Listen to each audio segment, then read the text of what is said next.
Civilian Hokage, unstoppable from the start with 8 gates. Hey, fanfic family. So glad to see you here again to continue this incredible adventure. As always, kindly remember, this story is 100% fiction, so don't go looking for dimensional portals in your closet. All rights to this fantastic novel belong to the original author. We're just your humble narrators of epic tales. Are you enjoying the fanfic? Show it by subscribing to our YouTube channel and dropping us a like. And if you're impatient for more exclusive content, our Patreon is your happy place. Chapter 401, Explosive Kikuzu. Chapter 401, Explosive Kikuzu. The summoning technique. Bang! A cloud of smoke flashed, and Suzumiya Musashi summoned a slug about half a person's height.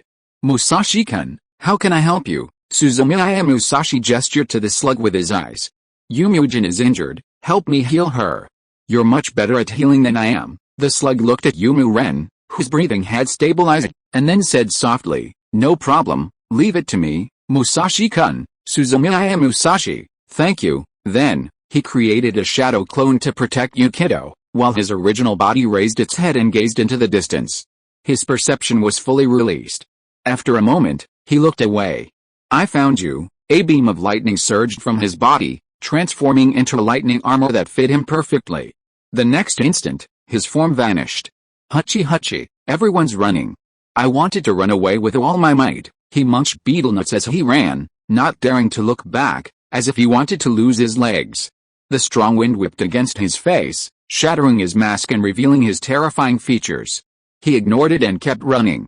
Run. The faster you run, the closer life will be. Recovered couldn't even keep up with the pace. But he had no choice but to persevere with all his might. Run faster. Faster. This little coastal town isn't big. As long as you run fast enough and reach the shore, your heart, with its aquatic attribute, will be able to find a glimmer of hope in the vast ocean. Huff huff, his lungs roared like bellows, and Kikuzu looked like an old dog as he fled in panic. How many years? It had been years since I felt so embarrassed. I hadn't been in such a mess since my climactic battle against the god of the ninja world, Senju Hoshirama, many years ago. But now, in such a short time, I was in such a mess twice. Twice. Both times thanks to the same person. Is Kikuzu angry? No. He's not angry at all. Zio, and take back all the pension I had saved for Zianan. In a trance, Kikuzu kept stimulating himself, and vaguely seemed to see stacks of banknotes in front of him, waving. Run faster. If you run faster, I'll be yours. Kikuzu ran even faster. The scene before him changed from ruined buildings to plains and then to rocks. The little chakra he had finally recovered was depleted again. He felt that if he kept running like this, perhaps his heart would break without even breaking. Suddenly, Kikuzu felt that something was wrong. His intuition told him that great danger was approaching from behind. He didn't want to look back and wanted to keep running. But the increasingly dangerous feeling made his heart pound. He knew there was no chance. Perhaps his heart couldn't take any more, or perhaps he accepted his fate. Kikuzu slowed his pace and stopped. He turned, holding a protruding rock beside him with one hand, as he watched a lightning bolt rapidly approaching in the distance. Lei Guang was moving extremely fast. Even at that relatively long distance, he could clearly see the opponent's trajectory. It was like a sharp arrow, heading straight for him. Wherever the lightning struck, rocks flew and fell. It was rising in smoke. I give up. Surrender, Kikuzu shouted intermittently with all his might. We can discuss anything, we can talk it out, as if afraid that Suzumiya Musashi, who was moving at full speed, wouldn't be able to hear him clearly. He shouted very loudly, his voice becoming hoarse. The speed of the lightning didn't decrease at all. Kikuzu regretted it, but he had no choice but to try again. Surrender, I'll do as you say. Kikuzu seemed to be screaming at the top of his lungs. He felt a sweet, fishy aftertaste in his throat, not just from his lungs, but also from his blood. He was sure that Suzumiya Musashi must have heard his voice. Even though the other was running fast, the perception of a cage-level strongman wouldn't be unable to perceive his obvious shouts. However, Suzumiya Musashi didn't slow down at all. The trajectory of the arrow was straight, rapidly approaching Kikuzu's direction. Seeing this, Kikuzu smiled bitterly. Everything, and the unrestricted speed certainly reflected the other's attitude. He simply desired his own life. Wait for death? That didn't seem to be his usual style. Counterattack? I don't have a trace of chakra left in my body. At the last instant, a flicker of relief shone in Kakuzu's eyes. He reached into his ninja tool pouch and pulled out the detonating tag he had bought at a high price. Probably less than 20. For him, a cage-level warrior, he only kept a small amount as a backup. At that moment, his chakra was depleted, and this became the only resource he could use. Silently calculating the moment Haruhi Musashi's attack would arrive, Kakuzu detonated the detonating tag with a dejected look, as the only way to show that he wasn't sitting around waiting for death. In the last instant of his life, he raised his head and watched the rapidly approaching beam. He clearly saw Suzumiya Musashi's face. A young and attractive face. The muscles of his body were perfectly smooth, and his youthful face was covered by a thin layer of lightning armor, with sharp edges and corners. But his eyes were cold, indifferent, and filled with murderous intent. Boom! A bolt of lightning flashed past Kakuzu. With a loud bang, his horns exploded. The mask shattered beyond a doubt, and black fabric filled the sky and scattered in all directions. The power of the lightning also ripped apart the rocks beside him. Immediately followed by a boom boom boom boom boom, a series of explosions and flames. Like the final burst of a firework, fireballs formed by the detonations filled the inside and outside of the exploded rocks, covering the torn black fabric and burning everything. He seemed to be mourning the end of life. The end is a curtain that disappears. No one cares, except for the exploded rocks and the black ash on the ground. Suzumiya Musashi didn't even stop. An enemy whose chakra is depleted and it's difficult to judge if he's truly dead, it's not worth stopping him. He felt Fiden's breath, and the flying beam traced an arc on the ground and then sped away. I'm going to die, I'm going to die. Hiden felt extremely scared.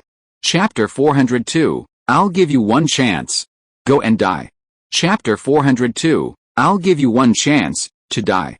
Ever since the evil god's glory shone, he had always been a fearless person. After meeting Suzumiya Musashi, he realized that he, too, was afraid. The evil god made him immortal, but so what? Without the blessing of the formation ritual, he would still feel pain when struck, and it would take a lot of time and energy to repair his body. The thunder god again. Twice. Twice already. The last time we captured Nanayo, this man appeared just as we were about to succeed. This time, we thought Erwei's capture would be smooth and seamless, but we didn't expect that man to reappear. Did God send him to torture him? Or did he already know Akatsuki's plan and prevent him from capturing the tailed beast to destroy the organization's plan? He couldn't figure it out. He only knew that if he didn't run fast enough, he would probably suffer. Hiden ran with all his might. After a while, he heard a whistling sound behind him. Suddenly, I felt my anus tense. The whistling sound was getting closer and closer. It was indispensable for training rituals, as well as for fighting enemies. But at that moment, holding the sickle in my hand didn't give me the slightest sense of security. Instead, it slowed my steps. Sorry, old friend, Fidoin thought, and suddenly, he raised his right hand as he ran. He grabbed the tail of the sickle and began to dance. 1 turn, 2 turns, 3 turns. After 3 circles, the sickle had acquired great momentum, destabilizing his body. He stopped for a moment and, with the power of the sickle, exerted force from his feet, calves, thighs, up to his waist, layer by layer, and finally, he turned around. The power transferred to his right hand, and he swung the sickle toward the approaching lightning bolt. The sickle sliced through the air, emitting a sharp cry, and quickly reached Suzumiya Musashi. Then, Suzumiya Musashi made a move that surprised Hiden. He extended his hand at the critical moment, and his right hand, covered in lightning, blocked the path of the scythe in an instant. Lightning, the sound of clashing metal echoed. Suzumiya Musashi stopped and held the enormous scythe in his hand. After pausing, he extended his other hand and grasped the other end. Then, he exerted downward force with both hands and suddenly raised his right leg. The long handle of the scythe cracked for a millisecond and, with a loud bang, snapped like a brittle sugarcane stalk. Hiden felt a sharp pain. What would cause him even more pain was yet to come. Suzumiya Musashi, who had broken his scythe, raised both hands and suddenly brandished them. The half-dagger, like a shuriken, spun and whistled toward him. The handle, also half-long, was like a sharp arrow or a javelin, shot straight forward. Fidoin was so terrified that he tried his best to dodge it, but only half succeeded. The scythe transformed into a blade of light and whizzed past him. According to the original plan, this broken knife should have sliced him in half, but luckily he dodged it, and with a hiss, half of his left arm shot up. Before Fedouin could scream, the long handle whizzed toward him and pierced his chest like an arrow. Puff! Fedouin shot a trail of blood into the air. His body was launched into the air, traveled several meters, and crashed to the ground with a thud. Cough, cough, cough. Fedouin was still coughing up blood. He struggled to his feet, his face contorted with pain and ferocity. It's hateful. He raised his head and looked at Suzumiya Musashi, who was approaching. As he drew closer, he slowed his pace. The sound of footsteps, one after another, seemed to pierce his very heart. He was furious, seething inside, and felt fear for the other.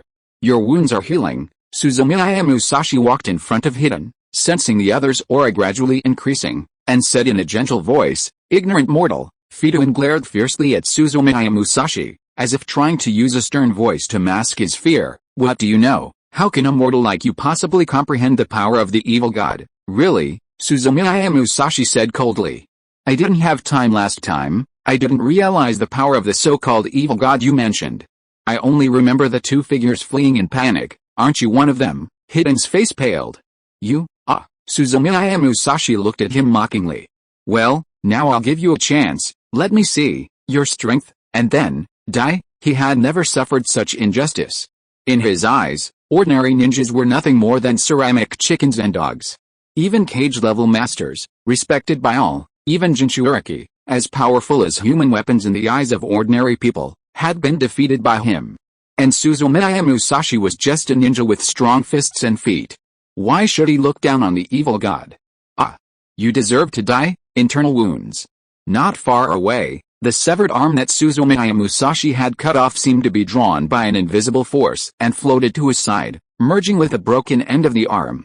In an instant, it fused, and no trace of the broken arm remained. Suzumiya Musashi looked at him coldly. He turned and glared at him in a stern voice.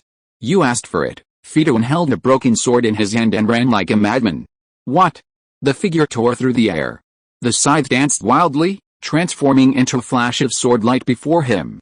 Suzumiya Musashi sensed his opponent's breath and then judged. If it were an ordinary Jonin, even an elite one, it would be difficult for them to defeat Hidden at this moment. Because Hidden was also a ninja who mastered physical abilities.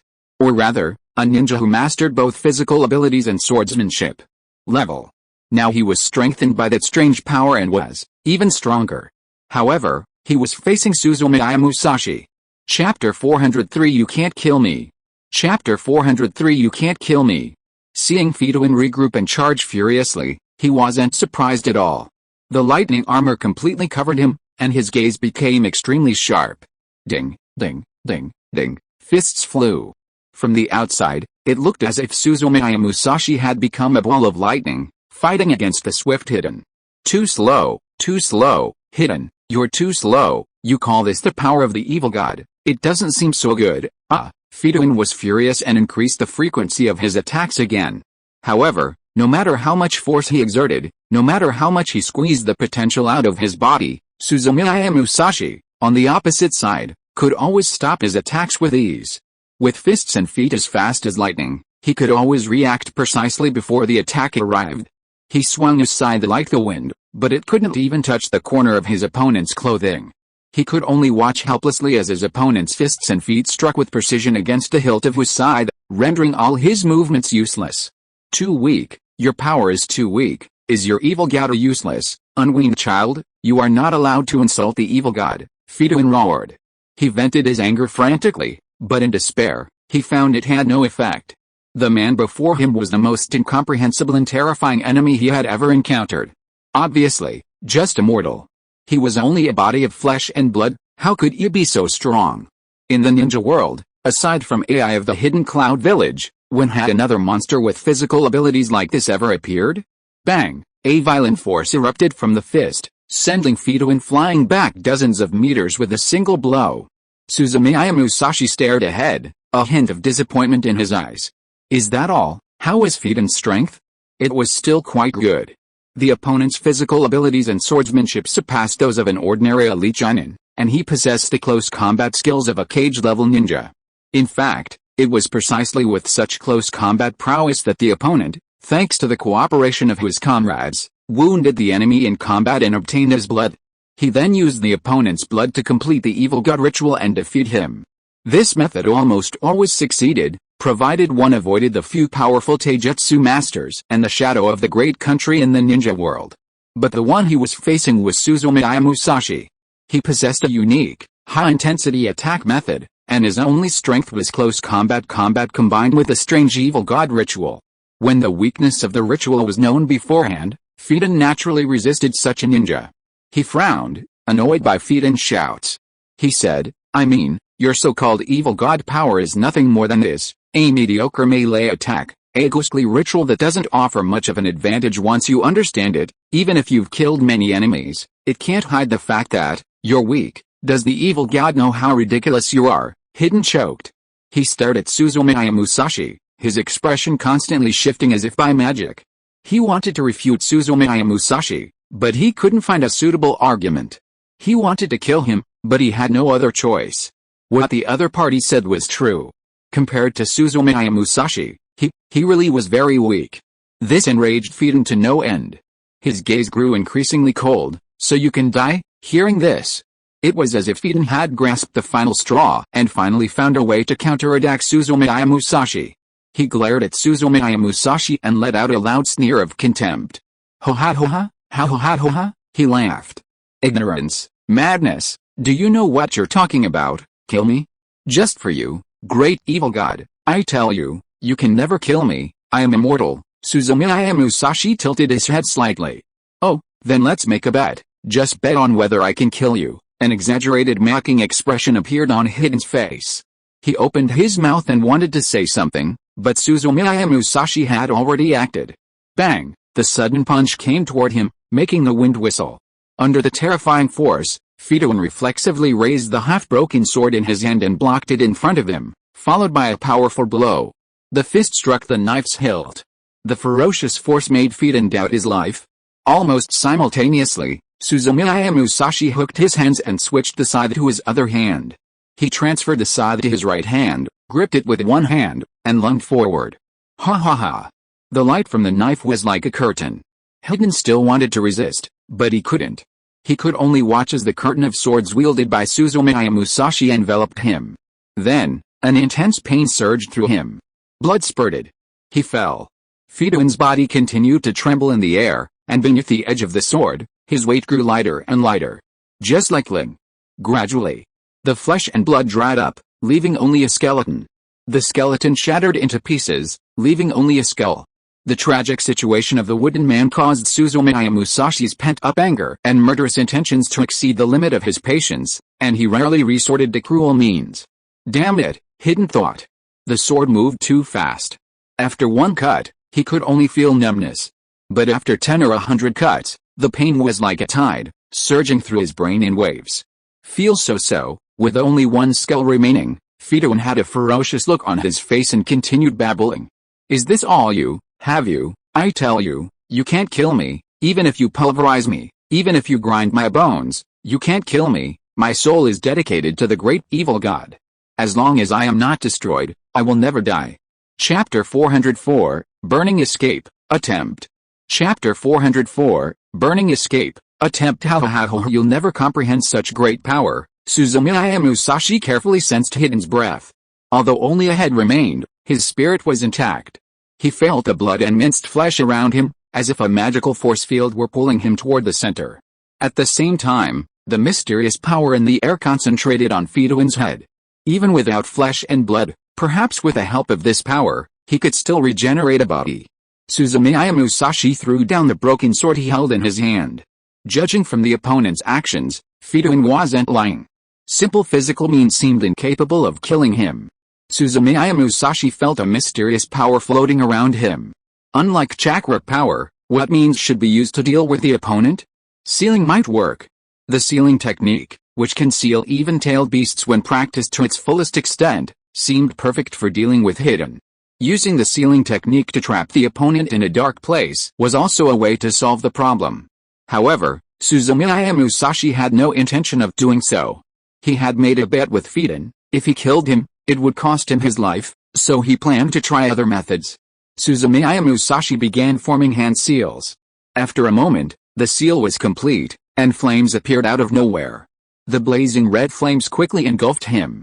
As the flames roared, water vapor evaporated, grass and trees caught fire, blood in the air, and minced meat on the ground quickly turned to dust beneath the flames. Fiden's head had become a gray ball. But then, the ball began to writhe. Slowly, flesh and blood appeared from nowhere. Although it was slow, it was constantly being generated. At this speed, Fiden wouldn't take long to generate a new body out of thin air. Ho-ha-ho-ha, a faint, deranged laugh floated in the air. The sound seemed to originate from above the sphere and drift in the void. Suzumiya Musashi sensed Hiden's consciousness and knew the other was doing this on purpose.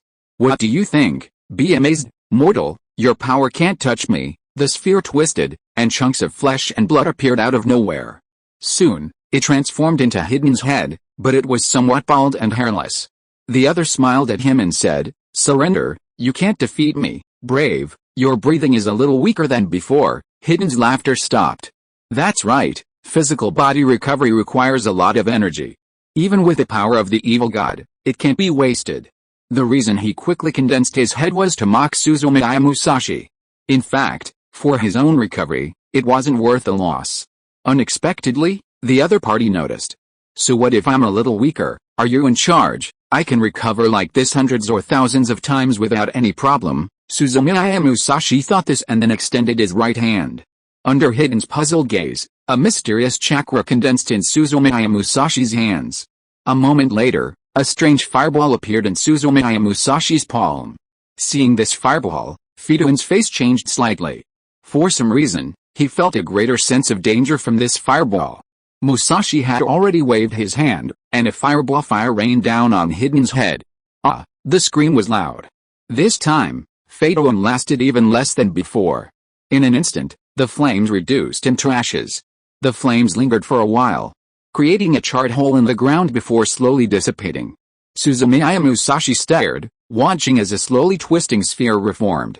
After a while, Hiden saw the light of day again. His aura weakened slightly, and when he looked at Suzumiya Musashi, there was fear and even more astonishment in his eyes. Scorching escape, this is scorching escape. Who are you? Why do you know how to burn? In the ninja world, there are only a handful of bloodline boundaries. Behind each bloodline boundary lies a special ninja clan or a powerful ninja. In his opinion, only the former Sand Village ninja, Yikang, mastered the blazing release. This was clearly the bloodline limit Yikang relied on to become famous. How could the Suzumiya Musashi before him possibly possess it? What's your connection to Tsunagakure? At first, he thought Suzumiya Musashi was merely a physical monster. Unexpectedly, he possessed a powerful bloodline limit. In an instant, he feared him even more. He couldn't be called a monster, yet he also knew ninjutsu and possessed powerful bloodline limits. I'd had the misfortune of offending him for several lifetimes. At that moment, Fiden felt even more remorse. If I hadn't joined Akatsuki and participated in this shitty mission, I'd still be that happy follower of the evil god, spreading the gospel. Every single day. It was better than being beaten by the other side. I have nothing to do with Tsunagakure, Hiden said unconsciously. It has nothing to do with Tsunagakure? How is that possible? If you have no connection to Tsunagakure, how could you master the blaze release? Could it be that you're Yikang's illegitimate son? Suzumiya Musashi said, the bloodline limits of the ninja world aren't inherited by blood alone. Fiden shouted, what do you mean? Besides blood inheritance, there's something else. His voice suddenly stopped. The next second, his eyes widened, and his gaze at Suzumiya Musashi was filled with disbelief. No, impossible, impossible. It's one thing to be a monster in taijutsu, but ninjutsu? Impossible. It's impossible for such a monster to exist in the ninja world. Suzumiya Musashi ignored him. With the two simple attempts a moment ago, he had a rough idea. The power of the evil gods may be real, but it's not unsolvable. The damage from physical attacks is limited. Energy attacks like flames can cause much more damage, and advanced energy attacks like burning escape can cause even more. The difference in the effect of this attack doesn't seem to be just a difference in strength, but a difference in power level. Physical strength is the most basic power in the ninja world. Chakra is another type of power that works. The bloodline limit formed by the two chakras will slightly increase the power level. In other words, the higher the power level, the greater the effect on the so-called evil god power. Suzumiya Musashi pondered for a moment and then created a shadow clone that looked at Hidden and sat cross-legged with its eyes closed. If you are listening to this novel on a channel other than Fanfic World, it means it was downloaded and re-uploaded without effort.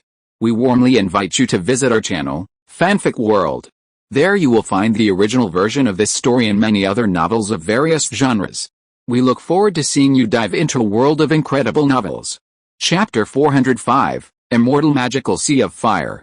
Chapter 405, Immortal Magical Sea of Fire. Did you develop it yourself? Impossible. This isn't something an ordinary mortal can do. Tell me, it wasn't you who did it, was it? Speak to me, you idiot. Suzumiya Musashi closed his eyes and said nothing, and Hidden grew nervous. Hey, don't shut up. What's the point of pretending to be dead? Hey, can we make a deal? Why don't we forget about a bet? We're all from the ninja world, why don't we just forget about it? I admit that what I did earlier was wrong. Can I apologize? The important thing is that you didn't tell me, and I didn't know you were also trying to attract the attention of the tailed beasts. Ignorance is no crime. Give me some dignity and drop this matter. Okay, I admit defeat. You're amazing. Okay, Hidden continued to chatter, as if only this could calm his restlessness. He regretted it more and more. He regretted joining Akatsuki and getting involved in this whole mess. He regretted inexplicably provoking this monstrous young man before him. He regretted not knowing more ways to escape. He regretted not trying to condense his mind. It would have been better to fake his death and wait for the other party to leave before recovering. Time seemed to drag on endlessly to Hidden. With Musashi's shadow clone present, he could do nothing. As time passed, an aura that instilled inexplicable fear in Suzumiya Musashi gradually rose from his body. Finally, more than an hour later, Suzumiya Musashi opened his eyes. At the same time, bright yellow lines rapidly covered his body like fine threads, intertwining across the surface of his skin, giving him an even more majestic appearance. He turned his gaze to Hidden, his eyes expressionless and blank. Okay, Hidden's head trembled. His cheeks quivered, as did the corners of his eyes. For some reason, he instinctively sensed danger. In his mind, the guidance of the evil god seemed to be telling him. Danger. Suzumiya Musashi slowly stood up. He looked at Hidden and said calmly, it's time to reveal your hand. Let's see if you win the bet or if I win. As soon as he finished speaking, Suzumiya Musashi's feet trembled slightly. Then, he vanished from the spot in an instant, his figure flashing and appearing in the sky. No more bets. I won't bet again. You win. You won, alright, get down, the body exclaimed, thrashing wildly. Fire ladder, the great fire extinguishes, the vast energy of immortal arts was injected into the ninjutsu. The upper level of bloodline boundary burn release wasn't used, as it involves the fusion of chakra properties, a sophisticated method, and magical arts energy can't be integrated into it at will. However, a common fire ladder could be used. Immortal energy is formed by the fusion of chakra and natural energy. In the past, it was known as a method only immortals could master. It was also the highest energy level Suzumiya Musashi possessed at that stage. In his opinion, the supposed evil god might have treacherous and unpredictable means, but in terms of power, it might not be superior to the energy of immortal arts. The sea of fire fell. The gate of hell seemed to open from down below, endless flames poured down. A flash of extreme fear. Hidden's eyes. Then, the flames fell to earth. Boom boom boom boom, trees burned. Buildings burned. Everything that could perish was reduced to ash beneath the flames. Solid earth and rocks, under the high temperature, precipitated into a crystalline fluid. Madara. As for Hidden, he was confused. Confused about his own beliefs. When the flames fell from the sky, he felt a deep crisis in his bones. Then, the flames grew larger and larger before his eyes, and finally covered the entire sky and field of vision, burning him. Intense pain pierced deep into his soul, but he simply opened his eyes wide, with even greater fear in them. He felt a call of the evil god. The call made him doubt his short life and his faith. The meaning is very simple to translate. Years? Hidden was confused. Angry. Stunned, the fire fell upon the ground and over his body. His eyes, wide open, suddenly turned gray under the intense heat, then burned black and blazed. 1 second, 2 seconds, 3 seconds. Intense flames spread across the ground. Rising smoke and high temperatures distorted the sky. Finally, the flames died down. The ground was left utterly clean. Fabrics, Buildings, wood, vegetation, everything turned to the same gray dust under the flames. The surfaces of earth, rocks, gravel, and mountains became clean and smooth at that moment. Occasionally, a thin layer of crystals glittered ceaselessly. Hidden, was gone. Along with the earth beneath his feet and the souls of the dead in the small village brought down by his buildings, he remained there forever. Suzumiya Musashi silently observed the place where Hidden had just been, and the evil spirit in his body finally began to subside. He concentrated and sensed for a moment, making sure he didn't detect any fluctuations in breathing or energy fields. Hidden, there a 98% chance of losing. After thinking it over, he still felt uneasy. So he took out his ninja tool pouch and searched carefully. After a while, he finally found a scroll. The only ones left in stock. It's useless, I'll give it to you. As he spoke, he opened it and threw it to the ground in front of him. The flames were twisted and didn't burn brightly, but they lasted a long time. Suzumiya Musashi didn't know how long the uprooted Amaterasu could survive without the support of the Uchiha's ocular power and without combustible materials. A few days? Or dozens of days? What did it matter? Ignoring the lingering black flames, he turned and left. Chapter 406, Rescue of the Sand Village. Chapter 406, Sand Village Rescue. This is my first time going on a mission with a mission. It looks like it'll be a very fun day. Kakashi was leading Team 7 and Uzumaki Karin from Konoha to the Sand Village. Perhaps because no one had spoken for too long, Sai broke the silence, and everyone said, I have a feeling that, thanks to this mission, our relationship will become more harmonious. No one responded. The atmosphere became a little awkward for a while. To break the awkwardness, Sai tried his best. Ha ha ha. Is it always this quiet when you're on a mission? It's very similar to the atmosphere on my previous missions. It seems Hokage-sama was very considerate in letting me come. Sai said confidently, don't worry, I will definitely help you. I will do the work that Sasuke did in the past. As soon as he finished speaking, Hiruno Sakura, who was walking nearby, suddenly trembled, and a murderous aura rose from her body. Her delicate fists were tightly clenched, emitting cracking sounds. The smile on Sonia's face froze. Although his emotional intelligence was low, he could still perceive the obvious change in Hiruno Sakura. Zaioi, are you feeling uncomfortable there? He asked with concern, following the little social secrets he had learned from the book. But then, he realized that something seemed to be wrong. Not only Sakura, but also Uzumaki Naruto, in front, showed obvious changes in their movements, skipping, with cold eyes. Not far from him, even Uzumaki Karin couldn't help but give him a strange look. Surprise or pity? Hiruno Sakura didn't turn around, but the icy voice reached Sai's ears. Do you want to die, Sai? Hatake Kakashi's voice came from behind. Knowing that the name Sasuke had become taboo, he had to step forward and speak out to stop the civil war before the team reached Tsunagakure. If you can't speak, stop speaking and move on quickly. Sai was full of questions.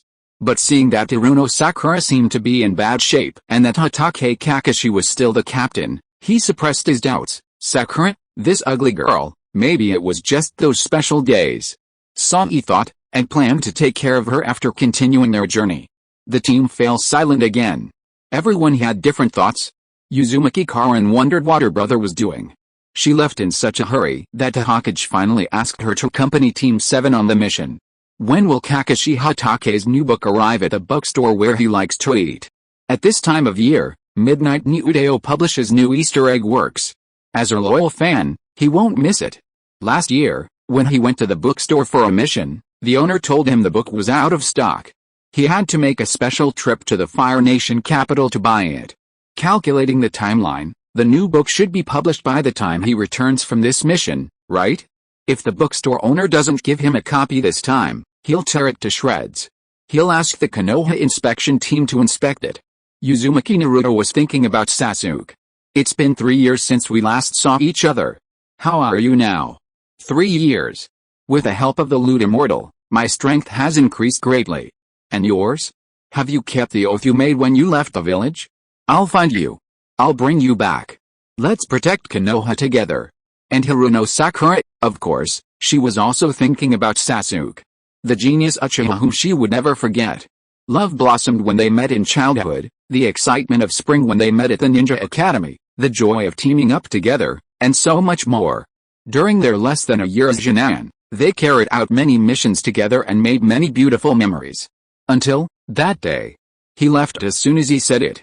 There was no stopping her. Her heart broke at that intersection in Konoha. Since then, her nights have been filled with sleepless nights. Flowers bloom and fall, clouds rise and fall. In the blink of an eye, 3 years have passed. I still remember your iron attitude when you left. The words that came out of your mouth were so cold and decisive. As good as Naruto, a person without talent doesn't become strong. She doesn't even compare to Karin. The scene from that day was still vivid in her mind, and Hiruno Sakura's heart overflowed with emotion. Behind her, Uzumaki Karin intensely perceived the emotional changes in Hiruno Sakura. At that moment, Hiruno Sakura suddenly turned and looked at Karin, with complex emotions in her eyes, such as hostility and dissatisfaction. Uzumaki Karin, what happened? Why are you looking at me like that? Uzumaki Karin was a little confused. The rest of the journey passed without incident. As darkness gradually fell, the few people traveling at full speed finally arrived at the sand village. The ruined gate revealed traces of battle. Looking through the gate into the sand village, the few could clearly see huge piles of sand scattered throughout the village, and the smell of gunpowder was extremely strong. Konoha ninjas, you're here. As they looked at each other, the sand village. The village Jinin, Maki, approached. Are you all alone here? We don't need Granny Tsunade, we're very strong too. Maki frowned and said nothing. Come with me, the old man has been waiting for you for a long time. Under Maki's guidance, the few wandered around the room and finally arrived at a bedroom. The bed, with a face full of worry, filled her with concern. It's Temari, you're back, don't worry. We're trying to slow the progression of her injury, Chiao and Temari said. Then looked at Hokage Kakashi and the others, searching for Tsunade. However, before she could clearly see where Tsunade was, her cloudy eyes suddenly lit up.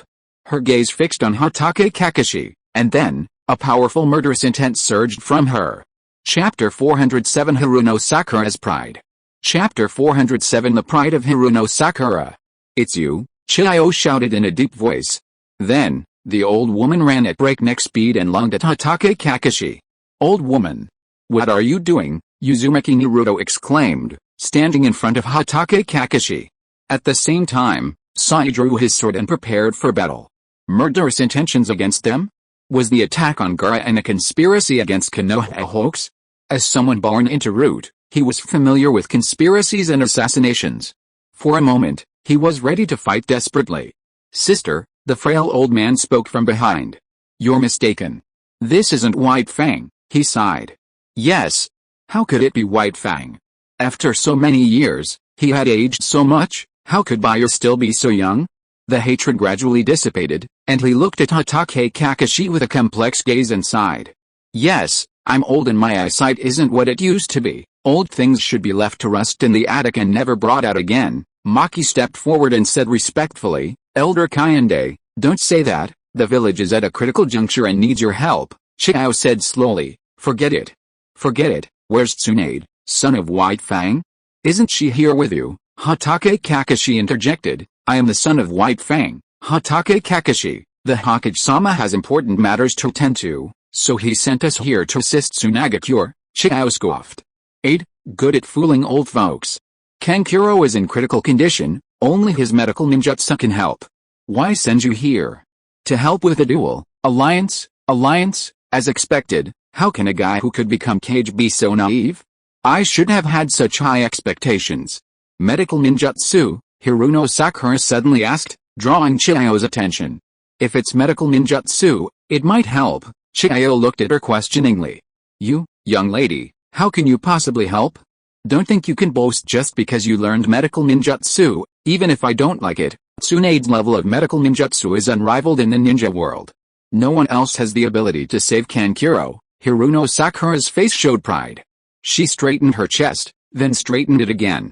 Tsunade is my sensei, I learned medical ninjutsu from my master. Chiao finally became serious. She looked at Hiruno Sakura seriously, as if she were reassessing her worth. That's all, anyway, there's no other way, Konoha girl, come and prove it, it's best to try every possible means. If Tsunade doesn't come, she's not sure she can save Kankuro. She's good at poisoning, but not at curing illnesses. We can only let the other side try. If it still doesn't work, this is Kankuro's fate. Hiruno Sakura didn't refuse and stood up immediately. She walked to the bed, first raising her head and looking at Uzumaki Karin with a smug expression, which confused her even more. Then she lowered her head and began to observe Kankuro's condition. After a moment, she frowned slightly. It's difficult, but it should be possible. Chiyo's expression was one of astonishment. We will fully cooperate with you in whatever you need, Hiruno Sakura. First, bring me a large basin of clean water, some medicine for my wounds, and, Hiruno Sakura gave orders with commanding precision, and the on-duty medical ninjas prepared themselves without pause. Soon, everything was ready, and Hiruno Sakura began the treatment without delay. Her arrogance was justified. As Tsunade's only nominal disciple, she was naturally taught medical ninjutsu, unique in the ninja world. Although she hadn't had many opportunities to demonstrate her skills, her medical ninjutsu had already reached a very high level. Even Tsunade had praised her talent for medical ninjutsu on more than one occasion. Her exceptional chakra control allowed her to learn medical ninjutsu with ease. Moreover, she studied diligently. After 3 years, no one among Konoha's medical ninja could match her. At that moment, it was the first time she had faced such a difficult case, and she was surrounded by people in Tsunagakure. She felt somewhat nervous and excited. She strives for perfection in every operation and reflects on each step again and again. The most nervous person there was, in fact, Uzumaki Naruto.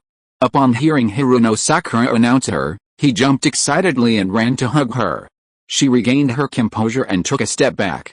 Naruto, Uzumaki Naruto stopped fidgeting and scratched his head to relieve his embarrassment. Ha, well, I was so excited I couldn't help it, he said modestly. Compared to Master, I'm still far behind. That's normal, Uzumaki Naruto said. Grandma Tsunade is already old, and you're so young. I think you'll become the most powerful medical ninja in the ninja world someday. Hiruno Sakura thought so too. But he kept saying, no, I'll be very lucky if I manage to reach half my master's level. Chiyo looked at Hiruno Sakura with a smile. As a very experienced old woman, she could see the girl's excitement. But Kankuro had been rescued by the other party, and he was in a good mood, and he liked Hiruno Sakura more. She praised him generously. Child, don't underestimate yourself. Your medical ninjutsu is no less than Tsunade's back then. It's extraordinary that you have such achievements in medical ninjutsu at such a young age. Hiruno Sakura's mouth trembled. Thank you for the compliment. You must be tired. Would you like to rest first? Hiruno Sakura thought for a moment, shook her head, and said, all right, Granny Chiyo, time is running out. Let's talk about Gaara's situation first. Chiyo was simply being polite, and seeing this, she didn't object. She gave some instructions about the medical ninja and then discussed the attack on Gaara with everyone. Chapter 408. It seems we've met somewhere before, do you remember? Chapter 408. It seems we've met before, remember? Might Guy, who was constantly moving through the forest, let out a roar of excitement. The shadows of the trees blurred and faded. The fresh forest air filled his lungs, giving him a refreshing and pleasant feeling. Breathing fresh air refreshes me, he said. After his journey, he looked at him helplessly, rolling his eyes and unable to help but complain aloud. Master Kai, you have so much energy every day, okay? It has nothing to do with the fresh air or anything like that. Might Guy's eyes lit up. Yoshi. Shianshin, thank you for your support. Yes, that's me. I'm a ninja full of energy every day. That's youth, right? That's right. Rock Lee nodded firmly, his eyes slightly red. Master Kai, by following you, I feel like I'm getting closer to the true meaning of youth every day. Haha. Rock Lee extended his right hand, 10 fingers pointing forward. A bright future. Look out for Rock Lee. 10 seconds later, the team led by Might Guy stopped. Hatake Kakashi's ninja dog informed them that they had found traces of Akatsuki heading toward the land of rivers. Might Guy and his team were closer to the target than Hatake Kakashi and his, so they immediately turned around to rescue Gaara first. Tenten looked at Rock Lee with a mocking expression. Looks like you and your bright future are on the wrong track, Rock Lee. I was just symbolizing it. Do you understand? Shianshin shook his head vigorously. I don't understand. Compared to you, I'm way behind. Only you can grasp the meaning of youth, passion, and Mr. Kai's symbolism. Lee, you're a good disciple of Master Kai. Rock Lee stared at Yan, speechless. As stupid as he was, he could hear the joke coming from her. Several of them turned around and headed toward the river country. They first went through a dense forest and then took the drier road. Along the way, Rock Lee took the initiative to bring up the topic. I graduated, an S-rank mission. Just thinking about it makes me excited. I think there must be an enemy worth fighting. She glanced at him every day. I know you can't talk, but I have nothing to say, so please be quiet. Aside from Rock Lee, who would expect to encounter a strong enemy during a mission? Oh, he forgot, there's also Might Guy. Rock Lee continued, Xianshan, it's been more than 3 years since graduation. During these 3 years, we've made a lot of progress. Now it's time to put our results to the test. He looked at Tenten. You and Musashi Jonin have been training for almost 3 years and have progressed quite a bit compared to them. Don't you want to test your own strength? After hearing Rock Lee's words, Xianshan was deeply moved. His Rasengan, his hand-to-hand combat, and even his physical condition and chakra capacity had all improved tremendously. Since returning to Konoha and reuniting with Rock Lee and the others, he had never demonstrated his strength. Might Guy was only interested in physical abilities, and he found it impossible to give his all in his daily training with Niji Hyuga and Rock Lee. This sudden S-rank mission was undoubtedly a good opportunity to test his results and prove his worth. No, Xianshan shook his head violently. I can't let Lee lead me astray and turn me into a fighting maniac. Safety is paramount on missions. Lee, I advise you to say something auspicious and not become a loudmouth. With that, he accelerated and overtook Rock Lee. Rock Lee scratched his head, confused, then sped up to catch up. Isn't this what every ninja wants, a worthy enemy to fight? Rock Lee thought. This time, God didn't disappoint Rock Lee. 3 minutes later, Might Guy stopped first, and Xianshan and the others followed suit. Staring at the burly ninja sitting on the rock in front of him, Tenten looked at Rock Lee, speechless. The Konoha ninjas, I've been waiting for you for a long time. Hoshigaki Kisame stood up from the rock and surveyed the ninja team, consisting of 1 large ninja and 3 small ones. Then, he glanced alternately at Might Guy and Rock Lee. Green tights. What a familiar figure.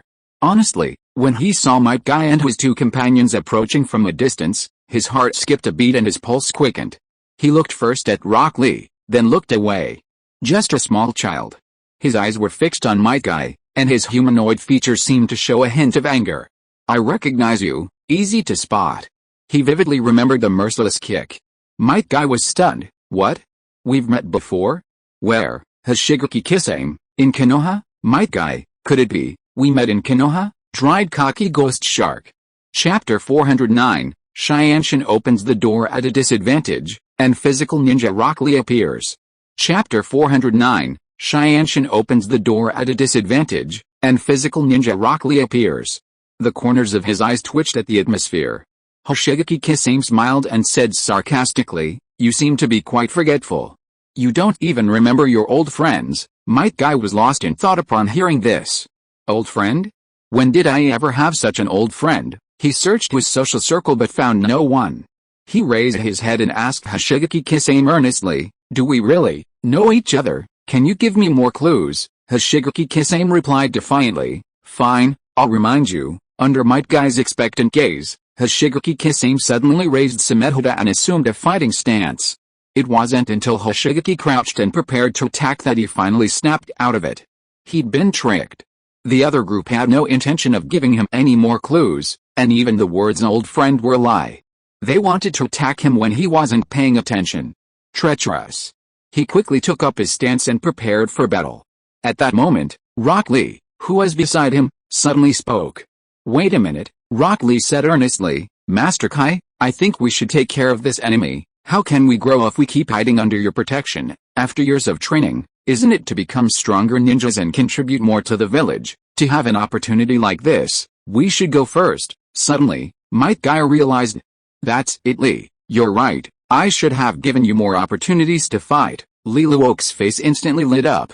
But as he stepped forward, Might Guy said, but Lee, you're not the only one who needs to be tested in battle. Don't forget, there's Xianshan. Rock Lee paused, an embarrassed expression on his face. Master Kai, you're right. I was careless. He looked at Xianshan. Xianshan, you should go first. I shouldn't have a chance to fight like this alone. I'll give this enemy to you first. The next time you encounter one, it'll be my turn. Don't worry, if I can't handle it, I'll help you. Shianshin. He wanted to argue, but thinking about Rock Lee's emotional intelligence, he had no choice but to abandon all his thoughts. Under the expectant gazes of Might Guy and Rock Lee, he considered it and decided to leave. Although his companions were annoying, he knew he needed more experience fighting the enemy. The few who were busy organizing the battle order didn't notice that Hoshigaki Kisame's gloomy face had become even gloomier. Enough, Hoshigaki Kisame growled. Are all those sent by Konoha brainless people like you? In that case, go to hell with your stupid brain. He was surprised to see this, and quickly used the 3-section staff to block him. Damn it, the weapons clashed, emitting a loud, bell-like sound. A powerful force surged from the weapons. The Shianshin's pupils constricted, he felt pain in his arms and his body shot backward suddenly. Hoshigaki Kisame took advantage of the situation and lunged forward, his greatsword, Sumehoda, dancing in his hand, leaving a trail of afterimages. Shianshin could only respond hastily. Ding, ding, ding, ding, the dense sounds merged into one. Then, as Hoshigaki Kisame charged with force, a loud crack was heard, and the weapon in Tenten's hand flew out, projecting backward like a ball. Hoshigaki Kisame smiled coldly, a bloodthirsty look in his eyes. He raised Sumehoda. And just as he was about to take advantage of the situation to kill his opponent, he heard a whistling sound in his ears. Stop, bang, the whip kick slammed into Sumehoda. With a loud crack, Hoshigaki Kisame's face's body shifted slightly, and he was thrown backward by the force. After coming to a stop, his expression turned more serious. He looked at the young man who had kicked him back. Rock Lee. This young man, whom he had previously looked down upon, wearing the green tights he so hated, was now standing before him, ready to fight. His temperament had changed drastically. To be more precise, he had transformed from a young man with a low IQ into a young warrior. Not as a ninja, but as a pure warrior. Rock Lee bent his knees and clenched his fists. He extended a hand and stared intently at Hoshigaki Kisame. He said in a deep voice, "Your opponent will be me." How? Hoshigaki Kisame made a disdainful sound. He admitted that the strength the other had just displayed surprised him. But I was merely surprised. Youthful physical talent, though uncommon, is not something remarkable. Whether it was the girl who wielded the nunchaku with such skill, or Rock Lee standing before him, they could be excellent people among their peers, but they weren't powerful enough against him. Lift Sumehoda and advance again. Bang, bang, bang, bang. The clash of fists and feet produced a thud, and Sumehoda whirred as it swung through the air. A flash of surprise crossed Hoshigaki Kisame's eyes as he dodged Rock Lee's powerful kick. He took a half step back and suddenly controlled Sumehoda, which he had been controlling with one hand, with the other, exerting force with both hands at once. Bang! There was a loud crack.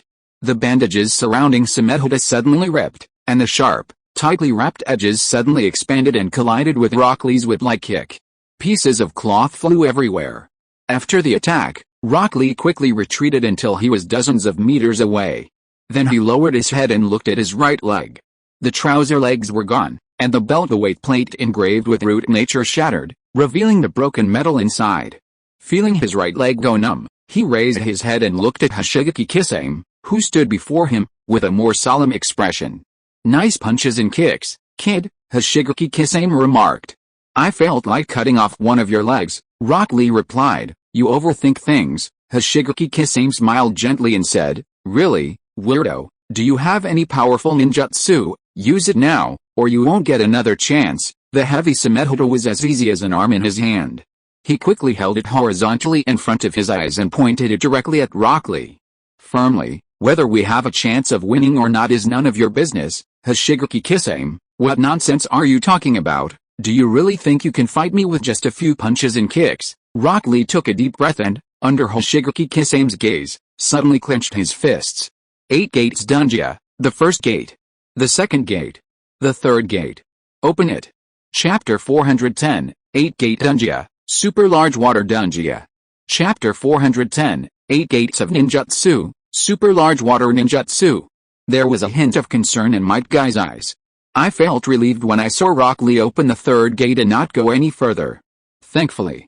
If it was only the third gate, it wouldn't be dangerous for Rock Lee now. On the other hand, Tenten, who had been knocked down by Hoshigaki Kisame's charged attack, returned to Might Guy's side. She looked at the two fighting on the field, her face looking a little ugly and somewhat hesitant. It was embarrassing because she wanted to show off her enhanced strength, but she was defeated by her opponent in just a few rounds. She hesitated, wondering if she should intervene. Suzumiya Musashi had told her not long ago. With her current strength, it's difficult for her to find an opponent among ordinary Jonin or even Chunin, but she can still handle Jonin.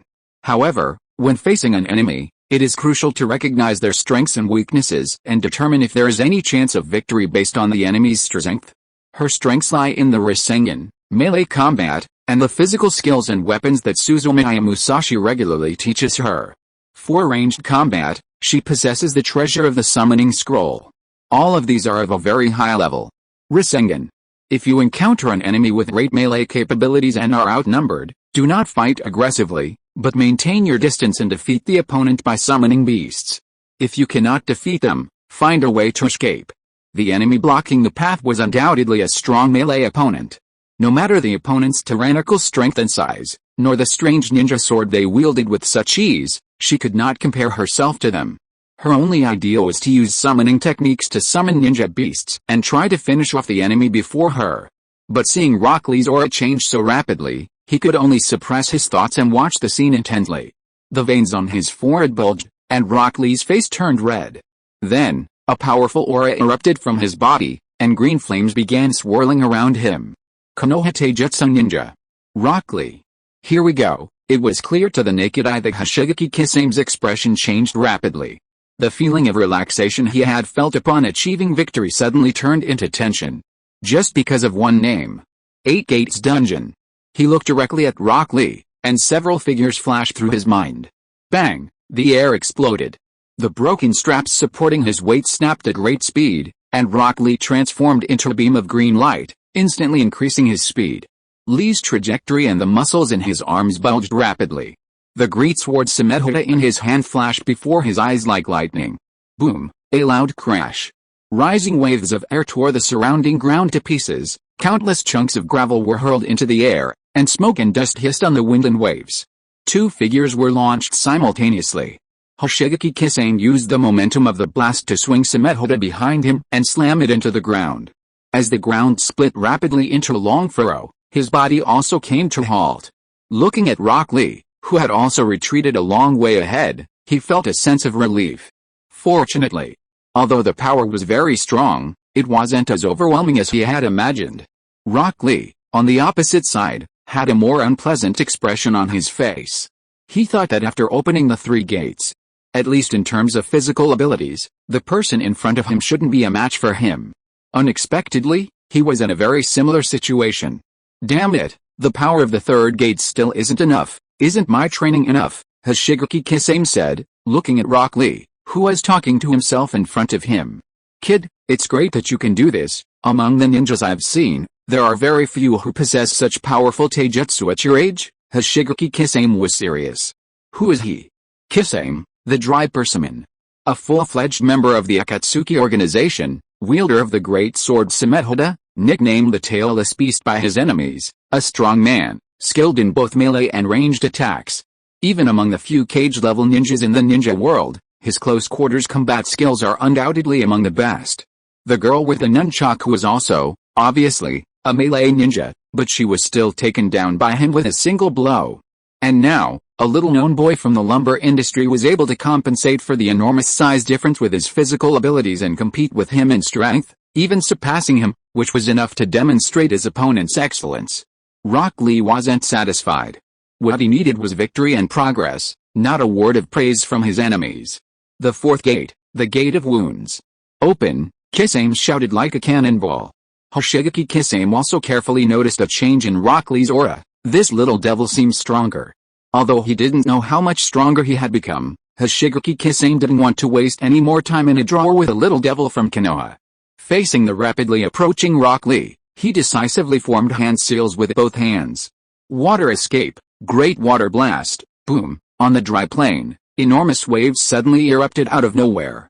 Before Rock Lee, who was rapidly approaching, could deliver a fatal blow to his enemy, he was crushed by the enormous amount of water, like a stone thrown into the waves without making much of a ripple. Boom, the water crashed down in waves, each one higher than the last. Hoshigaki Kisame stood atop the massive waves, surveying the tiny enemy below and the scene of escape from the water he had created, a hint of pride on his lips. His Shigeki Kisame was a powerful ninja skilled in both close quarters and long-range combat. A great waterfall technique would be enough to leave you defenseless. Wait, let me show you my great shark bullet. PFFT. PFFT. Cough. Cough, cough, too. Might Guy and Cheyenne leaped out of the water and landed on an imposing rock. Then, he squinted.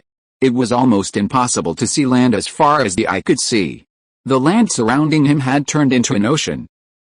What kind of ninjutsu is this? Is it an illusion? Cheyenne asked, shocked. Was such a large-scale ninjutsu really created by a ninja? Was it an S-level ninjutsu? Chapter 411 Hiruno Sakura vs Uchiha Itachi. Chapter 411 Hiruno Sakura vs Uchiha Itachi. Might Guy frowned. After all, he knew more and said solemnly, it's definitely water ninjutsu. Cheyenne's face was filled with disbelief. Water ninjutsu? Can it have that much power and range? He asked. Will the ninjutsu produce an effect that surpasses that of ordinary people? Let's not talk about that. How is Zioli? Cheyenne, did you see him clearly? Cheyenne said, I didn't see him clearly. He disappeared in an instant. Might Guy was a little nervous. No, Zioli isn't feeling well after waking up. I'll go look for him. Master, let me go, said Hyuga Niji. Although the running water and the enormous amount of chakra will affect the Byakugan's vision, he's the most suitable person to look for companions here. Wait a moment, Cheyenne hurriedly called after them. Rock Lee's whereabouts are unknown, and the enemy is very powerful in both melee and ranged combat. Only Might Guy can compete with him. Although Hyuga Niji's Byakugan is useful, she has a more reliable method. Let me. As she spoke, Cheyenne took out her noble phantasm scroll and unfurled it in front of him. As it unfolded, dense runes and claw marks were revealed. Niji Hyuga and Might Guy stared at Tenten's scroll, their eyes wide with astonishment at the sheer number of symbols that appeared on it. Might Guy looked at Y and exclaimed in surprise. Day after day, bang, a cloud of smoke dissipated, and a creature nearly 10 meters long appeared before him, staring at Cheyenne with confused eyes. Cheyenne wasted no time and quickly said, Little Gata, my companion fell into the water, help me bring him back. A young man in green clothes with bushy eyebrows, the crocodile slowed down and finally realized its predicament. Seeing Cheyenne's anxious expression, it didn't care for a while and dove into the water with a boom, quickly disappearing. Guy was stunned. Cheyenne, what's his name? Cheyenne said, Little Gata. Guy, his name is Little Gata. At this size, his name is Little Gata. Yes, Cheyenne replied. His back hurts, and it's uncomfortable for him to sit, so I call him Little Gata. The crocodile less than 10 meters long is Gata. If it weren't for the spiritual contract he signed with Cheyenne, it's hard to predict when he'd be digested by his neighbor like a fish. Alright, Might Guy replied, accepting Cheyenne's explanation. Then, he turned his gaze to her Shigeki Kisame, who was still bleeding in the distance. Tenten, you're responsible for finding Rock Lee. Ningxi, protect Tenten. I'll take care of the enemy. Master Kai, be careful, the two replied. Might Guy turned his back on him, smiled radiantly, and pointed at himself with his thumb. Okay, on the crest of the waves, high in the sky, his Shigeki Kisame felt very happy as he gazed at the swamp he had created. In places with water, his fighting power would increase, and then he could take on some of the Konoha guys. Especially those two in green, they must be eliminated. Seeing Might Guy approaching on the waves, a smile spread across his face. Come on. The Konoha ninja with those disgusting clothes, my great shark has been thirsty for a long time. The atmosphere in the forest was so oppressive it was suffocating. Chiyo looked at the man who was relaxed in front of her, his wrinkled face reflected a deep fear. Uchiha? Moreover, this was no ordinary Uchiha. She felt a strong pressure from the opponent. Despite being a veteran who had lived through several wars in the ninja world, she couldn't help but feel a little fear in her heart. The person in front of me is not easy to deal with. It's you. Uzumaki Naruto clenched his fists, stood in front of Hiruno Sakura, his whole body tense. Uchiha. Itachi. Uchiha Itachi looked at Uzumaki Naruto with calm, unwrinkled eyes. Uzumaki Naruto, it's been a long time since I've seen you. It was as if someone he knew was greeting him. These simple words made Uzumaki Naruto even more nervous. The man in front of him seemed very familiar. Uchiha Itachi. the kind-eyed man who stood beside Sasuke when they first met at the Ninja Academy. The former friend of Chief Suzumiya Musashi. The man who nearly massacred his fellow Uchiha single-handedly, who almost killed Sasuke right in front of him, and whom Sasuke had sworn to kill. At that moment, the other party stood directly before him, exerting considerable pressure. Naruto, Hiruno Sakura looked at him. Uzumaki Naruto's situation confused her. She didn't understand why the other party, always so carefree, was acting as if you were facing a formidable enemy.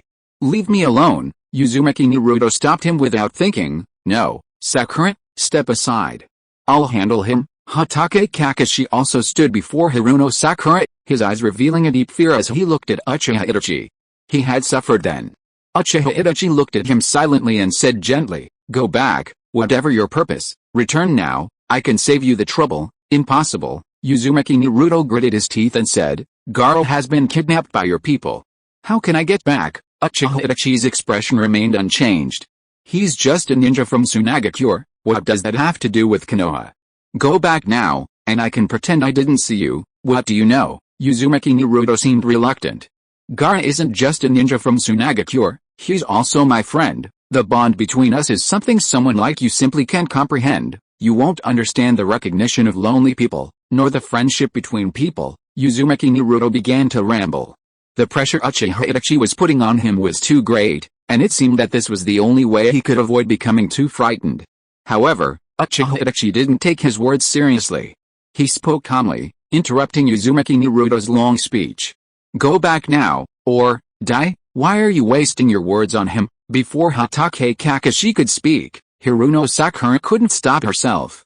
Ever since learning Tsunade's super strength technique, her temper had grown increasingly violent. Looking at Uchiha Itachi before her, whose expression was calm but betrayed arrogance, she was too. Without wasting words, she pushed Uzumaki Naruto aside and lunged. Boom! Amidst the enormous roar, the ground formed a depression like a spider web. Terrifying power was unleashed, and the resulting shockwaves were like an earthquake. Unfortunately, her powerful attack missed. Almost at the same moment she moved, Uchiha Itachi moved as well. The instant Hiruno Sakura lunged at him, the three Magatama in his eyes swiveled, and he easily saw her path and smoothly dodged her. I'll say it again, don't overestimate your abilities, if not, don't blame me, it's your fault. Hiruno Sakura cursed, clenched her fists, and attacked Uchiha Itachi again. A surge of chakra enveloped her fist, exploding with overwhelming power. Boom, boom, boom, boom. On the plus side, Hiruno Sakura's attack power was very strong, and the ground beneath her feet continued to crunch under her onslaught.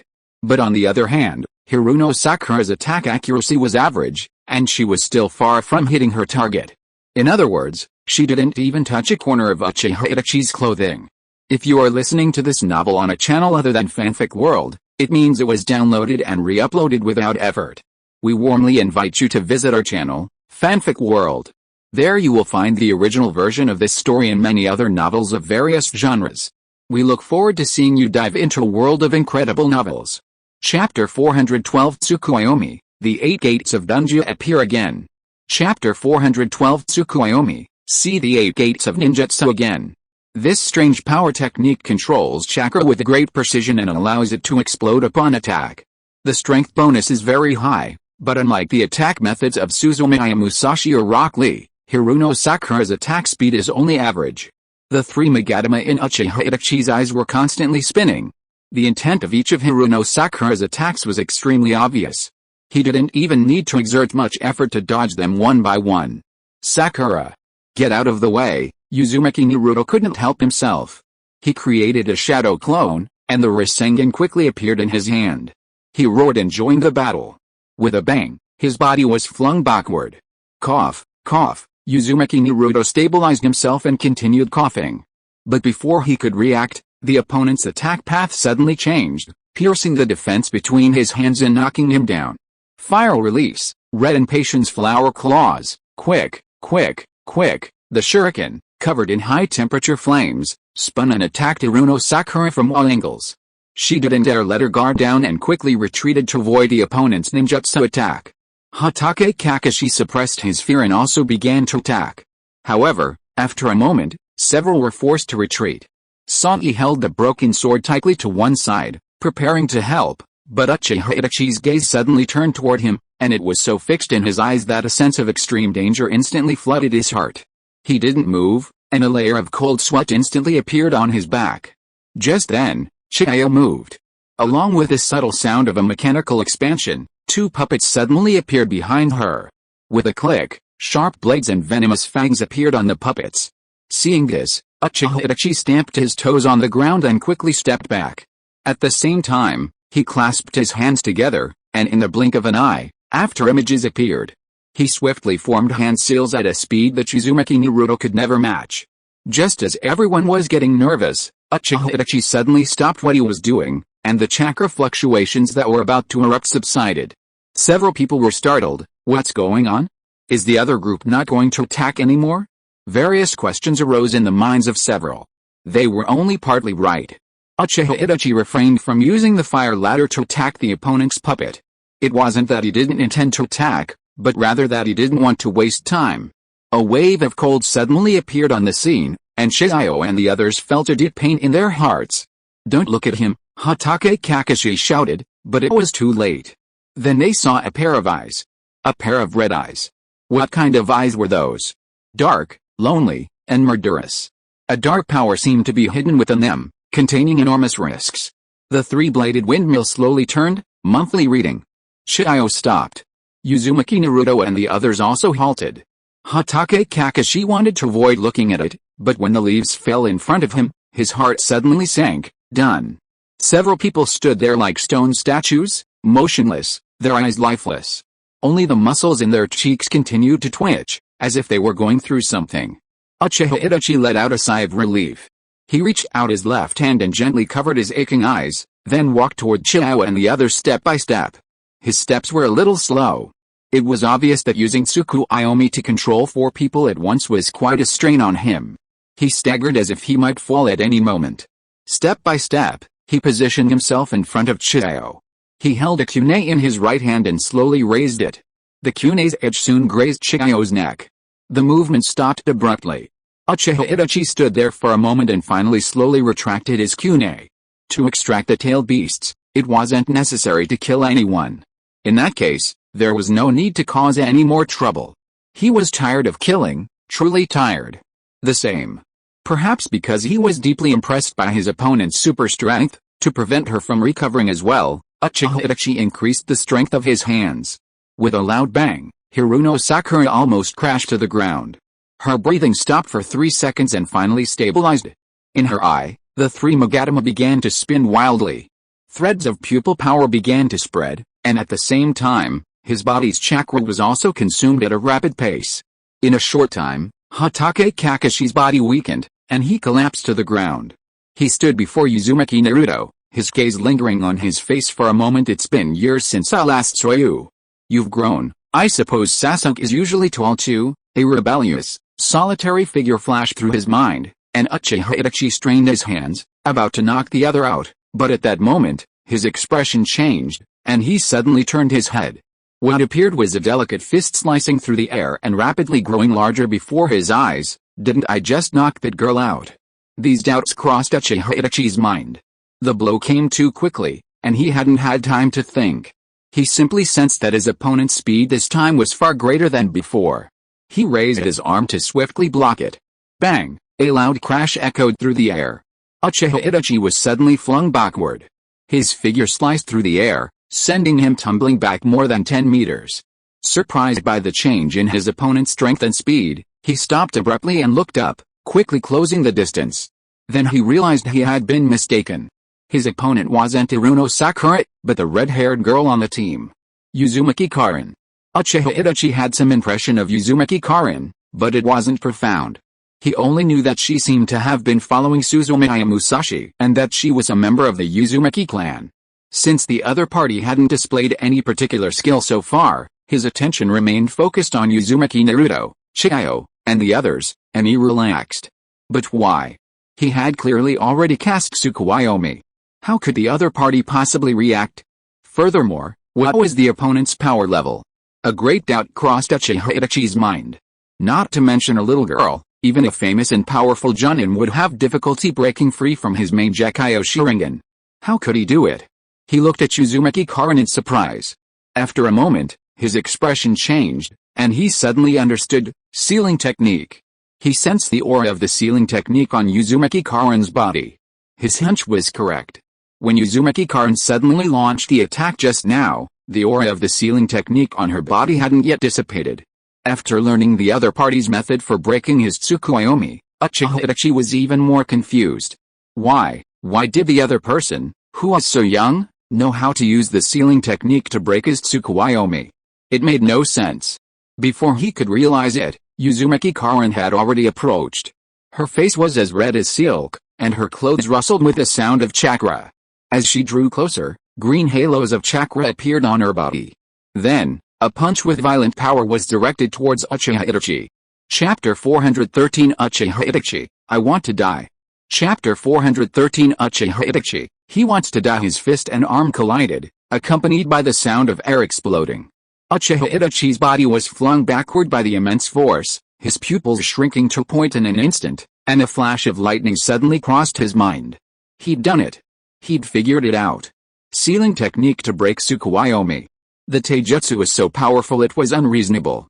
And blue flames erupted all over his body when activated. Everything pointed to one name, Suzumiya Musashi. Uchiha Itachi felt conflicting emotions. Yes. Uzumaki Karin had always been following Suzumiya Musashi. And Suzumiya Musashi was the person who knew him best. Sealing technique. 8 gates dungeon. Widening. At that moment, Uchiha Itachi's stomach churned with curses, and he didn't know who to talk to.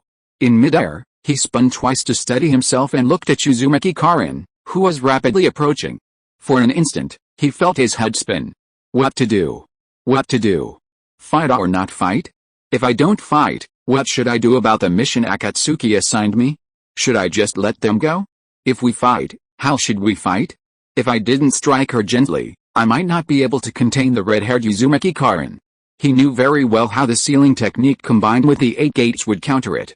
If I only used ordinary means, it would be difficult to win. If you want to win, should you use Susanoo?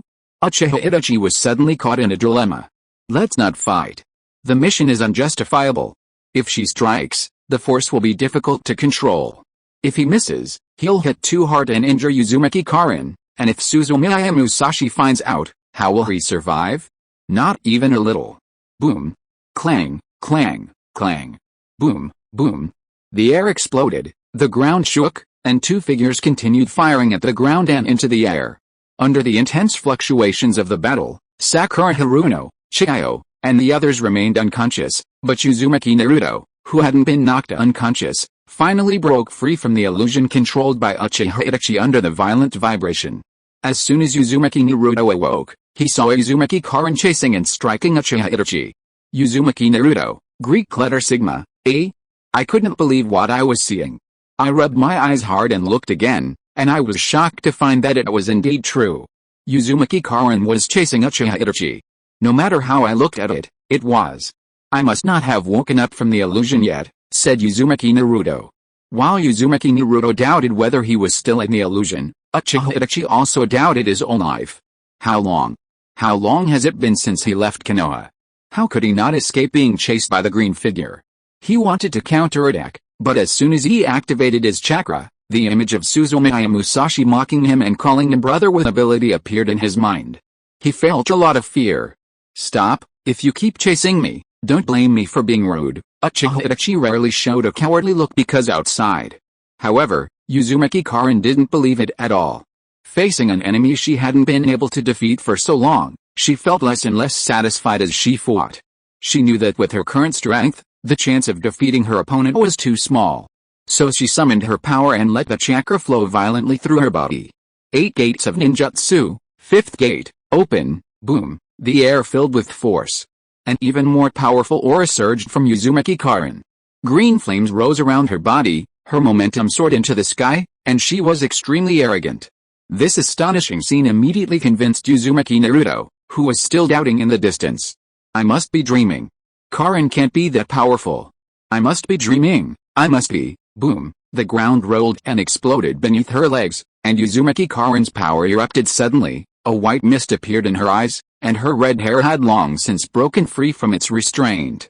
A strand of hair, flying and dancing in the air, made her look 5 points more elegant and 5 points more murderous.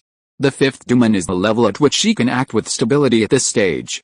If this fails to defeat the opponent, she will move on to the next. If 5 isn't enough, try 6. If 6 isn't enough, try 7. When the 7 gates are opened, the ninja dogs hidden in the distance will help her perform the grand summoning and activate the summoning technique. So fearless.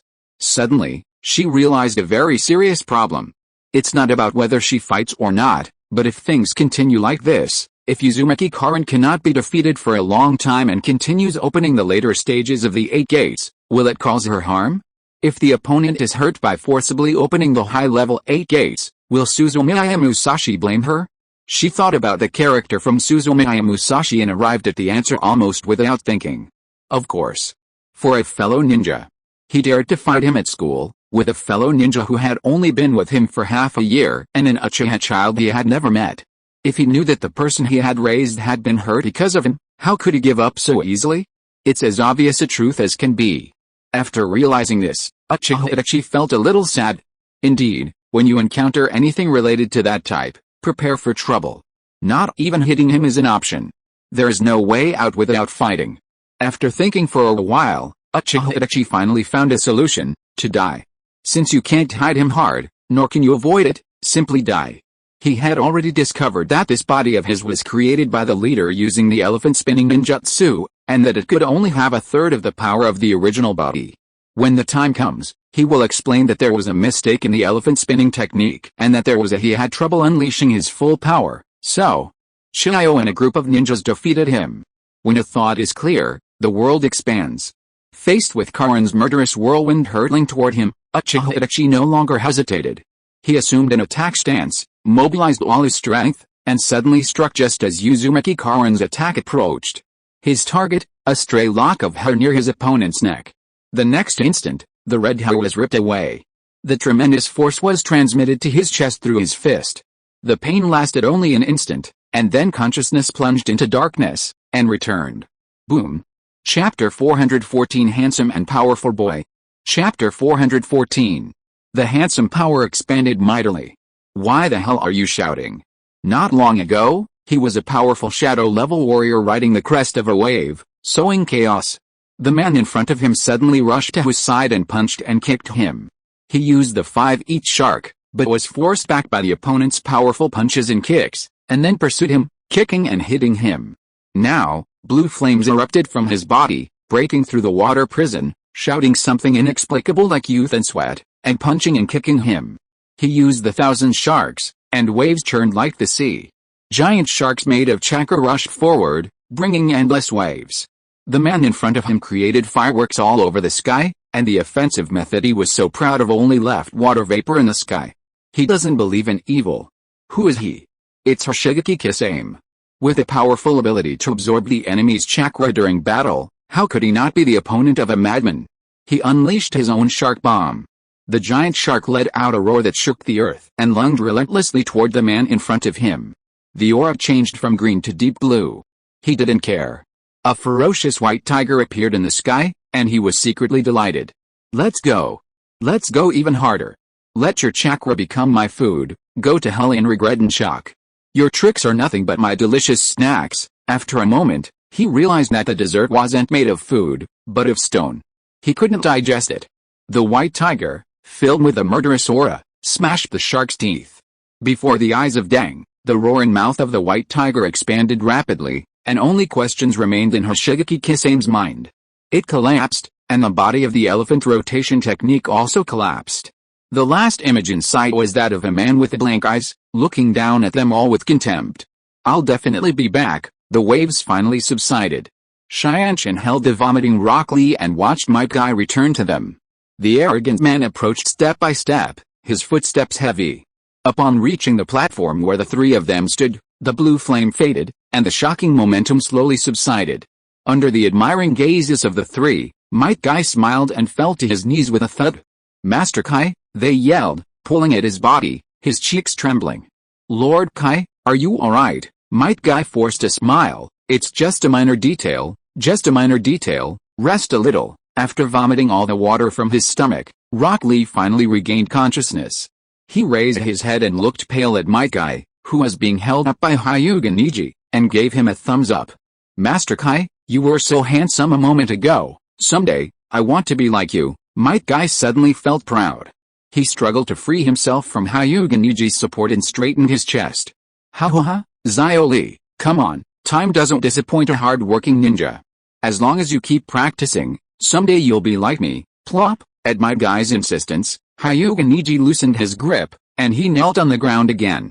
Just as handsome as me, people. After an hour, Might Guy, who had finally recovered a bit, led the three of them and met up with Chiyo and Uzumaki Naruto.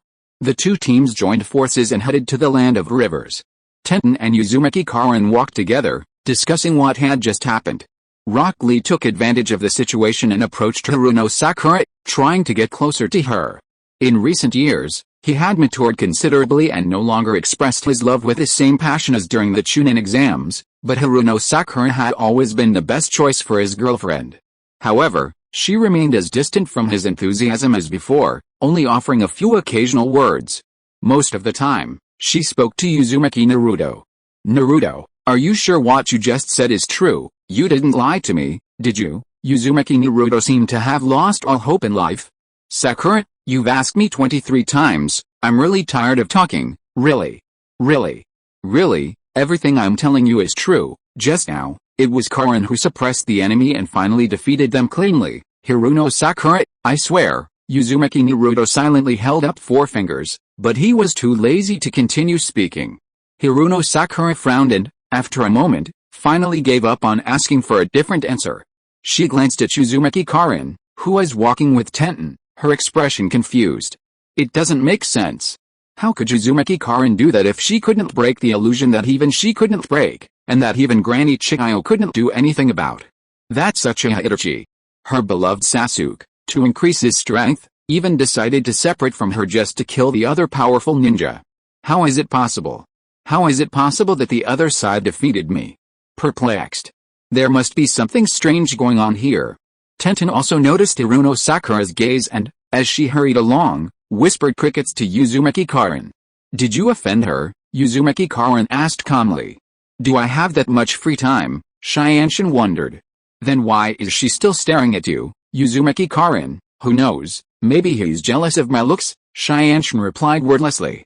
Of course, Uzumaki Karen was joking. But she didn't really understand Haruno Sakura's thoughts. That's how it was at school. Except for a few girls like Hinata, she wasn't very sociable with the girls. At first, Haruno Sakura, Yamanaka Ino, and a group of other girls would always hang out and play boring games every day. Occasionally, she would listen to someone quietly, but it seemed too dull, so she never joined in. She was too lazy to guess what the other person was thinking. If she had that much time, she'd be better off practicing the sealing technique Suzumiya Musashi taught her or finding a way to spend more time with Suzumiya Musashi. Girl stuff is boring. Chapter 415 Naruto is underestimated. Chapter 415, Naruto is underestimated. Tenten, Karen, Naruto said you defeated the enemy, is that true? Uzumaki Karen nodded, that's right, the opponent is Uchiha Itachi. The Mangekyou Sharingan illusion can instantly control anyone who looks at it. Shianshin, really? But since everyone was under the illusion, how did you break it so quickly? He said that if you encounter a member of the Uchiha clan, you can use sealing techniques to deal with illusions. As long as you use sealing techniques to suppress a portion of the chakra beforehand, when an illusion attacks you, the sealing techniques will lose control and the chakra blast will pierce through. I prepared in advance, Shianshin said, that's impressive too. And you defeated the opponent, Uzumaki Karen shook her head. The one I defeated wasn't Uchiha Itachi, but something strange, similar to a clone, and, she leaned closer and whispered to Tenten, I think the other side did it on purpose, intentional. Shianshin asked, surprised. Why do you say that? Is the other side an enemy? Uzumaki Karen replied. I'm just guessing. With Kagura's mind, she was more sensitive to the enemy's emotions than ordinary ninja. Although the battle was fierce, she discovered that the strange clone of Uchiha Itachi didn't seem to have much murderous intent when facing her. On the contrary, the other side's mood was very strange, making it impossible for her to understand. Although the fatal blow that followed was due to the explosion of the 8 gates, she still vaguely sensed that the opponent seemed to have missed on purpose. She wasn't sure if that was the case, but if her guess was correct, the other side's attitude might be related to Suzumiya Musashi. The group maintained a very fast speed and hurried along their path, and finally, the land of rivers appeared before their eyes. Hyugan Yuji. The Byakugan activated, and with the help of the ninja dog Puck, they finally reached a mountain. The enemy and Garazora are here, Parker confirmed, looking at the mountain in front of him. Hyugan Yuji opened his Byakugan again. The veins in his cheeks bulged, and his chakra output surged to its maximum. He peered up the mountain and finally spotted the group's target. The other group was right inside the mountain in front of them. The opponent's body was suspended in midair, its limbs hanging limp. An extremely abundant chakra flowed continuously from its body into a massive sculpture behind it. With a sudden jolt in his heart, Hyugan Yuji continued to observe. A human-shaped shadow made of chakra. A vague, enormous outline, and huge eyes that blinked open and closed. Inside, having determined the enemies and Gaara's location, another difficult problem arose. The other group was inside the mountain, and the entrance was blocked by a massive boulder. How to break it? Might Guy was right. 1. Now that his body had recovered, he prepared himself and delivered a powerful blow to the enormous rock at the cave entrance. The power of youth trembled twice, and the rock remained motionless. Invisible forces spread around the rock, sealing the cave entrance. Not even Might Guy's power could penetrate it. Everyone looked up. Following the direction from which the power fluctuations originated, they saw a talisman imprinted on the top of the rock. It had the words Mani, near written on it. No, it had a large seal written on it. It's a sealing technique, said Hyugan Yuji. She didn't know much about sealing techniques. Might Guy blinked, not understanding what Hyugan Yuji meant. A sealing technique is a sealing technique. Why are you looking at me? I wasn't the one who posted it. Hyugan Yuji sighed and then looked at Hatake Kakashi, who had remained silent the whole way. Do you think so? Kakashi Hatake only knew a little about the sealing technique in front of him. However, on this team, the one who knew it best wasn't him, but Uzumaki Karin. The other member of the Uzumaki clan had personally learned the sealing technique from Suzumiya Musashi. Her knowledge and understanding of the sealing technique should be greater than his own. Kakashi carefully observed the sealing technique on the rock. Soon, he had the answer in his mind. It must be the 5 seals barrier, Uzumaki Karin explained. 5 powerful seals act simultaneously. It's difficult to break it with brute force alone. Perhaps it's possible to use the 8 gates at full power, but the cost isn't worth it. We need to remove all 5 seals at once to break the rock. Why? With so many, why don't we look for the seal's location and remove it together? Uzumaki Karin quickly interrupted. It's not that simple. The 5 seals not only require a very high level of sealing technique, but also a large amount of chakra from the one who casts them. Once the sealing technique is formed, there will be a continuous supply of chakra. Once withdrawn, the chakra of the seal will condense into a mirror image of the ninja, which will destroy it. It has the same methods as the destroyer and is extremely difficult to control. Chiao heard this and said, it sounds similar to Karigakure's water mirror technique. Hiruno Sakura looked at Uzumaki Karin, who was speaking fluently, and frowned. So, this sealing technique is very troublesome, right? Uzumaki Karin raised an eyebrow, looked at her, and then said, however, there is a tricky way. Uzumaki Naruto, what method? Uzumaki Karin said, a ninja launches 5 clones and attacks at once. As long as the ninja's strength isn't high, it can be easily broken with the cooperation of others. Several seemed to be thinking about something. Then, they all looked at Uzumaki Naruto. I'm doing it, I'm telling you, don't underestimate people. Uzumaki Naruto was so angry that he jumped up and down. Don't bully me like that. After all, there are so many people here, how could I possibly be the weakest? Ahem, Might Guy explained, that? Naruto. Don't get me wrong, I'm just taking a look, a random person. Uzumaki Naruto grumbled inwardly. I can only say that prejudices in people's hearts are a mountain. His image as the last in school is hard to change, even after so many years. Back in school, he got into a fight with Uchiha Sasuke. At that moment, Uzumaki Karin stood up and said something fair. Naruto really isn't the most suitable candidate. Chapter 416 Breaking the Barrier. Chapter 416 Breaking the Barrier. Although Uzumaki Naruto seems unreliable, she knows he's no pushover. The Maiboku summoning technique, the Rasengan he's practiced for years, and the nine tails within him. Who knows if the 5 ceiling barriers can also conjure the nine tails chakra. Even if he can't, if the newcomer Uzumaki Naruto is smarter, he'll be a problem. Sai, who had rarely spoken, chimed in at that moment. What do we do? If Naruto can't, who else can hear? Uzumaki Naruto, Cyrillic lettered X. I always feel like the other person is saying something else. Uzumaki Karin's gaze shifted and finally looked behind Hokage Kakashi at Puck, who was licking his paws intensely. Everyone's attention was focused. Being observed like this, Parker shuddered. What? Don't get the wrong idea about me. A look of understanding crossed Kakashi Hotake's eyes.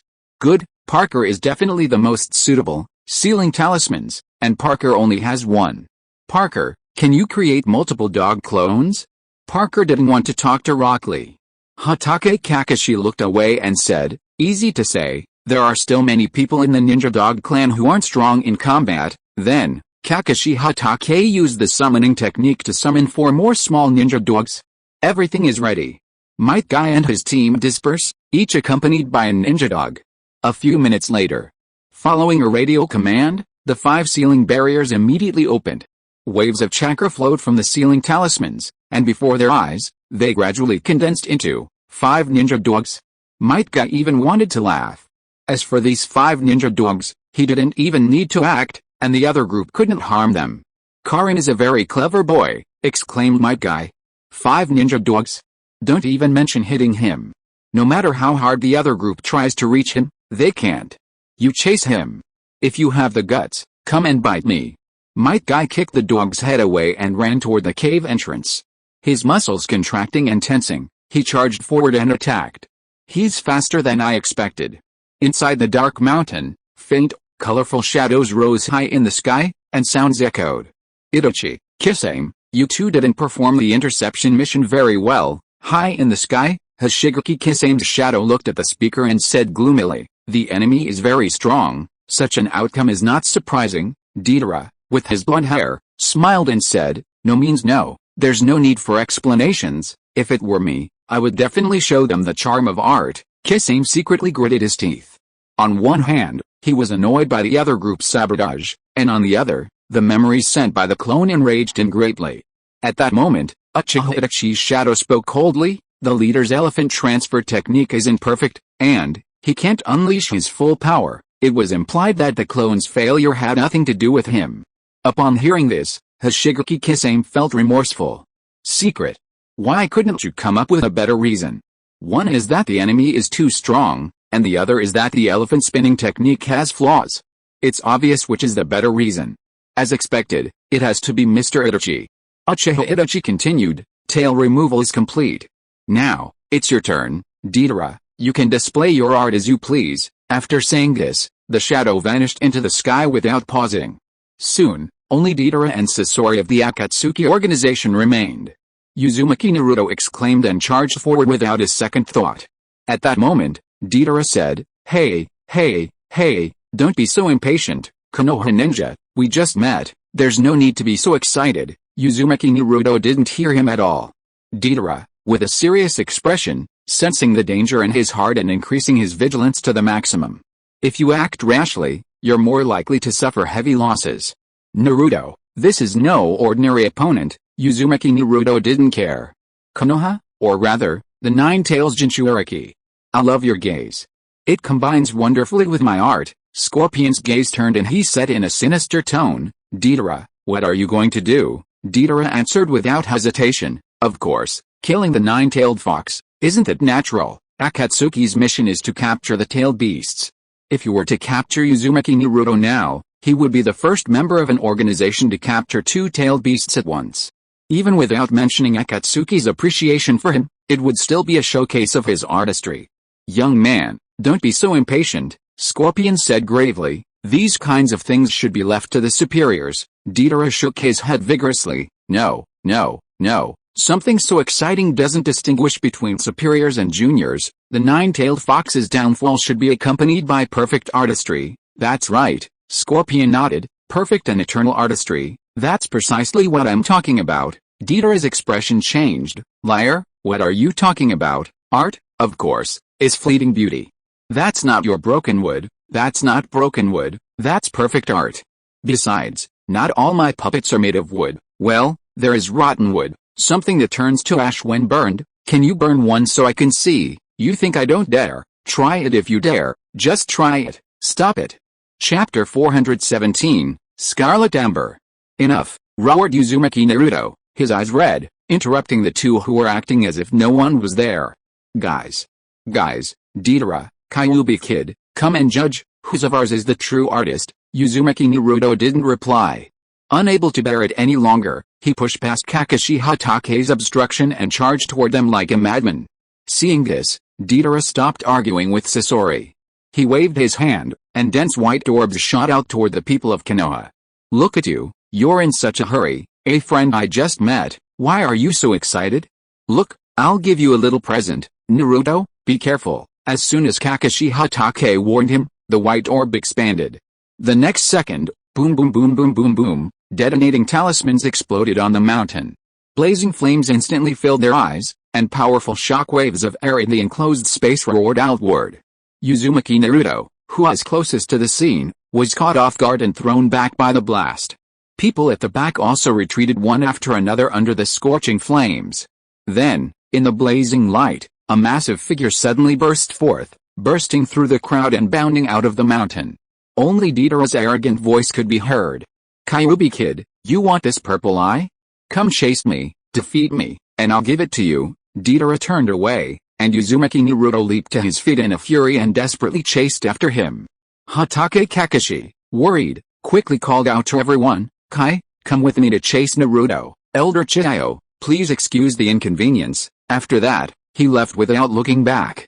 Even some of the younger ninja hadn't received any explanation and had to make the decision themselves. No way, Uzumaki Naruto was too important. As a top ninja of Konoha, having lived through the Shinobi World War and served in the Anbu, Kakashi Hatake understood the importance of the tailed beasts better than anyone. The nine-tailed fox within Uzumaki Naruto was a strategic force for Konoha. Its importance was even greater than that of all the young ninja present combined. It couldn't be lost. Tenten and the others exchanged glances and hurriedly followed Might Guy to pursue Uzumaki Naruto. Except for Chiyo, only Haruno Sakura, Uzumaki Karin, and Sai remained. Sakura Haruno stayed behind because Scorpion had the means to use poison, and she wanted to help Chiyo. She looked at Uzumaki Karin. Why don't you leave, Uzumaki Karin? I'm afraid you'll die here. Haruno Sakura's face darkened. She looked back at Sai and asked, and you? Why don't you leave? Sai tilted his head and looked at Haruno Sakura. After 3 seconds, he turned around and left. Haruno Sakura, she was stunned. Did you really just leave like that? I suddenly remembered that the enemy can now fly, so I'm the most suitable person to help. I'd better go find Naruto. What she said made sense, she was still angry. You two brats, are you going to join this old woman to stop me? A deep voice caught Haruno Sakura's attention. Scorpion said, don't stop me. Let me go find the nine-tailed imp. I can show you compassion and let you live. Scorpion, of course, that's literal. A young body is excellent material for making puppets, although there's still a difference in strength between you and old woman Chiyo. If you make a puppet, it should be more or less equal. Haruno Sakura was surprised. She turned to look at Chiyo, wanting to ask if that was true. And then she saw her solemn expression. Chiyo remained silent, but she had already given her answer. She looked at Scorpion, the former puppeteer genius of the Sand Village, with sighs and sadness in her eyes. Originally, the opponent could have been a ninja genius from Tsunagakure. Originally, the other side was also a boy full of love and tenderness. It's just that the wars and massacres that have always occurred in the ninja world have created one tragic fate after another. She untied the rope that bound her hair and let her short, dry, gray hair fall over her shoulders.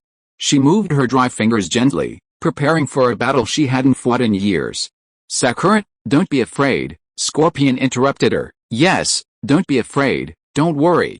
Although it's best to use a living body to make a puppet, to prevent you from interfering with its production, I'll prepare anesthesia for you and then I'll slowly empty your body. Your body is relatively slender, so it's more difficult to modify. But it doesn't matter. I'm the master of puppets in the ninja world, and I'll certainly equip you with the most suitable weapon. Haruno Sakura clenched her fists, trembling.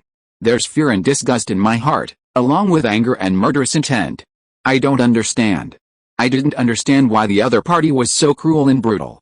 At that moment, I just wanted to crush him with my fists and disappear along with that disgusting human puppet. Sakura, don't despair, Chiyo warned. It's Scorpion's proudest human puppet, Feilyuhu. It has powerful offensive and defensive properties. The ninja tools are concealed with poison. If it scratches your body, not even I can guarantee your safety. Hiruno Sakura, Grandma Chiyo, do you know anything about this puppet? Chiyo shook her head ruefully. At first, yes. But now, Scorpion has undergone many changes. Just by looking at its appearance, one can no longer distinguish what it is. Its power will only be greater than before, not less. Zioing, Feilyuhu's body is extremely strong. I'm older and have no way to break through that defense. Therefore, this matter is solely in your hands. Uzumaki Karin, standing to the side, looked at Chiyo in surprise. Chiyo continued, you are Tsunade's disciple. Your strange power is unsurpassed in the ninja world. Only if you use strange power to break through the Scarlet Amber's shell will we be able to get rid of Scorpion. Hearing this, Hiruno Sakura silently clenched her fists. But be careful not to hurt yourself with the opponent's hidden weapons. Not at all. This is a modified puppet. I don't know where the attack will come from. You must be very careful. Understood, Granny Chiyo. Uzumaki Karin watched the two people talking privately, then glanced at Scorpion's exposed shell and finally couldn't help but say, hey, do you want me to help? Hiruno Sakura smiled confidently. No need, Grand Chiyo, and I can handle it. Beneath Uzumaki Karin's Byakugan, Hiruno Sakura began to attack. She put her hands behind her back, her eyes flashing like lightning, and she intently watched Scorpion's every move. Beside her, Chiyo moved in unison. The old man and the young man moved as fast as the wind, and the next instant, Scorpion opened its mouth and unleashed needles like rain. Whoosh! Chapter 418 Grandparents and Grandchildren. Flying needles sliced through the air and whizzed toward Hiruno Sakura. She shifted her body shape accordingly, and as the needles drew near, she made exaggerated, dramatic movements to dodge each attack. 1 meter, 2 meters, 3 meters. Hiruno Sakura seemed to be struggling to walk in the rain. Behind her, Chiyo's eyes widened as she carefully manipulated the chakra lines in her hand, watching Hiruno Sakura's movements, fearing she might be unable to dodge and get hurt. This dramatic scene left Uzumaki Karin, who was watching from behind, speechless. Uzumaki Karin put one hand on her hip and covered her forehead with the other. I couldn't help but complain to Hiruno Sakura in my heart. No, let's just say, does the battle have to be this dramatic? Yes, Granny Chiyo said the Amber Feilyuhu is very tough, but have you ever thought about using other means? For example, root shurikens or something. In her hands, she twirled 2 barbells, high-quality weights she had taken from her belt. They were incredibly heavy. If swung with force, the damage inflicted was no less than that of a high-destruction ninjutsu. This was a method she had learned from Suzumiya Musashi. Hey, you really don't need my help. Uzumaki Karin feared Hiruno Sakura would be embarrassed, so she offered her a way out. No need. Hiruno Sakura became more aggressive. She simply couldn't believe that with the skills she had learned following Tsunade for 3 years, she couldn't defeat a guy hiding inside a human puppet. After a while, with Hiruno Sakura's valiant struggle and Chiyo's full support, Hiruno Sakura finally pummeled Feilyuhu all over, and he finally crashed into the stone wall inside the mountain, shattering into pieces as he hit the ground. Hiruno Sakura felt a little proud. She turned to face him, hoping to catch a glimpse of Uzumaki Karin's surprised expression. But what she saw was a figure spitting out melon seed rinds. Hiruno Sakura's face darkened. Seeing this, Uzumaki Karin unconsciously held out the melon seeds in her hand and said, "Want some, Hiruno Sakura?" Just as she was about to do so, a figure slowly rose from the fragments of the Feilyuhu amber she had smashed against a mountain. Along with the sound of pieces colliding, a young voice echoed through the cave. Nice trick, the young man from Konoha? Hiruno Sakura suddenly felt furious, as if she were facing a formidable enemy. Chiyo. Grandma Chiyo, is this Scorpion's true form? There was no reply. Hiruno Sakura turned her head in surprise and saw Chiyo's eyes trembling and her mouth opening and closing, as if she were stunned by the scene. You, how can you be so young? Scorpion lifted his lips and flashed a beautiful smile.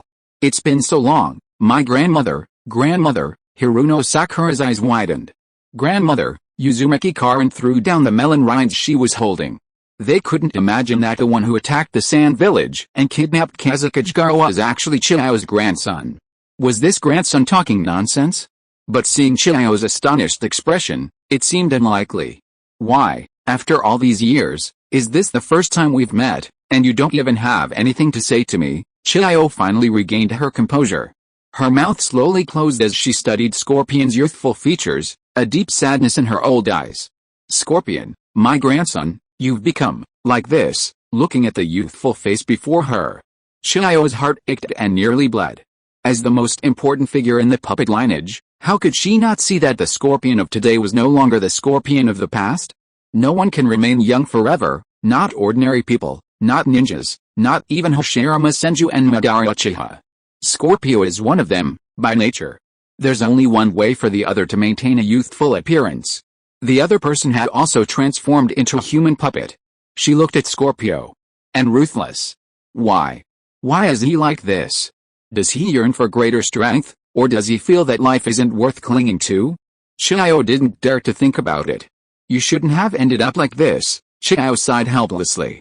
Scorpio smiled gently. Shouldn't I? There's nothing wrong with it, isn't it good how I am now? It's something wonderful. Grandma, you should understand. A human puppet is not something you should attempt, Chihiyo roared. Scorpion still had a dull expression, perhaps because his body had become a puppet and he was incapable of expressing complex emotions. For a while, I wondered if my parents wouldn't die if they were like puppets. Do you know how happy I felt when I hugged the parents I created myself? The sadness in Chihiyo's eyes intensified even further. Scorpion continued, since then, I've known the art of eternity. It's the only thing worth pursuing for the rest of my life. You know, I have a lot of talent. As long as I want it, nothing can stop me. Let me show you my results, Scorpion said, summoning his puppet. Chihiyo couldn't contain her shock and exclaimed in surprise. 3 generations, she stared at Scorpion in disbelief. It was you. You killed the 3rd Kazekage. Scorpion smiled and asked, why do you want to praise me? Chihiyo, that's the Kazekage. Things like villages and shadows have made the world so disgusting. Chihiyo was heartbroken. You should know that what happened to your parents was an accident. I don't care. Scorpion suppressed his smile. I just know that right now, nothing is more important than my art. If you are listening to this novel on a channel other than Fanfic World, it means it was downloaded and re-uploaded without effort. We warmly invite you to visit our channel, Fanfic World. There you will find the original version of this story and many other novels of various genres. We look forward to seeing you dive into a world of incredible novels. Chapter 419, Hiruno Sakura's Attack, Super Strength. Chihiyo looked at Scorpion, who was rambling on wildly, with an extremely complex expression. Many years ago, the 3rd Hokage suddenly disappeared. The entire village searched for him for days, but couldn't find him. Until we learned that Orochimaru had impersonated the Kazekage and killed Sarutobi Hiruzen. Isn't it enough for you to join that evil gang? But you've also gotten involved with someone like Orochimaru, Scorpion asked indifferently. So what? Everyone gets what they want. Isn't that reasonable? He didn't notice Hiruno Sakura's sudden cold expression and continued talking to himself. As for the evil gang, don't use those words to deceive children in front of me. Sin, among the ninja, aren't the 5 major ninja villages guilty? Guilty or not, it's the best place for me. Since you insist on preventing me from capturing the 9 tails, I'll have no choice but to kill you, Granny, Scorpion said, and with a flick of his finger, the 3rd Kazekage's human puppet instantly appeared before him. Just as he was about to attack, Hiruno Sakura flashed and blocked Chihiyo. Did you just say you knew Orochimaru, Scorpion? So what? Where's he now? Hiruno Sakura asked impatiently. Girl, Hiruno Sakura wasn't upset about being called stupid, she was just anxious. She clenched her fists and made a cracking noise. It doesn't matter if you don't tell me, I'll beat you until you do. If the puppet hadn't been designed to be an exaggerated size, Scorpion would almost have laughed out loud. He looked at the ignorant pink-haired girl in front of him and decided to help her. Kill the opponent first. The 3rd generation Kazekage's puppet suddenly opened its mouth, and the next instant, long strips of fabric spurted out of its mouth, like flexible tentacles, rushing toward the pink-haired girl in front of him. Sakura, come back, Chihiyo hurriedly reminded him, but Hiruno Sakura didn't hear her at all. The information about Orochimaru was right in front of him. It seemed he could learn the news about that figure he'd been thinking about day and night in a second. He couldn't bear it, nor could he wait. Facing the strips of fabric attacking him, the chakra of the strange power surged to the tip of his fist. What? Boom! A faint cry was heard, followed by a huge explosion. Hiruno Sakura threw a punch, slicing through the air and the ground beneath her feet. But she failed to completely destroy the incoming attack. The long strips of fabric that emerged from the mouth of the third-generation wind shadow puppet were not only powerful but also extremely resilient. Although the blow was powerful, only the portion in close contact tore, and more strips of fabric trembled violently, and then the power dissipated in the tremor. Seeing this, Hiruno Sakura was about to attack again, but at that moment, with a hiss, thick smoke billowed from the long strip of fabric and, almost instantly, enveloped Hiruno Sakura. Naturally, she didn't dare to let her guard down at that moment.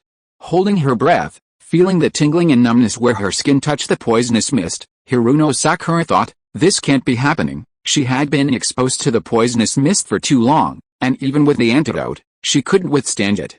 The resilient strip had trapped her. Hiruno Sakura's mind flashed across Sasuke's face, and she raged. Then, she pulled the detonating talisman from her arms. Boom! The burst of fire caused a powerful impact. In an instant, the scorpion's media shattered, and long strips of fabric floated out. Sakura Hiruno was half kneeling on the spot. Although she controlled the chakra table, large areas of her skin were still burned by the detonating talisman. Puppets, a man and a woman, for fight. Together. Ding ding ding ding ding, he yelled at Scorpion. As the battle raged on, the weapons of the two puppets began to warp and crack, and finally, Scorpion began to grow impatient. The figure suddenly leaped back. He waved his hands, controlling the third Kazakage puppet to retreat swiftly, and all the weapons attached to the puppet were launched toward the two people in front of him. First, then they grew larger. Threads of black iron sand condensed and emerged from the mountain, finally forming sharp blades in front of the wind shadow puppet. Suddenly, a sharp blade fell and sliced through the air. Cut, cut, cut, cut, the rocky ground shattered. Hiruno Sakura grabbed the head-sized stones surrounding her and hurled them at Scorpion's figure. Bang, bang, bang, the sharp iron sand blade slammed into the stone and it shattered into pieces. Hiruno Sakura continued running between the twisted stone slabs, both to avoid the sharp blades and to block their view. Haha, running away like a rat, she stopped. The iron sand began to decompose and then gradually accumulated. More and more. When the iron sand reached a certain size, a huge iron drill gradually appeared inside the mountain. It was several meters long and thicker than a human. It stood upright inside the mountain like a massive iron beam. This time, let's see how you hide, Scorpion said in a low voice, crushing the stone floor into dust. There was a large, transparent hole in the mountain. Hiruno Sakura became ruthless. She clenched her fists and used her supernatural powers without restraint. Her whole being was like a human machine. Her body flashed, and her fists kept pounding the iron rod. Unfortunately, it didn't play a significant role. Uzumaki Karin, who was ready to rescue Hiruno Sakura from behind at any moment, dodged a step forward. Followed by boom, boom, boom, the dome finally lit up. Chapter 420 Uzumaki Karin takes action. Under the ravages of the powerful force, the original mountain could not withstand it and collapsed. The battle finally paused briefly.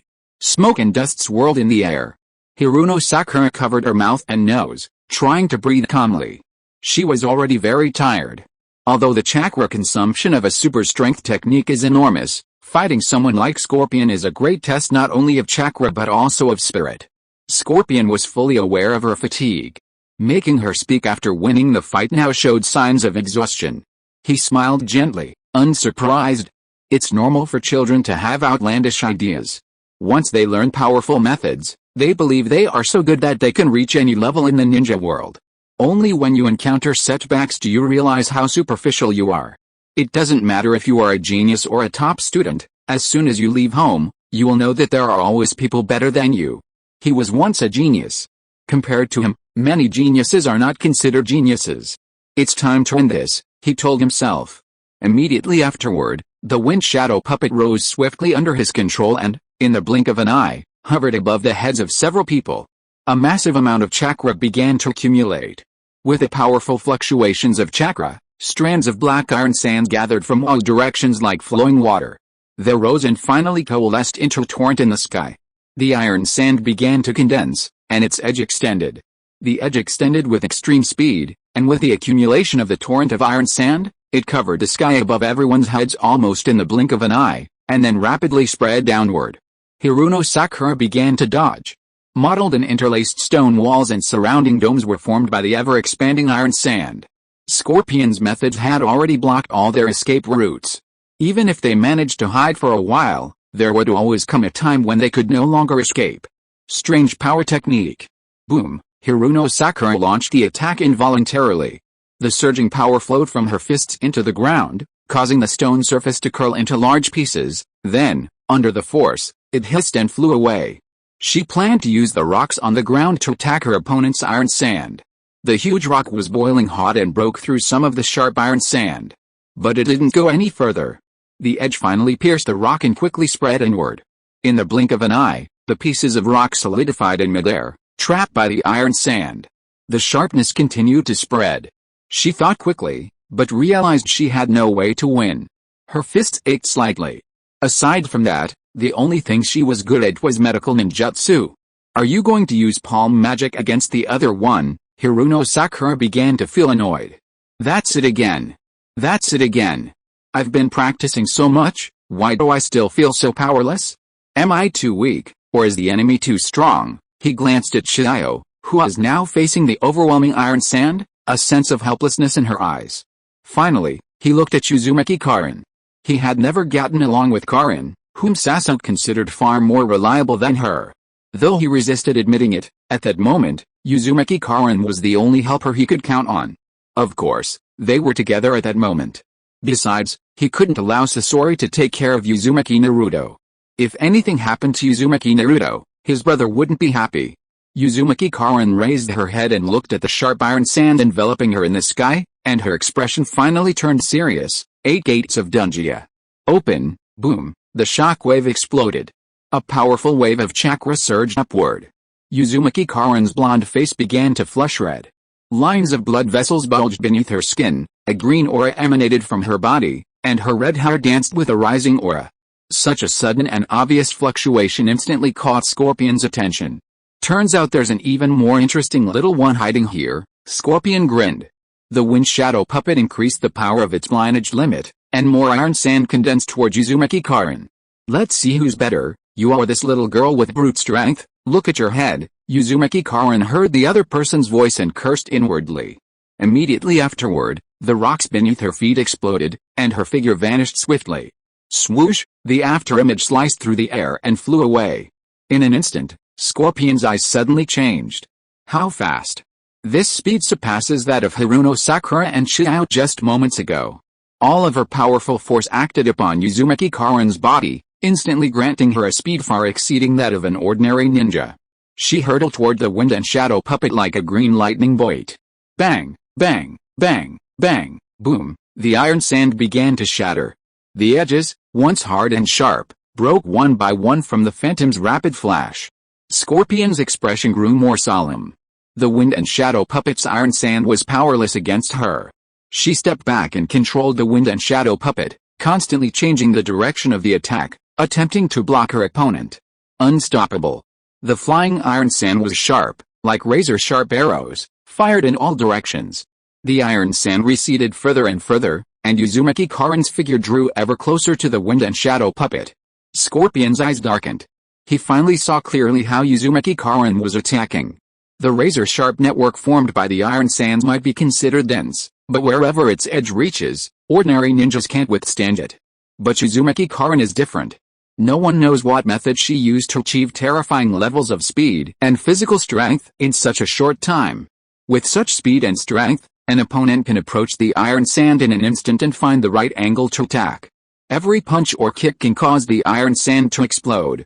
This is because the iron sand has a certain thickness to ensure its durability, so not all directions are sharp edges. Under the condensation, there are always angles that present a plane. Although this angle changes rapidly as the iron sand spreads and grows, when the opponent's speed reaches a certain level, the speed of this change can no longer keep up with their reaction. This won't work. The iron sand is too slow. Realizing this, Scorpion quickly changed his strategy. Condensing 10 in succession, the Feng-Ying puppet flapped its arms, and 10 iron spikes, like pillars of a wall, pierced through layers of iron sand and hurtled toward Korin's vortex. Seeing this, Uzumaki Karin's white eyes suddenly lifted, and as she flapped her arms, she concentrated all her strength. Break. Chapter 421, 8-Gate Dungia, Generation Approval. Boom, a thunderclap echoed through the clear sky. The air above the field churned. The iron bar, several meters long, shot out at an even greater speed as soon as it touched Uzumaki Karin. The large iron net shattered layer by layer in its wake, and after knocking down several iron bars of the same size, it pierced the rock with a loud crash. Uzumaki Karin's figure flashed and followed the iron point, her gaze fixed on Scorpion's body. Capture the thief and capture the king. As long as Scorpion, the puppeteer, is captured by her, the human puppets controlled by the other side will be useless. Her purpose was all too obvious, and Scorpion also knew that the other side's target was him. The chakra thread in his hand moved swiftly, and as he retreated, the wind shadow puppet suddenly blocked in front of him. Boom, the iron bars continued to roar, flying one after another under immense force. With the effect of the bloodline limit, they hurtled toward Uzumaki Karin again, seemingly endless, blocking her path forward. Break, break, break, Uzumaki Karin continued to roar closer. Scorpion's expression finally turned serious. He looked at the arrogant Uzumaki Karin in front of him and truly considered her an opponent of equal standing. If this continued, Feng-Ying wouldn't be able to stop him. The speed of the iron bars finally slowed. It wasn't that the Kazakage puppet's bloodline limit was weak, but rather that he was gathering new means. Strands of iron sand gathered in front of Scorpion, gradually forming a thick wall that separated him from Uzumaki Karin. Gazing at the iron sand that steadily condensed before her, blocking the time limit, Uzumaki Karin's momentum grew ever stronger. The fifth gate, Duman. Open, the shackles on her body were removed once more, and an even more powerful surge erupted from her. Uzumaki Karin stared at the heavy iron sand before her with a fierce, piercing gaze. Break it, boom, the tip of her fist touched the iron sand. In the world, time seemed to stop for an instant. Then, a wave of power, centered on her fist, spread in all directions. The ground shook. Rocks cracked.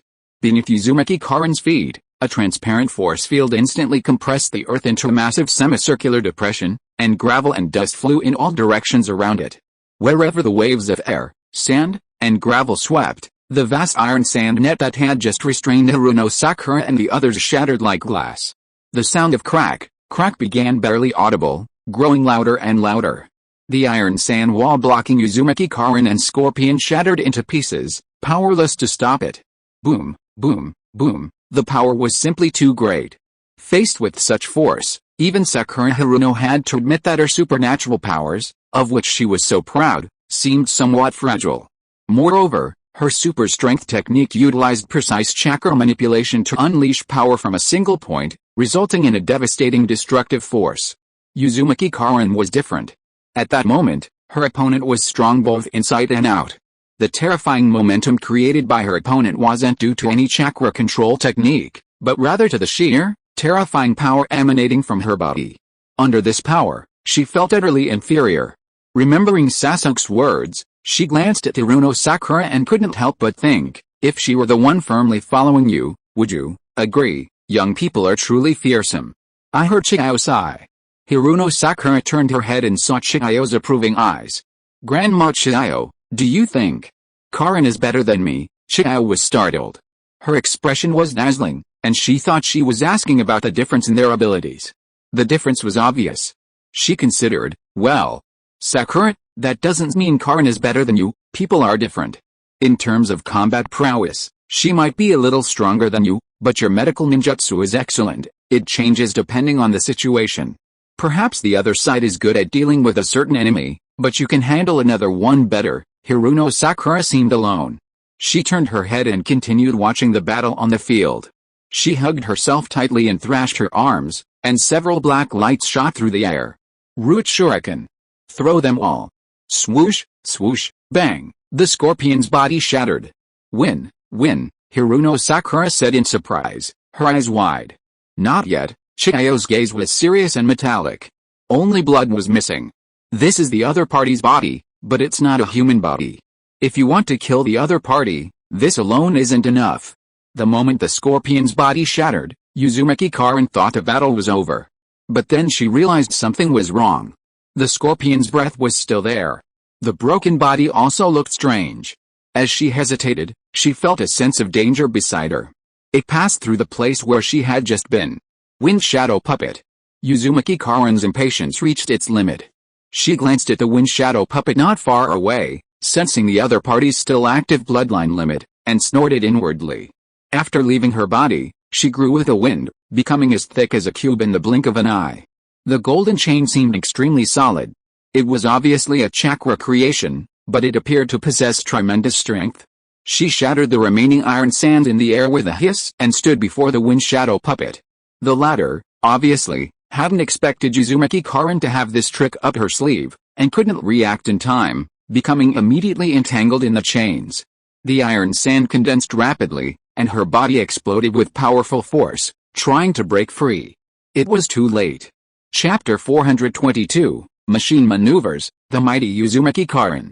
The Diamond Seal, the iconic ninjutsu of the Uzumaki clan, is a special seal renowned throughout the ninja world, possessing immense power. This mighty diamond seal can even suppress the tailed beasts. Though the Wind and Shadow Puppet is strong, it is no match for the power of the tailed beasts. With its mouth agape, the iron sand swirled rapidly in the air, as if preparing to launch a deadly attack, but instead, it received a punch from Uzumaki Karen. Bang! A burst of power was unleashed.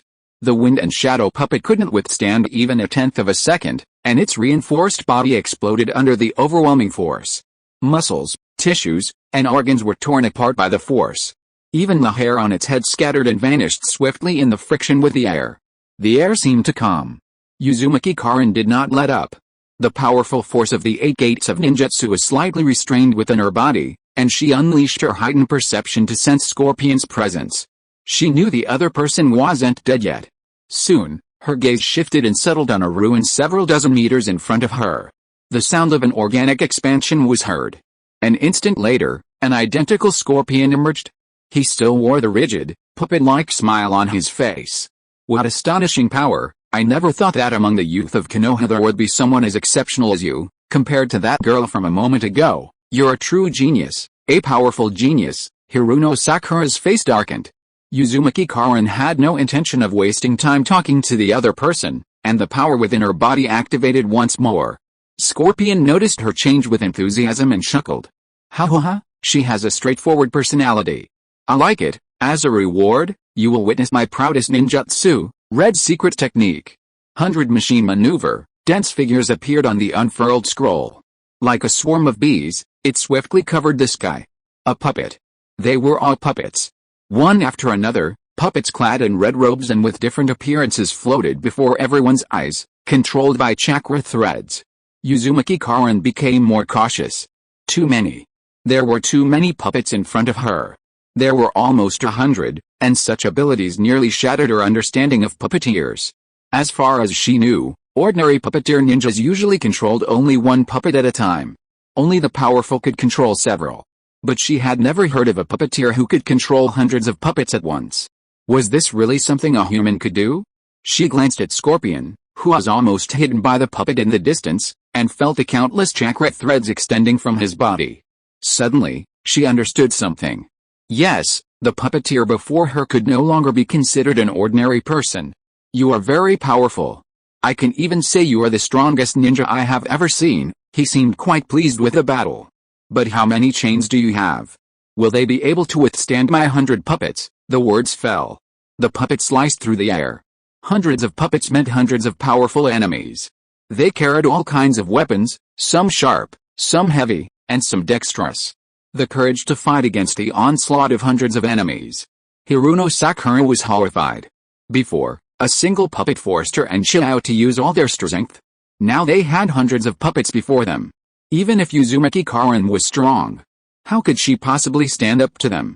Watch out, Chiao shouted. She also didn't believe Uzumaki Karen could handle such a method. And as for Uzumaki Karen herself, she was terrified. Scorpion. Had his grandson become so powerful now? Originally, he should have been the genius of Tsunagakure. But now, They were on opposite sides. She hurriedly unfurled a scroll, and with a hiss, 10 white puppets appeared before her. Without even having time to say a word, she gathered all her strength, and the chakra threads instantly connected the 10 puppets, and she launched herself forward in desperation. White's secret technique, Chikamatsu 10 persons. The treasure inherited by the Sands village was also their most powerful fighting method. But now, she didn't have the slightest confidence in being able to use this technique to compete with Scorpion. Her grandson was no longer a human being. Swoosh, swoosh, swoosh, a figure burst into the air. Scorpion noticed Chihiro's actions, but didn't react much. Had it been earlier, he would have found it very interesting to fight Chihiro's Chikamatsu Teninshu, to test his own strength. But now, his interest lay in Uzumaki Karin. Killing this ninja would excite him more than facing Chihiro. Uzumaki Karin stood still. Sensing the puppets and sounds rapidly approaching from the front and behind, her expression remained unchanged, only her gaze grew more serious. Resolute and unwavering. In view, hundreds of puppets swarmed, obscuring the sky and the sun, but there was no trace of fear in her heart. The encouragement that Suzumiya Musashi had received in the past seemed to echo in my ears. Karin, well done, you have progressed more than I expected. The 8 gates can unleash their full power in your hands. I believe that one day, in the future, you will become a powerful kunoichi and be able to protect me, brother. I will become stronger and stronger, Uzumaki Karin murmured to herself, and then a strong desire to fight surged from the depths of her heart. Let's fight. Let's battle. Physical ninja, 8 gates ninjutsu, born to fight, 8 gates of Dunjia, the 6th gate of Jing, opens, boom, as if boiling oil were poured onto a blazing fire. Uzumaki Karin's green flames suddenly exploded. Chakra expanded and rolled like roaring waves, rising from her body into the sky. Gravel began to float around her, and the ground trembled beneath her feet. The vigorous wave of air suddenly exploded with her at its center. The red robe of the rapidly approaching puppet was ripped by the gust of wind, the fabric tearing away and leaving only the sound, revealing the main body of the puppet mechanism inside. Great, Scorpion's voice was extremely excited. Great, I admit my mistake, you're more worthy to fight me than the Kyuubi child. His voice was unhinged, and he didn't flinch at such a powerful enemy. Uzumaki Karin looked ahead. The puppets, tightly packed together, were rapidly approaching, and she could already clearly see the opening and closing mechanisms and the poisoned blades. Inside the body, the power was like rippling waves. She raised her arms, and the next instant, her arms turned into shadows. To the peacock, boom boom boom boom boom boom boom. Fire flying all over the sky. Chapter 423 Death of Scorpion. What does it feel like to be bored? Hiruno Sakura hadn't known before and only thought it was the feeling of losing your appetite after eating too much. But at that moment, she truly felt it. She gazed at the fire flying in the sky before her. She heard the roar echoing endlessly in her ears. Seeing Chihiro's puppet group, facing a formidable enemy, explode into pieces under Uzumaki Karin's fists. The hostility towards Uzumaki Karin and the comparison that arose from Sasuke's words vanished at that moment. At that moment, she even understood Sasuke's feelings quite well. If a girl's evaluation was based on her fighting ability, Uzumaki Karin must be an unparalleled beauty. She wondered if Sasuke would confess his feelings to Karin Uzumaki directly upon seeing her current appearance. Hiruno Sakura couldn't help but let her thoughts wander. She felt a little tired. Very tired. She wanted to go back to the village. There were no women her age in the village igniting fire with their fists, nor the golden light of chains gleaming in their eyes. Only the attentive Uzumaki Naruto and Rock Lee remained, along with the patients awaiting treatment at Konoha Hospital. Everyone was very kind and spoke with gentleness. Time ticked by second by second. The sound of the explosion abruptly ceased. Is it over? Hiruno Sakura whispered weakly to herself. There was no longer a puppet in the sky. Shards of fire fell slowly, as if to end the battle. In the light of the fire, a golden chain sliced through the air and shot towards Scorpion's body. He didn't even resist, allowing the chain to strangle his puppet body and create cracks, then swiftly withdrew it. An extremely sharp white light emanated from Uzumaki Karin's eyes. She clenched her right fist and was about to launch an attack. Hiruno Sakura suddenly regained her senses and cried out in shock, "Wait a minute." Uzumaki Karin stopped what she was doing and looked impatient. What happened? Undeterred by the other person's tone, Hiruno Sakura rushed over to Uzumaki Karin. "Karin, wait a minute. I want information about Orochimaru and Sasuke." Uzumaki Karin frowned. Finding Sasuke was an unspoken goal among her Konoha comrades. She hesitated for a moment and then nodded at Hiruno Sakura's proposal. Hiruno Sakura didn't dare delay and hurriedly asked Z, "Tell me about Orochimaru, where's he?" Scorpion's gaze turned to Hiruno Sakura.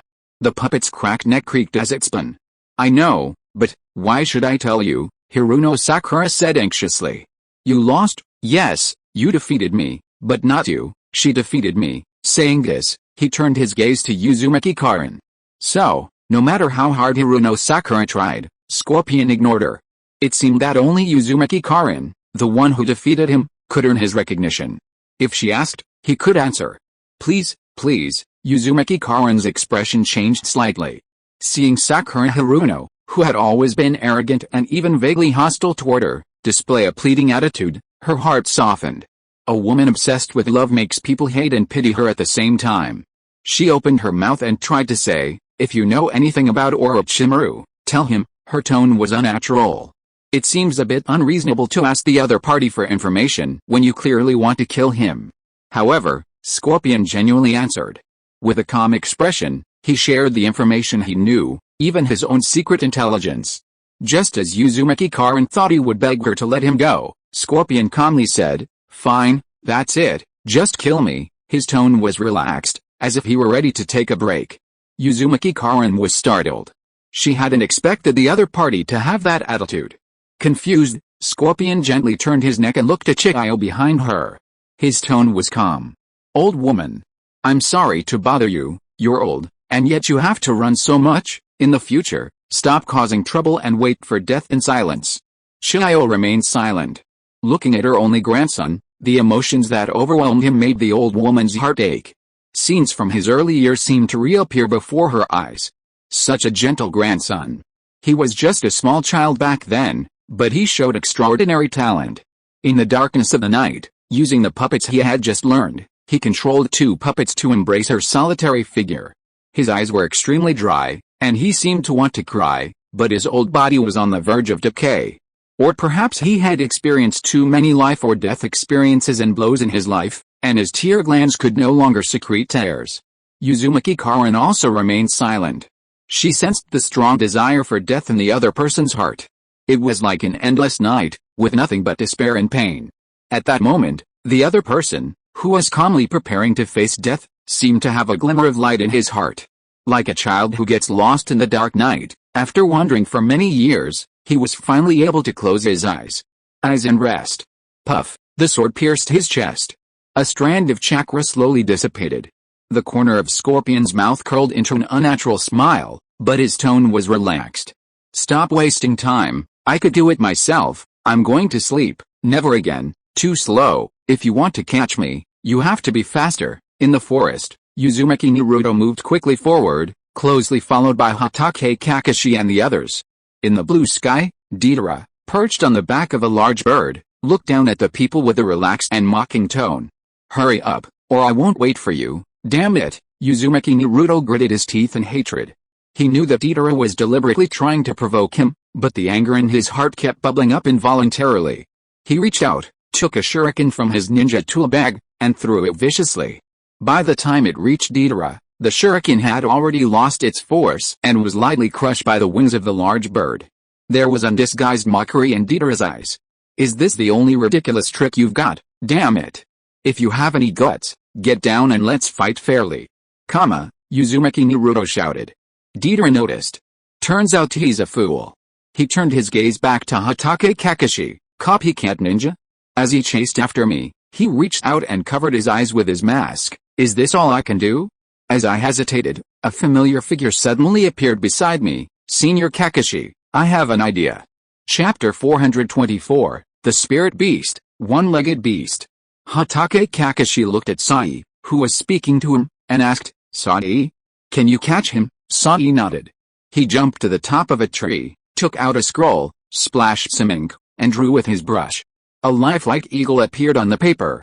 "Ninja technique, fake super beast painting, Kakashi-senpai." Hokage Kakashi's eyes lit up, and he immediately jumped onto the eagle. The eagle flapped its wings and took off, and in an instant, it caught up with Uzumaki Naruto, who was standing in front of it. Seeing him, Naruto jumped up without hesitation. Awesome, Sai, thanks, you're welcome, Sai replied indifferently, without stopping his brush. Soon, 2 more ink black eagles appeared. Senior Kai, get on, Might Guy, Niji Hyuga, and others jumped onto the eagle's back. The enormous wings flapped through the air, and soon, with the eagle's help, the group quickly closed in on Deidara. Oh, not bad, Deidara laughed at this. But it won't be so easy for you blackbirds to catch me. Deidara extended his right hand, and the mouth between his palm continued chewing. After a few chews, he spat out small white pellets. A bullet, swiftly toward those pursuing him. Deidara made a similar sound. It ripped, then there was a loud explosion. Intense flames erupted behind them. Although the ink-black eagle on which Kakashi Hatake and the others were riding tried its best to dodge it, it was caught on the blast and turned to black ink. Is the horrible thing you drew more solid? Sorry, Sai smiled bitterly and shook his head. No. Although the fake paint of the super beast can mimic the physical state of animals to a certain extent, its own strength isn't very high. With his current painting skills and chakra, he couldn't withstand the powerful impact of the explosion. Are we just going to let this guy get away with being so arrogant? Uzumaki threw Naruto to the ground, gritting his teeth in anger. At that moment, Shianshin, who had always been rather quiet, suddenly spoke. I can. Hearing this, Rock Lee asked hesitantly, Shianshin, what does I can mean? Do you have any idea? Shianshin nodded and spoke under everyone's expectant gaze. The fake giant eagle can't withstand the impact of the explosion, but the real one can. Rock Lee looked puzzled. Really? Under the watchful eyes of several, Shianshin drew his arrow from the treasure chest and unfurled it with a hiss. Suddenly, dense markings and runes appeared before everyone. Tenten quickly found one and bit it. With her finger, she formed hand seals with both hands and placed them on the scroll. Encouraged by Suzumiya Musashi, the rapidly growing chakra surged forth. Ninjutsu, psychic summoning technique, bang, accompanied by a thick cloud of smoke, a massive figure appeared before everyone. Its ferocious fingers, like steel hooks, sank deep into the ground. It was an enormous bird. This giant bird was much larger than Sony's fake Super Beast painting and Deidara's plastic bird. The giant bird appeared before everyone. The giant bird followed the direction Tenten indicated and saw Deidara flying high in the sky on a white bird. Of course, to him, the white bird was just a small bird at that moment. It was a truly enormous bird. No problem, the one-legged giant bird also replied, and then bowed slightly. It gently fluttered its feathers and spread its wings, reaching a wingspan of 30 meters, casting a large shadow over everyone's heads. Shianshin, is this your summoned beast? No wonder they look down below Might Guy's Teenage Mutant Ninja Turtles. If it were him, I'd choose such a cool ninja beast even if I had to choose 1,000 times. It's a shame he has so little talent for ninjutsu and is destined to have no chance of summoning a beast in this lifetime. That's right, at that critical moment, Shianshin tried to hide his happiness. This is the psychic partner my master found for me. Hurry up, that guy's going to fly away, the one-legged bird urged them impatiently.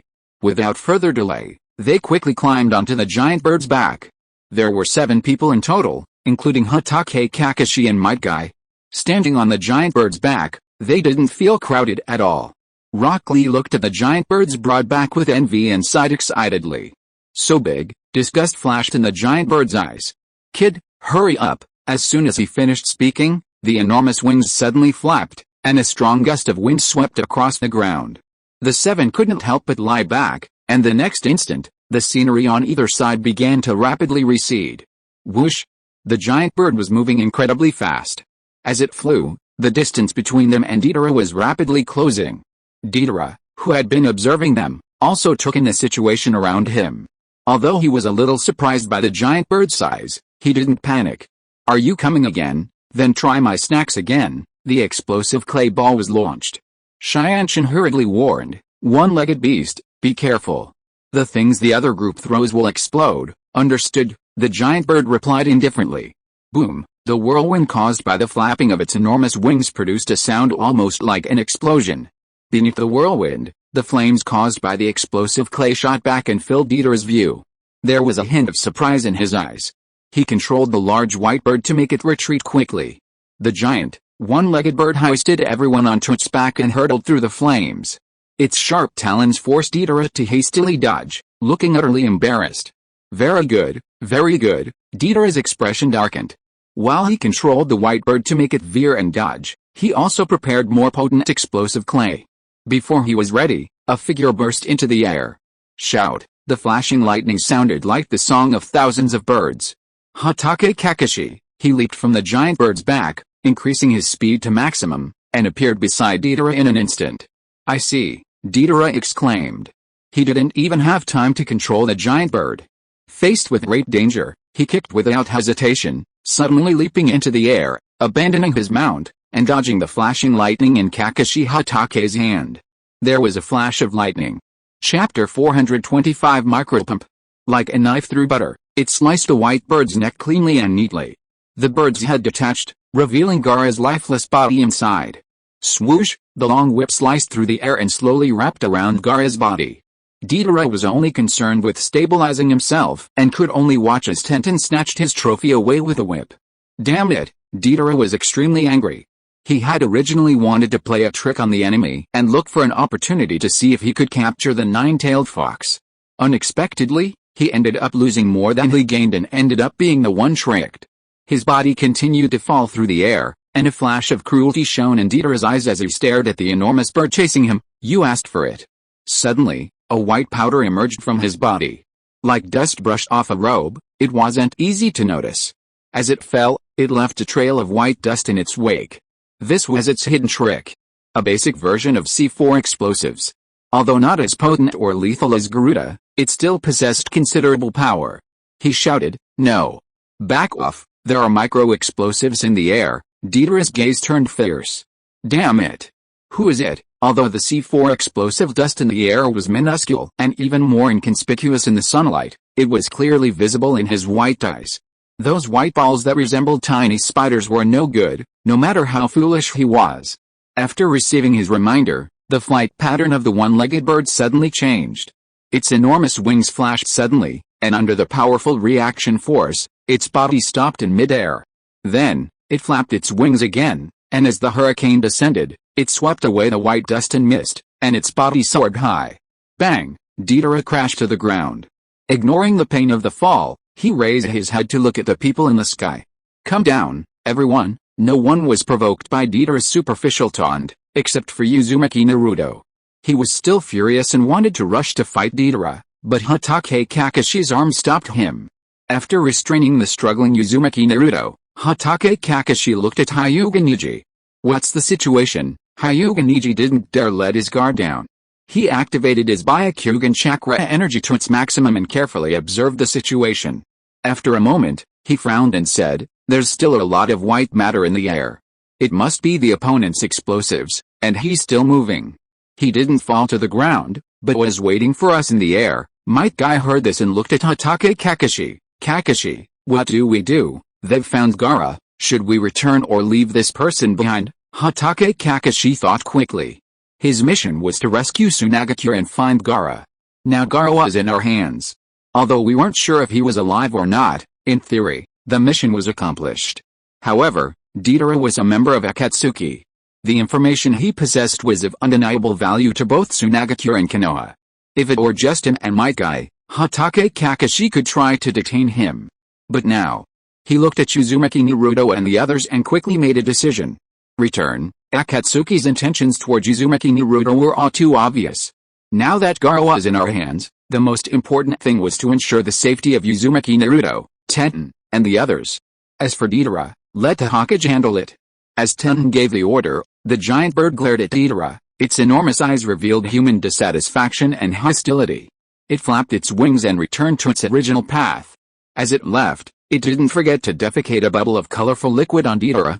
A mass of liquid weighing at least several tons flew toward Deidara, a mixture of liquid and water.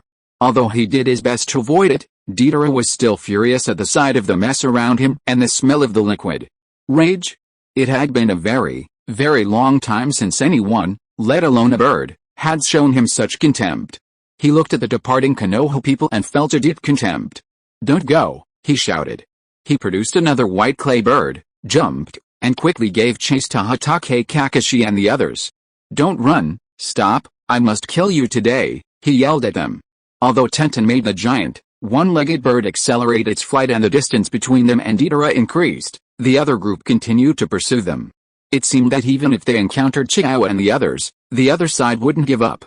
Hyuga Niji asked, "What do we do now? Should we let him keep chasing him?" Uzumaki Naruto, "How about you let me fight him?" Hatake Kakashi stopped Uzumaki Naruto's thoughts without hesitation. "No way," Uzumaki Naruto said. "What do we do? If we don't fight now, he'll catch up to us when we stop later." Sani asked timidly, "What if I draw some flying animals to stop them?" Hyuga Niji shook his head and said, "No. The opponent's explosives are quite powerful, and blocking them won't have much effect." "Might Guy, what if I go?" Hatake Kakashi continued shaking his head. "No. Kai, your methods are too simple, and he might attack you." If Niji hadn't discovered the micro-explosive a moment ago, there would have been a big problem. If you want to stop the opponent, it's best to use long-range methods. Among them, Might Guy, Rock Lee, and Niji Hyuga aren't good at long-range attacks. The same goes for Uzumaki Naruto. As for Sai, the opponent's attack can only serve as a complement, and the inherent weakness of the Ultra Beast's fake paint is too obvious. He turned and looked at Itara, who had become a black dot before his eyes and was still pursuing him, and considered again whether to use the Sharingan. Although the cost is somewhat high and it might weaken him, it seems to be the most effective method now. "What if I try again?" the sudden voice interrupted Kakashi Hatake's thoughts. He turned his head and, like everyone else, focused his attention on Shianshin, who had spoken. Chapter 426, Shianshin's Spirit Beast, Duofin. "Shianshin? What can you do?" "Rock Lee, you want to use this giant bird to finish off the enemy." Judging from the power the giant bird had just displayed, it was quite powerful. It wasn't impossible to use it to stop Itara. As for them, they could simply crouch and walk. The one-legged beast could easily fall into danger. He didn't want the other party to take such a risk. "Shianshin, didn't Kakashi-sensei say that this was the long-range method he excelled at?" Might Guy was surprised. "Shianshin, did Musashi also teach you long-range tactics?" Shianshin shook his head and said, "Not really, I don't have long-range methods, but my summoned beast does." Then, under everyone's gaze, Shianshin mobilized his body's chakra again and performed summoning techniques on the back of the one-legged giant bird. "Go." Kamatakes, bang, the smoke dissipated. A white mouse with yellow fur on its head, a white sickle-tailed weasel, appeared before them all. The other person held a huge scythe, curled up in a ball, fast asleep, saliva trickling from the corners of his cracked mouth, his lips smacking occasionally. He mumbled in his sleep, "Shianshin, give me some more, I'm not full yet." Shianshin, good Shianshin, day after day, guilt mingled with shame. He felt guilty for not usually bringing Jian Duofang delicious food. Now, hearing him talking in his sleep, he couldn't help but feel guilty for not caring enough about him. The shame was due to his comrades and the lead Jonin who were watching nearby. Rock Lee looked the 30-centimeter-long Duofang up and down, doubt in his eyes. "Shianshin, is this the summoning beast you mentioned? It doesn't look very reliable." "What are you talking about?" Shianshin looked disgusted. Even if it were true, one couldn't say. Duofang is very powerful, but he's still very well behaved. Jian Duofang smiled sleepily. Yes, I'm very good. You give me a little more each day, but I still can't taste it." He seemed embarrassed every day. Even Might Guy began to doubt whether it was really Jian's summoned beast or his pet.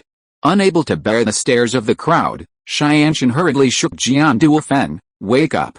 Jian Duofang. Wake up." Jian Duofang finally woke up and asked sleepily, "What's wrong?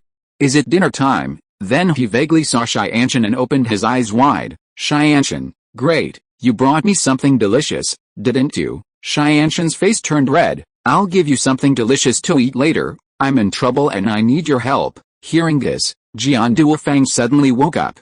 He jumped off the giant bird's back, holding the scythe and looking around.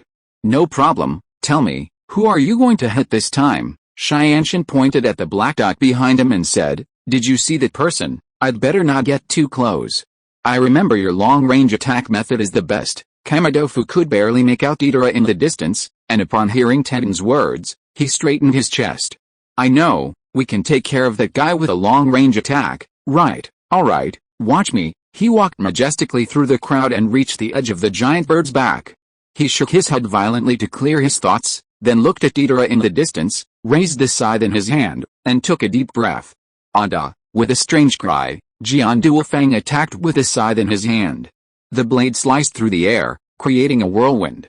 The air seemed to distort, and a brilliant blade of wind generated at the tip of the blade. It swirled in the sky. It twisted, hissed, and attacked with force in the distance. Hiss. Sugoi, Rock Lee opened his eyes. Hyuganiji narrowed his. With his Byakugan open, he watched the blades of wind drift away into the distance, and saw Deidara leaping up and down, spinning. Soon after, Deidara remounted a clay white bird and reached him from afar. Without needing to be reminded, Jian Duofeng gathered his. The scythe repeated its old trick. Another large piece of wind blades rolled away. As if still not satisfied, he swung the scythe several times and released several waves of wind blades. He was like an elf born of the wind, and could control the wind between heaven and earth with ease. Deidara fell. Deidara got up. Deidara fell again. Over and over. Finally, Deidara disappeared from sight and never appeared again. Hyuganiji closed his tired eyes, turned his head, and said, "It's been 5 minutes. The other group shouldn't catch up to us anymore." Hokage Kakashi sighed. Perhaps he doesn't have enough materials, or perhaps the wind blade disgusted him, and he temporarily abandoned the idea of revenge. But it didn't matter. He turned around, looked at Shianshin, and praised, "Shianshin, well done." Might Gaio also gave a thumbs up. "Hey. You shine so brightly, Shianshin." Shianshin blushed at the direct praise and shyly pulled Kanduofeng in front of her. "It's all thanks to Kanduofeng. He's a very, very powerful sickle-tailed weasel." Kanduofeng raised his head, his whiskers twitching with delight. Shianshin suddenly remembered something. "By the way, Mr. Kai, Naruto, who among you brought snacks? I rushed out this time and forgot to bring the snacks I prepared for Kamadofu." Jian Duofeng acted indifferently. "Oh, don't be polite. I didn't bring any, so I didn't bring any. I already have that kind of stuff. Here." Sai took out a handful of dried tofu and handed it to Kamato. "Thanks for this." Kamadofu's eyes lit up, and he quickly took the dried tofu Sai gave him. "How embarrassing. Are you friends with Tenten? You're a good person." Sai narrowed his eyes, chuckling. Seeing Kamadofu eating ravenously, he began to think seriously. Perhaps his original plan was flawed. You don't have to make friends within the team. Perhaps Shianshin would be more suitable to be his friend. Shortly after, Hokage Kakashi led Uzumaki Naruto and his group to meet up with Chiyo and Sakura. When Chiyo saw the lifeless Gaara, her old face looked even more desolate. Hokage Kakashi and the others remained silent. Chapter 427, Reincarnation. Karin's thoughts. The mission was accomplished, and they found Gaara, but unfortunately, he was already dead. In the end, the mission failed. Looking at the solitary Chiyo, they all tacitly agreed not to be upset. "Don't be so sad." Chiyo felt the oppressive atmosphere. She raised her head and tried to force a smile. "The mission wasn't accomplished?" "Thank you, Konoha kids." Hiruno Sakura looked worried. Grand Chiyo, Uzumaki Naruto couldn't hold back any longer, and tears filled his eyes. Why is this happening? Blame me. Blame me for not practicing enough. If I had practiced more, maybe." "Alright, kid." Chiyo smiled kindly. "Gaara should be happy to have a friend like you. Are you happy?" Uzumaki Naruto didn't know. "Can we still call ourselves friends?" He looked at Gaara and vaguely saw himself. They both had miserable lives and were Jinchuuriki. Both had a different fate from that of ordinary people since childhood, isolated and hated by the villagers. Perhaps he would have been just like the other, growing up in solitude, dying in a fight, and unable to find solace for his regrets. Yes, they were the same people. Compared to Gaara, he had been a little luckier.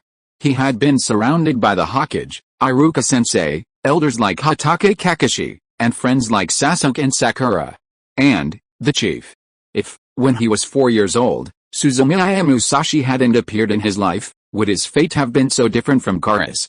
He didn't know, but at that moment, seeing Gaara's cold body, he felt a deep compassion and sorrow. If they had known this, they would have been good friends from the start. "Don't cry." Chiyo's voice was brimming with tenderness. "Gaara would laugh at you if he saw you like this." Uzumaki Naruto raised his red eyes. "Grandma Chiyo, you don't have to comfort me." "Gaara, you can't laugh at me anymore." "Who said that?" Chiyo smiled at Uzumaki Naruto as if mocking her grandson. "You should dry your tears." If Gaara sees this when he wakes up, don't say I didn't warn you. Before Uzumaki Naruto could say anything else, Chiao had already extended her hands. There was determination and relief in her eyes. Chakra expanded with the life force of her hands. She placed her hands on Gaara's chest, and currents of chakra were drawn from her body and flowed into his. I've said it before, old fogies should hide in the library, surrounded by dust, and never come out. Everything is trouble when it comes out. Now, it's time to rest. Uzumaki Naruto, Might Guy, and the others didn't understand the meaning of Chiao's words, but Hatake Kakashi, Sai, and the others changed their expressions. They watched Chiao's actions in disbelief, their eyes wide with surprise. What did the other party mean? Could it be that? As if he had thought of something, Hatake Kakashi looked at Chiao suspiciously. I've got him. Kakashi Hatake and the others were simply shocked and distrustful, but after the initial shock, Uzumaki Karin gradually convinced Chiao. She felt the vitality rapidly draining from Chiao's body. It wasn't just chakra, but the very breath of life itself. She felt it over Gaara's body, recovering from nothing at a dizzying speed. How amazing! Uzumaki Karin exclaimed in admiration. Hearing this, Chiao raised her head, still moving her hands. The wrinkles on her face seemed deeper. A girl from Konoha? Did you see her? Asked Uzumaki Karin, who was silent for a moment and then nodded. Chiao exclaimed with praise, incredible, people, it's truly enviable that Konoha has a young man like you, Uzumaki Karin said. You're too kind. Chiao shook her head.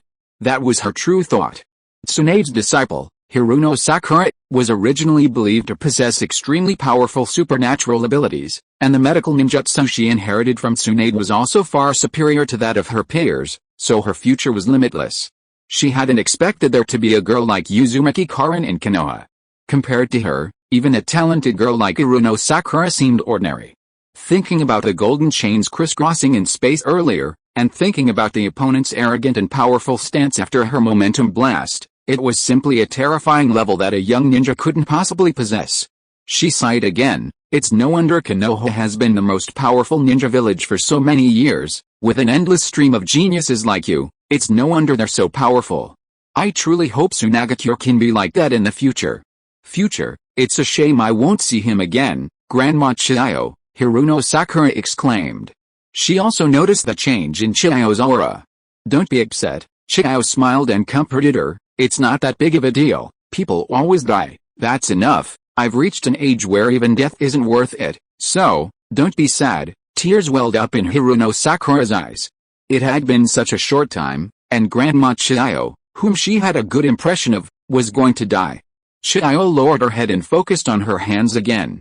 She said to herself, this is a forbidden technique I invented, the reincarnation technique. Originally, it was prepared for Scorpion's parents. Now that I'm dead, this technique will accompany me to the grave. Let it work for once. Gaara is the cage of the village. I've noticed the changes in him. With him nearby, he will undoubtedly guide the Sand village toward a different future. Grandma Chiao, Uzumaki Karin suddenly said.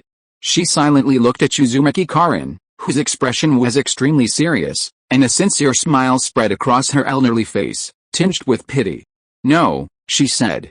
I believe in your promise, but the reincarnation technique requires the practitioner's life. Besides, trust me, the person in your heart absolutely does not want you to learn this technique. Chapter 428 Departing. After Chiao's words, everyone present turned their gaze toward Uzumaki Karin. Reincarnation. Why would Uzumaki Karin learn a technique that would cost her her life? Or would she be like the ninjas of the Sand village?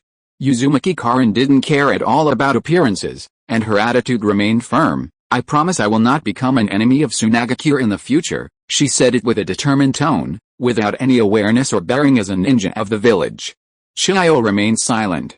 Uzumaki Karin added, I know you're right, but if that day comes, there's nothing I can do. That feeling is more painful than death. The regret of not striving for hope will make life worse than death. Do you understand? Chiao understood. He understood Uzumaki Karin's thoughts and was surprised by the burning passion in the girl's heart, like the sun shining on her life that was about to end. He smiled. Time passed minute by minute. Finally, the chakra transfer was complete. Chiao gasped with difficulty, raised her head, and gestured for Uzumaki Karin to come closer. She placed her head next to his ear and whispered softly. When Gaara suddenly opened his eyes, She had finished speaking with Uzumaki Karin. "Where is this?" Gaara asked. "His memory still lingers in the battle and the pain." "Chiyo." Uzumaki Naruto looked surprised. There were also Konoha ninja like Iruno Sakura and Rock Lee. How long had he been asleep? Then he saw the Sand Village ninja approaching from a distance. Leading the group was Elder Ebizo. What happened? After he fell into coma, did all the elders of Tsunagakure come out? Gaara. Chiyo's hoarse voice brought him back to reality. "Chiyo, lead the village and move forward, don't follow our old path." Chiyo's words confused Gaara a little. But seeing Chiyo, who was so weak she was almost dying, and feeling the silence and the depressing atmosphere of the field, he didn't ask any more questions, he simply nodded earnestly. "I will." Chiyo had a relieved smile. At that moment, Ebizo, who was out of breath, finally arrived with a group of Sand Village ninja. Some were jubilant, others relieved. Ebizo's gaze reflected determination. He looked at Chiyo, first with disbelief, then with deep sadness. "Big sister." Chiyo narrowed her eyes. She could barely see clearly, but it didn't matter, she knew Ebizo was coming. "Brother, this time I can't play a trick on you, I'm tired. I really want to sleep," he said with relief. Go to sleep, old man, you've tricked me so many times, it's time to rest, don't play around too much when you come down. If I don't find you when I get there, I'll scold you." Chiyo smiled. The corners of her lips curved, but her breath gradually faded. In the ninja world, death is all too common.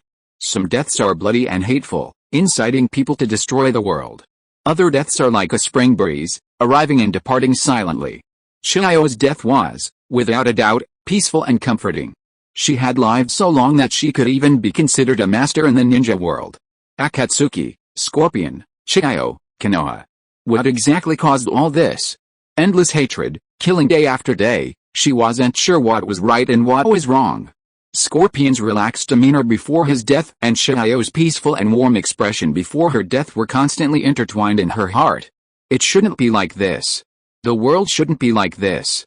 The elderly should enjoy the company of their grandchildren, and children should be at the mercy of their parents. Everyone should have their own parents and children. Instead of using detonating talismans to burn flesh and blood, let the sharp blade pierce the body. Why? How?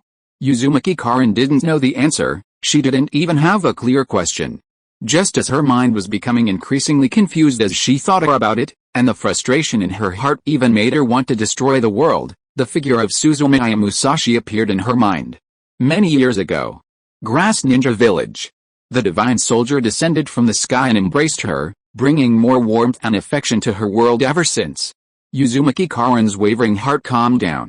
At that moment, she suddenly had an epiphany and gained some enlightenment. Entanglement.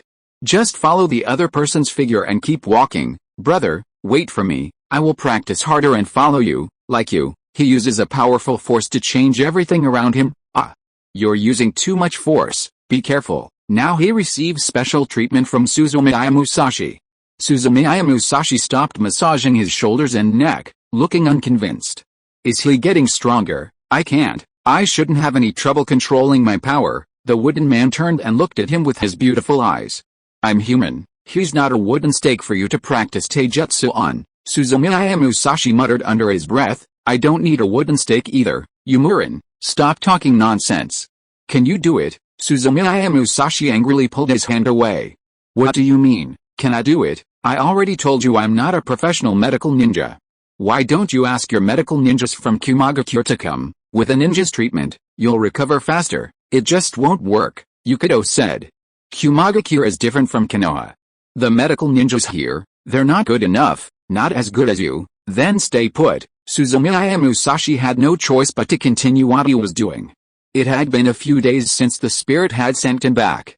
To take care of the wooden man, he had stayed here and hadn't returned. By now, Yumurin's body had practically recovered, and he wanted to go home. If the reverse summoning technique wasn't used, it would still consume his chakra, but he could still withstand this rate of consumption. The reason he wanted to go home was because the side effects of the thunder and water origin had recently resurfaced. Chapter 429, The Ambition of the Wooden Man. Well, you're almost recovered, I'll be back after dinner. The wooden man froze for a moment, then calmly asked, Back? Are you in a hurry to return? Dogs with them, right? What's bothering you? Suzumiya Musashi, this woman is very clever, mainly because Tsunade asked me to lead the Janam team right when they needed help. I'm afraid it wouldn't be good for me to be gone for too long, Yukito replied. You take the job Tsunade gave you that seriously? Suzumiya Musashi was speechless. How does the other party know I'm the famous Konoha slacker? Yumirin, stay with me a little longer. I feel like I haven't fully recovered yet. I feel very uncomfortable, and the journey has drained a lot of my energy. Right now, my strength is less than 30% of my usual strength. Really? Suzumiya Musashi was a little suspicious. She looked closely at Yukito, who immediately seemed very weak. And, if that Akatsuki organization sends someone else and you're not there, I'm afraid I won't be able to handle it. Suzumiya Musashi hesitated upon hearing this. Will Akatsuki send someone else? She didn't know. In theory, it wasn't impossible. Although she had already faced Hiden, and Kokuzu's life or death was uncertain, who knew if those guys wouldn't give up and send more people? If Yukito's strength had truly decreased, as she said, he would be a little worried. You're in Kumagakure, here. The Hokage might not always be in the village. I've heard that lately he's had a lot on his mind and is so busy that it's difficult to find him. Yumiuren, she guessed what he was going to say and covered her mouth beforehand. Anyway, Suzumiya Musashi was a Konoha ninja, so she definitely didn't know if the Hokage was busy or not. So it wasn't like she had the final say. Then I'll stay 2 more days and leave when you've regained your strength. Suzumiya Musashi relented. Yukito was finally satisfied. He narrowed his eyes and silently enjoyed Suzumiya Musashi's moderate use of Yankton chakra to relax his muscles and joints. When she pressed the right spot, she couldn't help but let out a hiss. This was a difficult moment for Suzumiya Musashi. He kept the movement of his hands and did his best to focus his gaze on the bland decorations around him. Wow, what a pretty picture. Wow, this pillar is so straight and the beam isn't crooked. Wow, this table. It's made of wood, how cool. He tried to shift his attention, but his eyes seemed to have a mind of their own and always they wandered without his command. They always gazed toward places with dazzling colors. He secretly gritted his teeth. From the origin of thunder and the end of water, it won't be like this forever, will it? If so, then I'm like a woman who has a few days a month when she also. The room was silent, broken only by the crackle of fingers against skin. In the tranquil atmosphere, Suzumiya Musashi was silently waging a psychological battle with himself. What he didn't know was that, while Kyangzi tried to suppress the unease in his heart, Yamuren, with her back turned, had a cunning look in her eyes that he couldn't see. That's right, everything is under her control. Yumirin was extremely excited. Finally, she had the opportunity she had been waiting for. Since her last visit to the Emperor's ancestral land, she knew about Suzumiya Musashi's physical changes, especially during storms, when these changes became more apparent. She had missed several opportunities from the first time, but this time she couldn't let it slip away. The man behind her was hers. She had to seize this opportunity to take him down completely. How strange. Is your heart beating that fast? Suzumiya Musashi's sudden voice startled Yukito. He quickly controlled his facial expression, hiding the panic in his eyes, and explained, it's a little warm in the room, it's just me. Sometimes my heart beats a little faster than normal. Really? Suzumiya Musashi looked puzzled. Judging from the wooden man's heartbeat, it didn't seem any faster than usual. It felt like someone was dancing inside my body. Let's not talk about it. Yumiuren changed the subject. Musashi, how's your training going lately? Is it going well? Hearing this, Suzumiya Musashi became even more interested. He spoke enthusiastically about his recent progress in training and his deep research into chakra. As he became more excited, he used more force in his hands, which made Yukito's face flush even more. So, you want to observe my chakra again? Suzumiya Musashi said. Of course it's fine. Wait, didn't you say Yataru hasn't recovered yet? Yukito's face froze. Then he explained, I mean, in 2 days. Besides, displaying chakra doesn't consume much? I see. Suzumiya Musashi nodded. Okay, I'll study it in a couple of days. Suzumiya Musashi stayed somewhere in the hidden cloud village, or to be more precise, at Yukito's residence, for 2 days. Besides using Yankton chakra to nourish the other's body daily, he spent the rest of his time practicing and protecting himself from Akatsuki's return. That night, The sky over the hidden cloud village was a little gloomy. Suzumiya Musashi finished nourishing Yukido's chakra and was about to leave, but Yukido kept him there for a while under the pretext of investigating the chakra. According to him, after this serious injury, Yataru's chakra seemed to have changed a little. Upon hearing this, Suzumiya Musashi studied him thoroughly for a good while, but still couldn't find the changes the other man was talking about. Are you sure there's a chakra shift? Youmuran looked away. I had a feeling. I only have a vague feeling, I'm not sure, Suzumiya Musashi sighed softly. The sky was getting darker and darker, and he felt a growing urge to return, as he felt his aura becoming increasingly agitated. He couldn't even concentrate on his chakra research. Go home. As long as he could go home, he wouldn't have to endure this any longer.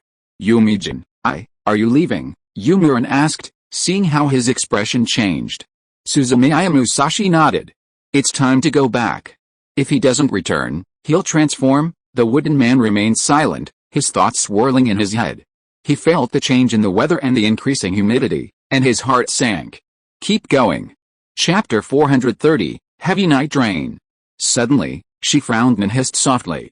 Musashi, why do I feel discomfort in my stomach? Suzumiya Musashi asked in surprise. Are you not feeling well? Has your injury not healed? Youmuran continued to frown. She silently acknowledged it for a moment, then shook her head and said, It seems not yet. It still hurts in the mornings and evenings, especially now. I don't know if it's because of the cloudy sky, but my stomach hurts even more. The chakra secretly activated. Youmuran's face suddenly paled, and sweat gradually appeared on his cheeks. Suzumiya Musashi was suddenly surprised. He knew that, after the fight with the wooden man, his abdomen had taken a severe blow. Being the place where the tailed beasts were sealed, the complexity of the Jinchuriki's abdomen was more dangerous than in other areas. He said earnestly, Are you alright? How are you feeling? Do you want me to get you some hot water? Youmuran rolled his eyes at that. Even if he pretended, what good would drinking hot water do at this hour? His face paled even more. After a moment, he gritted his teeth and said, Help me. Suzumiya Musashi panicked. How can I help? Should he call a medical ninja? The man from Wood said, There's no need, medical ninjas are useless. They only prescribe painkillers. Let's use your previous method, your yang release chakra is very good. It should help alleviate the pain. Hearing this, Suzumiya Musashi was about to act without hesitation, but then she found herself in a bind. Before, things were different. Today, Youmuran had recovered in more exquisite makeup. He was no longer covered in blood or burns. At that time, she could begin treatment without any scruples, the most important thing being to stabilize the other person's condition. But now? Could she still approach? Although siblings don't talk about these things, siblings are women. How does one do it? Do you want to summon the slug? What are you waiting for? It hurts a lot. The halo of yang release chakra spread slightly. It seemed to really work, and Youmuran's expression relaxed considerably. Continue. Dozens of minutes later, when Suzumiya Musashi thought it was time, Yukido repeated, Continue, come on, I'm not healed yet, how about you let the slug try? No. I don't like sticky slugs, and they're not as effective as your yang release chakra. Yukido rejected Suzumiya Musashi's suggestion without explanation. Time passes slowly. The night is dense. The humidity in the air grows thicker. Suzumiya Musashi's breathing becomes heavier and heavier. Stay here longer. A flicker of determination crossed Suzumiya Musashi's gradually dazed eyes. Although the touch on his hand made him instinctively reluctant to let go, he still struggled to lift his head. Youmuran, no, I want to leave. Before him was the complex gaze of the wooden man. There was tenderness, determination, and strong emotions in those bright eyes that made Suzumiya Musashi's heart pound. There was no trace of pain. Suzumiya Musashi vaguely understood something, but he wasn't sure. What if it's all just his illusions and a huge mistake in life? Just then, he saw a hint of anxiety in Youmuran's eyes. The other person raised their head and seemed to look at the sky outside the window, then turned, exhaled, and blew out the scented candle that, according to her, had a calming effect on Suzumiya Musashi's surprised eyes. Musashi's hand, which was about to withdraw, was caught by another slender, warm palm, pinning it firmly in place, preventing him from leaving. The touch on my hands was more evident in the darkness. Gulp, the sound of swallowing. Suzumiya Musashi made the embarrassing discovery that he was the one making the sound. He wanted an explanation. But feeling the force of my palms rising and falling, it seemed unnecessary to explain. My heart was beating faster. Bang! Bang! Bang! The heartbeat sounded like a drum roll, or like a pair of invisible hands trying to pry open a tightly closed heart. Blood flowed rapidly, and Suzumiya Musashi could even feel his cheeks burning. In the darkness, there seemed to be a voice bewitching his ear. Continue. Continue the treatment. Keep going, and everything you desire now will come true. Suzumiya Musashi could barely suppress his feelings. To Yomiuri, it was true that he considered him a friend and brother. But did he have other feelings for Yomiuri? Of course he did. As the perfect match in the hearts of countless people in Kumagakure, and the object of desire, Yomiuri was a combination of strength, beauty, maturity, independence, and other beautiful attributes. Although the identity of the Jinchuriki was daunting for some ordinary ninja, it had no effect on Suzumiya Musashi. He had to admit that the other person was a powerful and beautiful woman of the opposite sex, with a strong charm and mature demeanor. She was as alluring as Tsunade, and she was also his favorite type. It was only this feeling that he usually suppressed in his heart. After all, the other person had helped him so much, and he couldn't have ill thoughts toward him. But now, the life force within him stirred, driving him almost mad. In the darkness of the night, the other person's small hand pressed firmly against his palm, as if it could do so for as long as it wanted. Suzumiya Musashi's thoughts struggled desperately. He didn't even know what the outcome of their struggle would be. He didn't know how much time had passed. Suzumiya Musashi spoke in a hoarse voice and said, dazed, following his original intention, I should go home. Why? Yomiuri's voice was as soft as night. Because, Suzumiya Musashi hesitated for a second. Because of the pen, because you're my friend, I have so many friends who have helped me, I can't. His mind was a jumble. At that moment, the wooden man spoke. What if, that's what I want? It was like a hammer blow to Suzumiya Musashi's mind. I'm not finished yet, Yomiuri continued, or rather, we've been more than friends for a long time. Suzumiya Musashi wondered what the other person meant by this. In a coma, she had already changed. In the darkness, Yomiuri's gaze seemed a little dejected. At first, she hadn't wanted to tell him. She just thought everything would be alright and that he would fall in love with her. The first memory was a product of the love between them. However, Suzumiya Musashi was different from what she had thought, and she actually wanted to go home. She didn't know if it was because of her lack of attractiveness or for some other reason, but it didn't matter anymore. Now that the truth had come out, she wanted a result. It was dark night, it was raining, and she was hurt. This was the best opportunity. If she failed tonight, she might not have the courage to say anything. Suzumiya Musashi was stunned. The unsettling strength of his body, coupled with Yomiuri's words, stirred his mind. Original. It turns out it was true. The wooden man. So that day Suzumiya Musashi was confused, shocked and enlightened at the same time. Regret, guilt.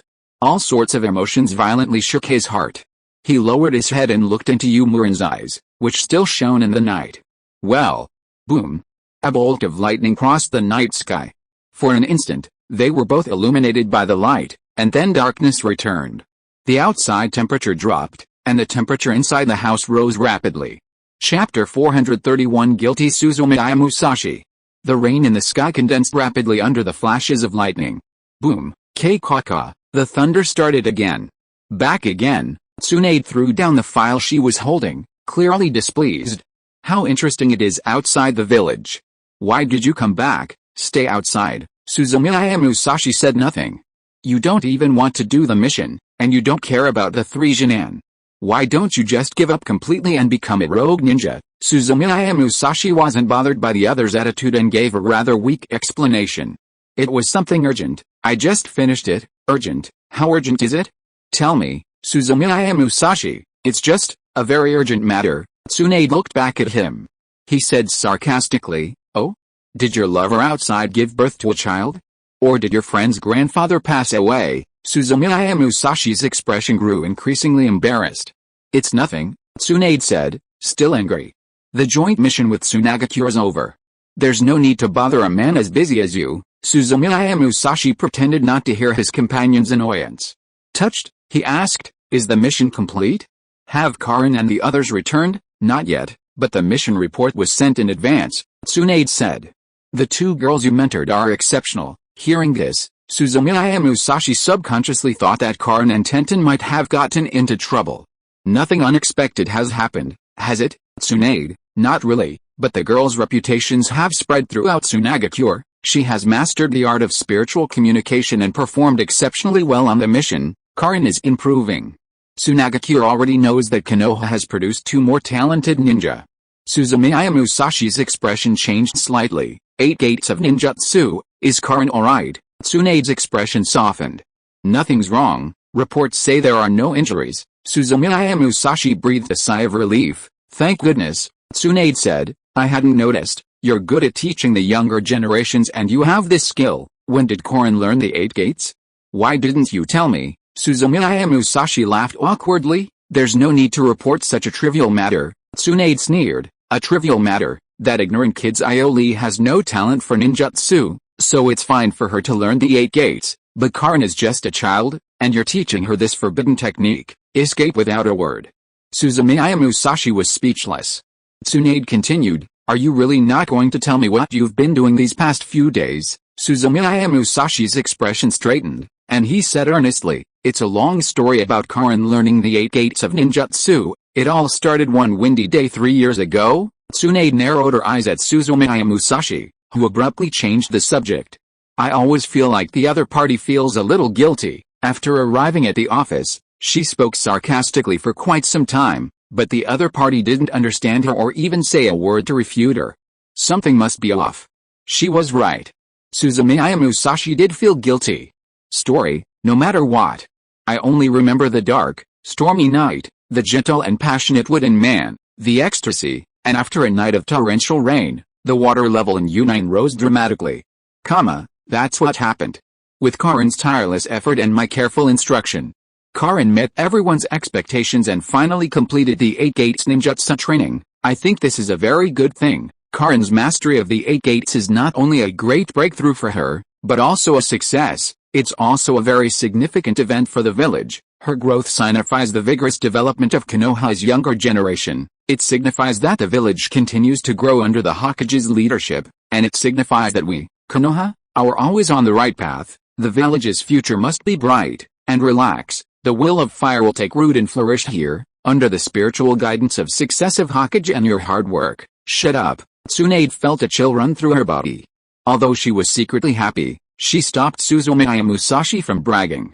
You haven't been out lately. You might have a mission. What mission? According to intelligence, before he died, Red Sand Scorpion gave information about Orochimaru, which also relates to Sasuke. Suzumiya Musashi's face straightened. Sasuke, are you going to bring him back? Tsunade thought about it and said, perhaps, we'll talk about it later.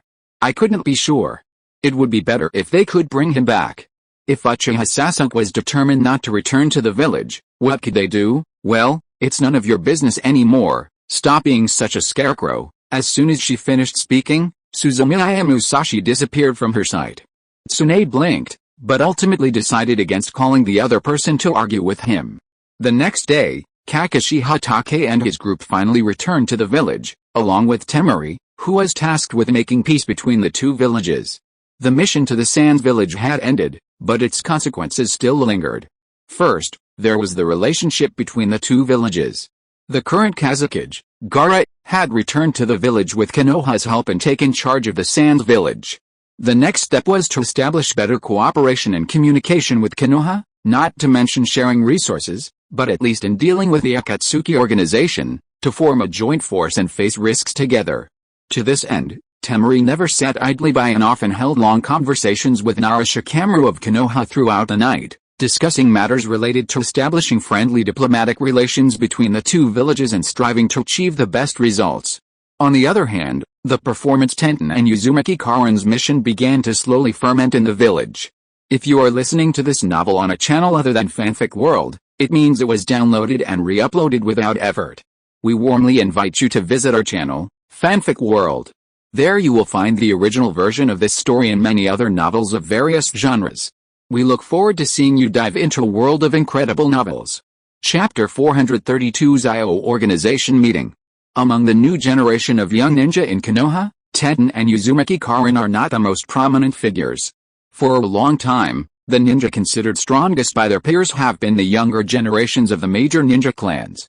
The Uchiha clan boasts Sasuke, who left the village and became the idol of countless girls at the ninja academy. The Hyuga clan has Neji, whose aura of genius has never faded and who is the ultimate goal pursued by his peers. However, on this joint mission between the two ninja villages, the young people who performed most brilliantly were not Hyuga Neji or Haruno Sakura, Tsunade's disciple, but two unassuming individuals, Tenten and Uzumaki Karin. Tenten, a girl who has always been considered a mediocre taijutsu ninja, demonstrated extraordinary psychic power on this mission. With the power of the summon beast, she caught up to Gaara and forced the powerful members of the Akatsuki organization to retreat. Uzumaki Karin is even more powerful. According to rumors, she possesses a unique insight for shattering illusions, even surpassing the legendary copy ninja Hokage Kakashi in this regard. Furthermore, her physical abilities have reached their peak. She faced a powerful enemy called the Red Sand Scorpion, whom neither Chihao nor Haruno Sakura could defeat together. She pursued and pummeled him until the enemy wept for his parents, and in the end, she single-handedly destroyed him. The rumors grew increasingly sensational, from the initial claims that the two had acted well and turned the tide of the battle, to the assertion that, had they not been present, the entire combat unit would have been annihilated. At Uzumaki Naruto's house, Konohamaru asked earnestly, "Chief, is the rumor out there true? Are those two really that strong?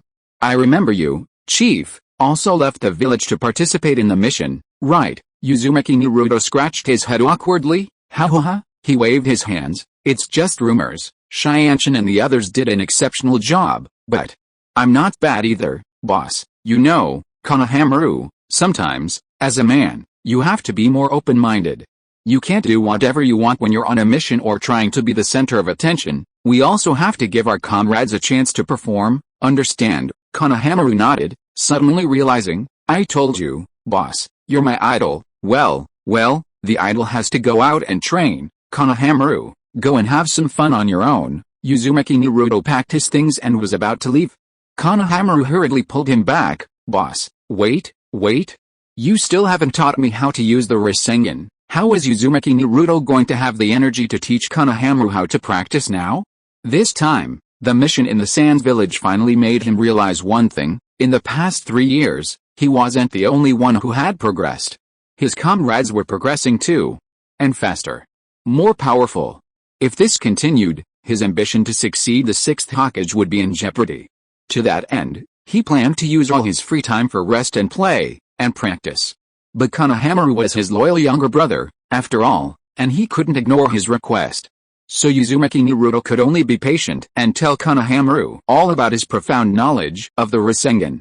"First you have to do this, then this, finally? Bang! Do you understand?" Konohamaru was confused. However, Uzumaki Naruto himself interpreted his expression as a sudden enlightenment, and ran out of the room without looking back, leaving Konohamaru alone to ponder. This way, that way, bang, bang. The chief's ninjutsu is truly difficult. The village fell silent once more. Suzumiya Musashi resumed his routine of practicing, teaching, and more practicing. Except for Uzumaki Naruto, who began searching for opportunities to use the Nine Tails power against him, everyone else just stared at the ceiling for a while each night after AM fell asleep. The days are quiet. It is in this calm that waves slowly begin to form. The land of rain. Several figures gathered in a sparsely populated cave. This is a base for the Akatsuki organization and one of the places where Akatsuki's combat forces assemble. At that moment, at the base, the slender Nagato and Konan waited silently. Shortly after, two ghosts appeared promptly. Zayanin looked around and, after a moment, said, "Why are so many people missing? Not here." Just as she said this, a mottled light and shadow condensed across the field. The light and shadow flickered a few times, appearing slightly unstable, and then Dieter's shadow appeared on the field. "Something unexpected happened, so I'm late." Without waiting for Konan to say anything, Dieter spoke angrily and sat down on the ground, his expression blank. "Are you alone?" Zayanin asked. "What's Scorpion doing?" Dieter's chest rose and fell rapidly, as if he were in a bad mood. "That guy won't be back. His grandmother killed him." Dieter wasn't there at the time, and subconsciously he thought that the only opponent who could defeat Sasori was Chihao, the famous master of Tsunagakure. Dead. Zayanin's face changed. Who did it? Her expression darkened. She thought Deidara was just cursing. It took Zayan a few minutes to process the information, and she felt very depressed. To begin with, the Akatsuki organization didn't have many elite members, and losing a fighter like Scorpion would be extremely painful even for the organization. The only consolation might be that one was successfully captured. Ah, right, the ring. Zayan's expression suddenly changed. She approached and asked, "The ring, I found it, kiss aim." As for Deidara, Konoha had originally planned to continue letting him capture the tailed beasts. "Hey, what do you mean? Are you going to give me a break?" Deidara raised his eyebrows and said, "Don't worry, even without partners, my art is sufficient to deal with the tailed beasts." These words prompted Zayan to make a decision instantly. "Deidara, you should go back and rest for a while. We'll find you new partners as soon as possible." Not even a cage-level ninja could guarantee success, let alone Deidara, a troubled boy who seemed unreliable. It was far too dangerous to go on a mission alone. Once the tailed beast exploded, or if other powerful ninja were near the Jinchuriki, the capture mission would become even more perilous. The Akatsuki organization was at a critical juncture, and every high-level combatant was crucial and could not be lost.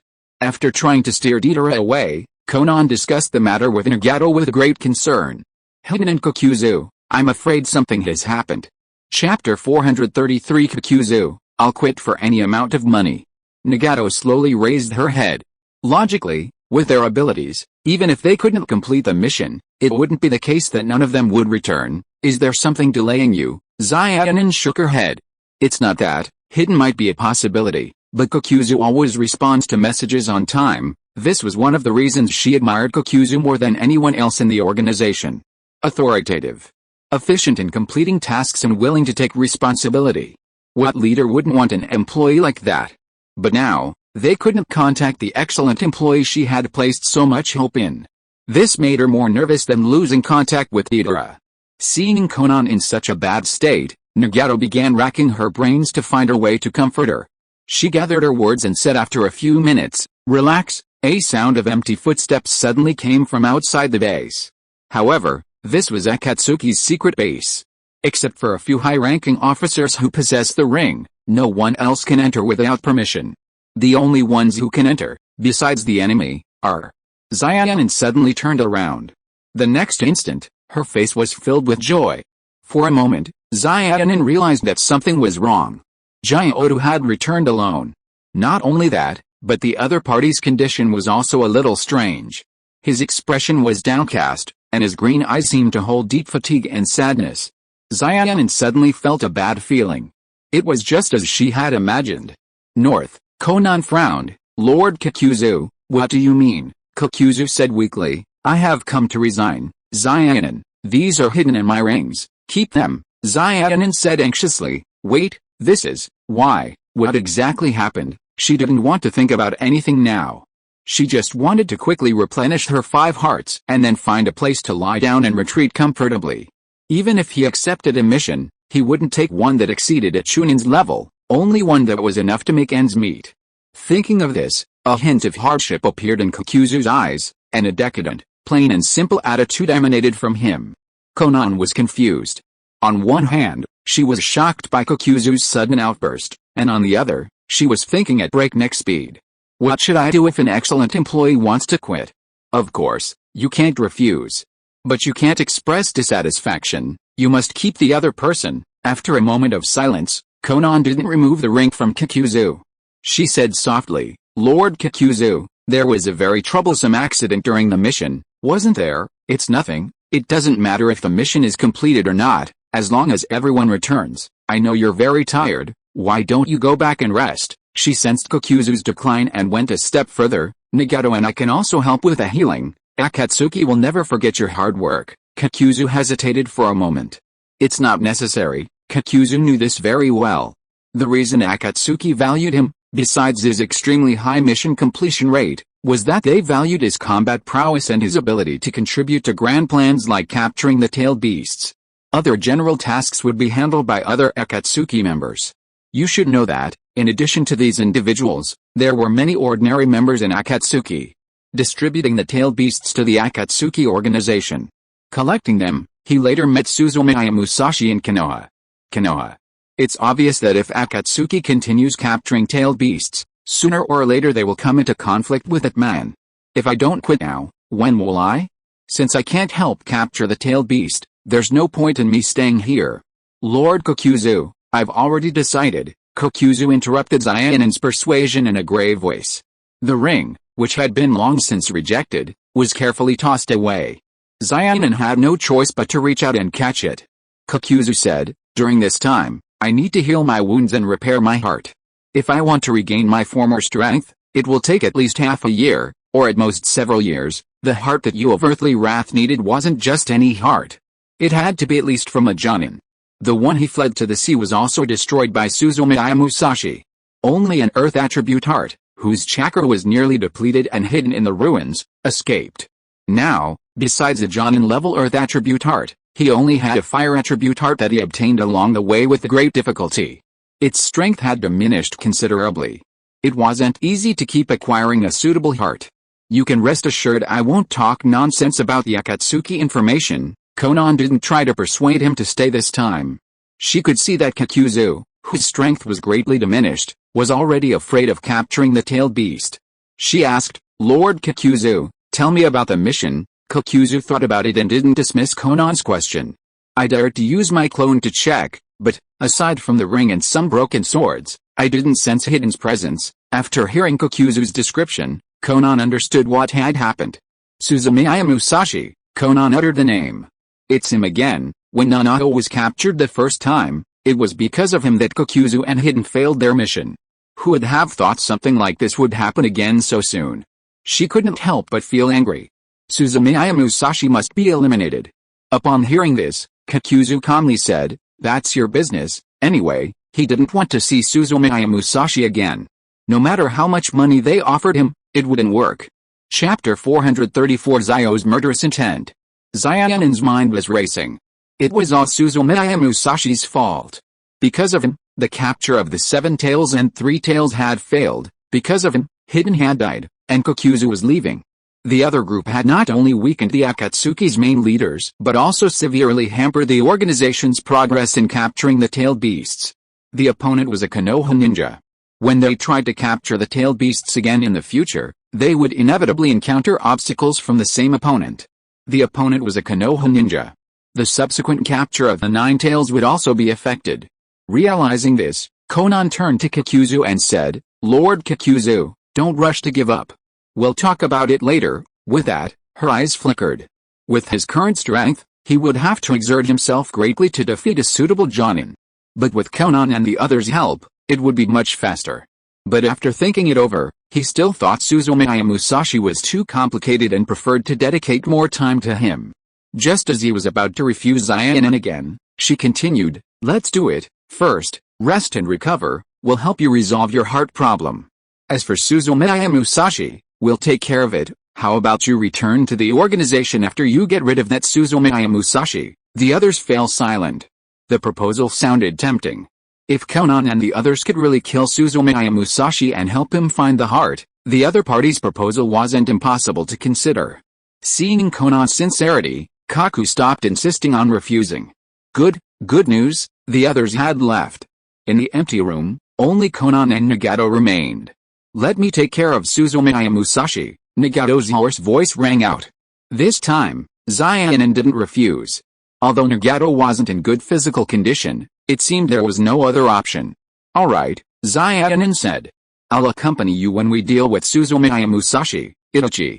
The other group is from Konoha and seems to have had some trouble with Suzumiya Musashi in the past. It's unrealistic to ask him to act, so he can only do it himself. Thinking of this, Zayanen slowly clenched her fists. This Suzumiya Musashi, he interfered in the capture of the 7 tails, and now he's meddling in the 3 tails affairs. Damn it, Nagato suddenly asked, could the other party be plotting against the tailed beasts? Zayanen considered it and shook her head. It's difficult to judge now, but judging from past results, it doesn't seem so. It seems more like, Nagato asked, like what? Zayanen, it seems to be related to women, a plan to capture the tailed beasts. No one else would do it but us. After all, the tailed beasts are far too powerful. What could the other side do if they wanted to capture all the tailed beasts? unless the other side possessed strength approaching that of the god of the ninja world, Hoshirama Senju. But of course, if the opponent had that kind of strength, the power of the tailed beasts wouldn't matter. Konoha narrowed her eyes. 3-tailed Matatabi, 7-tailed Jumei, they aren't the strongest tailed beasts. But they all share one characteristic. Nagato. What characteristic? Konoha asked. Their Jinchuriki are all women. Nagato was startled. He hadn't considered it from that perspective yet. Is that possible? Really? A powerful ninja would challenge them just for a woman? Konoha sneered. The ninja world is so vast that any kind of person is possible. Nagato thought for a moment and nodded. Then he asked, if so, will you come with me? Zayanin said, of course. The other one is obviously a romantic ninja. In that case, let him die at the hands of a woman. Any ninja who stands in their way of realizing their dreams must be killed. The Hokage's office again.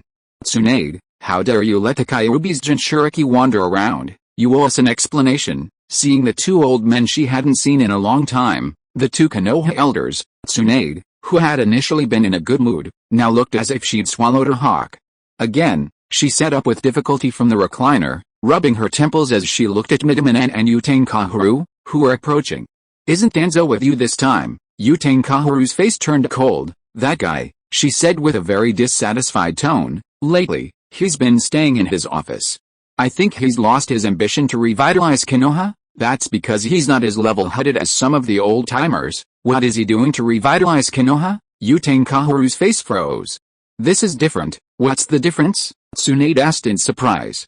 Besides, I think the village is doing well now, working together. Why would we need to revitalize? Midamanen quietly sat everyone down in the chair in front of Tsunade's desk and said earnestly, Tsunade, we acknowledge that the village's current development momentum is acceptable, but we're still far from the prosperity of when your grandfather, Hoshirama Senju, was in power. Tsunade looked at Midamanen silently, saying nothing. The pause lingered for a moment, then she rearranged her words. Tsunade, although the ninja world is relatively calm now, this is a sign that a storm is brewing. Especially at times like this, we must be more cautious. You can't make rash decisions about the village's development. The village can only improve if we, the elders, help you. Oh, really? Is that so? Tsunade raised her eyebrows. When the old man was in power, you all always helped him, but it seems, the village isn't developing very well. White Fang died, the Uchiha fell, and after the passing of the second-generation patriarch, the village showed no signs of rebirth. Midamanen and Utane Kaharu's faces darkened. Tsunade, this guy really brings up things that are completely unrelated. Is that true? That's because Hirozen didn't listen to us. There are also times when he insists on doing things his way. If Orochimaru hadn't rebelled and the Uchiha hadn't been ready to act, the village wouldn't have developed to its current state. Tsunade scratched her ears, unable to hide her impatience. Yes, the village's defeat is the Hokage's fault. They've always done a good job, I see. Two such hard-working elders. Is there something more? Chapter 435, courtesy of Suzumiya Musashi. Tsunade, Utane Kaharu said sternly, don't speak to us like that. When we were working hard for Konoha, you were still just a child. Tsunade straightened her posture. Today, Utane Kaharu, Ninetales, the Ninetales Jinchuriki is extremely important to the village. We can't always go out on missions like ordinary ninja. At this critical time, we must strengthen the supervision of the Jinchuriki and not let them leave the village. Midamanen Yan chimed in. That's right, Tsunade, if you can't control the Ninetales Jinchuriki, leave it in our hands. This important village force must not be lost. Tsunade looked at them both silently, saying nothing for a moment.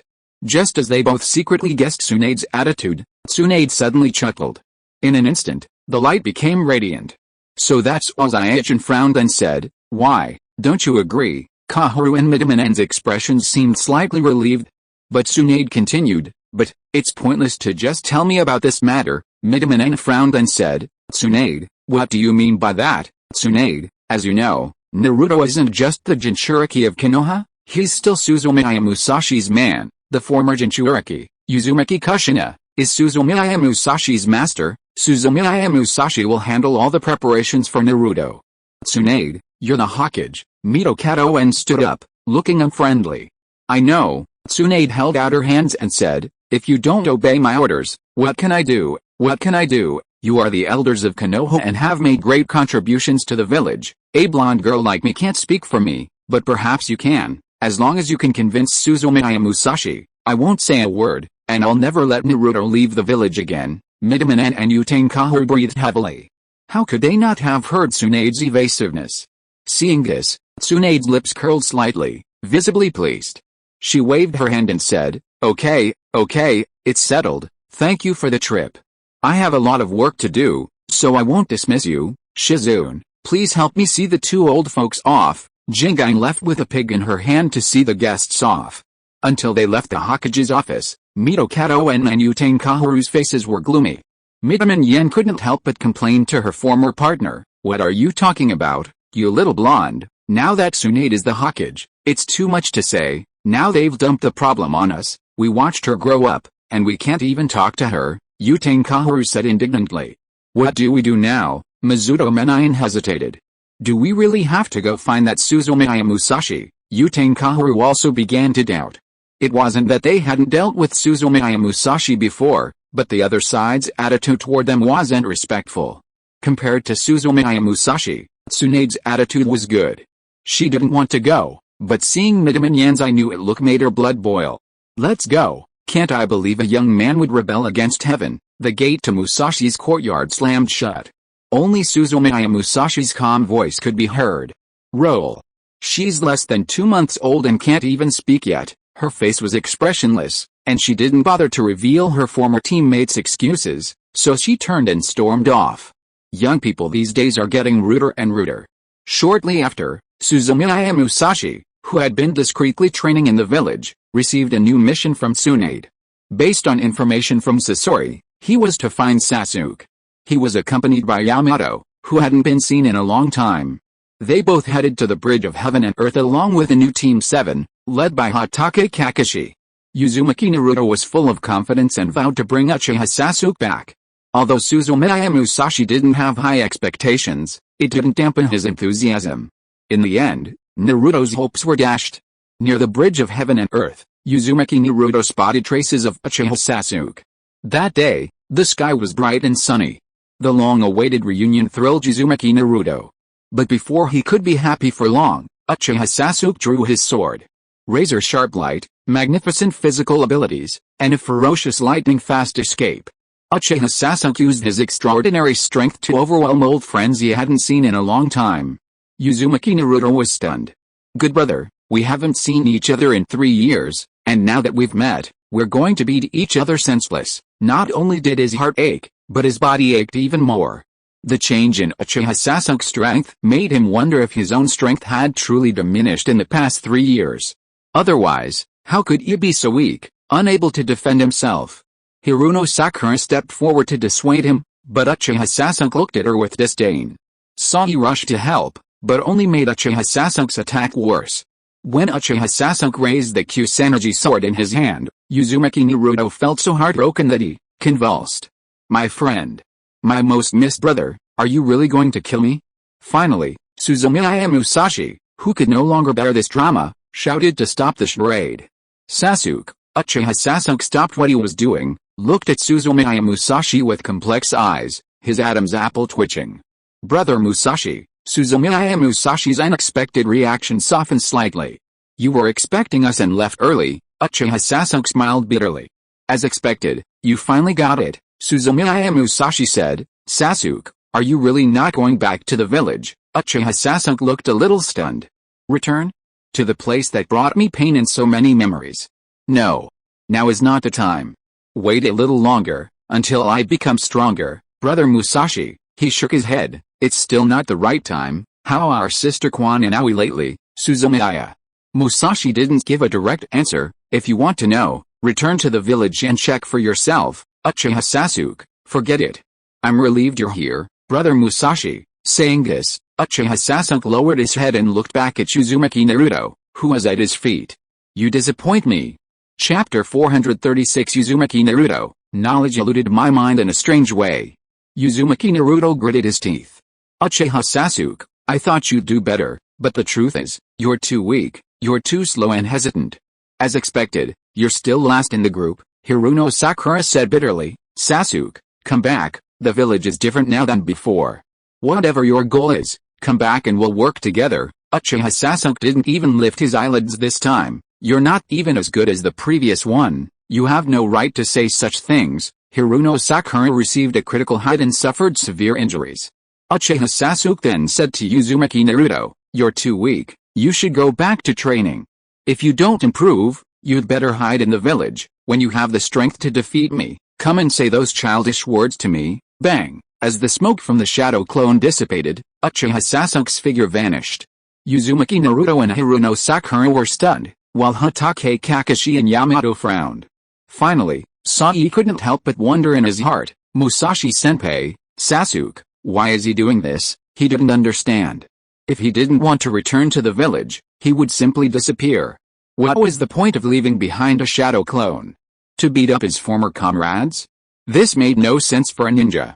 Suzumiya Musashi didn't bother to reply. It was no surprise that Uchiha Sasuke, Uzumaki Naruto, and his teammate Hiruno Sakura would do something inexplicable when they were together. It was no surprise at all that they would relive their former friendship with a beating. After this outing, Suzumiya Musashi and those surrounding Uzumaki Naruto clearly noticed the changes in each other. Practice. Insane practice. Unlike his previous relaxed and strenuous training, Naruto, who had returned to the village, practiced incredibly hard, which was impressive. If the progress of Uzumaki Karin and the others had only slightly unnerved Uzumaki Naruto, his mindset completely changed after they all met Uchiha Sasuke this time. Get stronger. We must get stronger. Only by getting stronger can we take that man from Orochimaru. Every day, from the moment he opens his eyes, except for a quick meal to replenish his energy, he dedicates the rest of his time to cultivation. Even his sleep is limited, and he forgets to eat and sleep. Such a disparate attitude worried everyone a little. Fortunately, after careful observation, Suzumiya Musashi discovered that the Uzumaki clan's physique could withstand such intense training, and he was relieved. Afterward, Suzumiya Musashi not only had a long conversation with Uzumaki Naruto and convinced him not to go crazy, but he also personally developed a training plan for him. 3 meals a day must be eaten on time.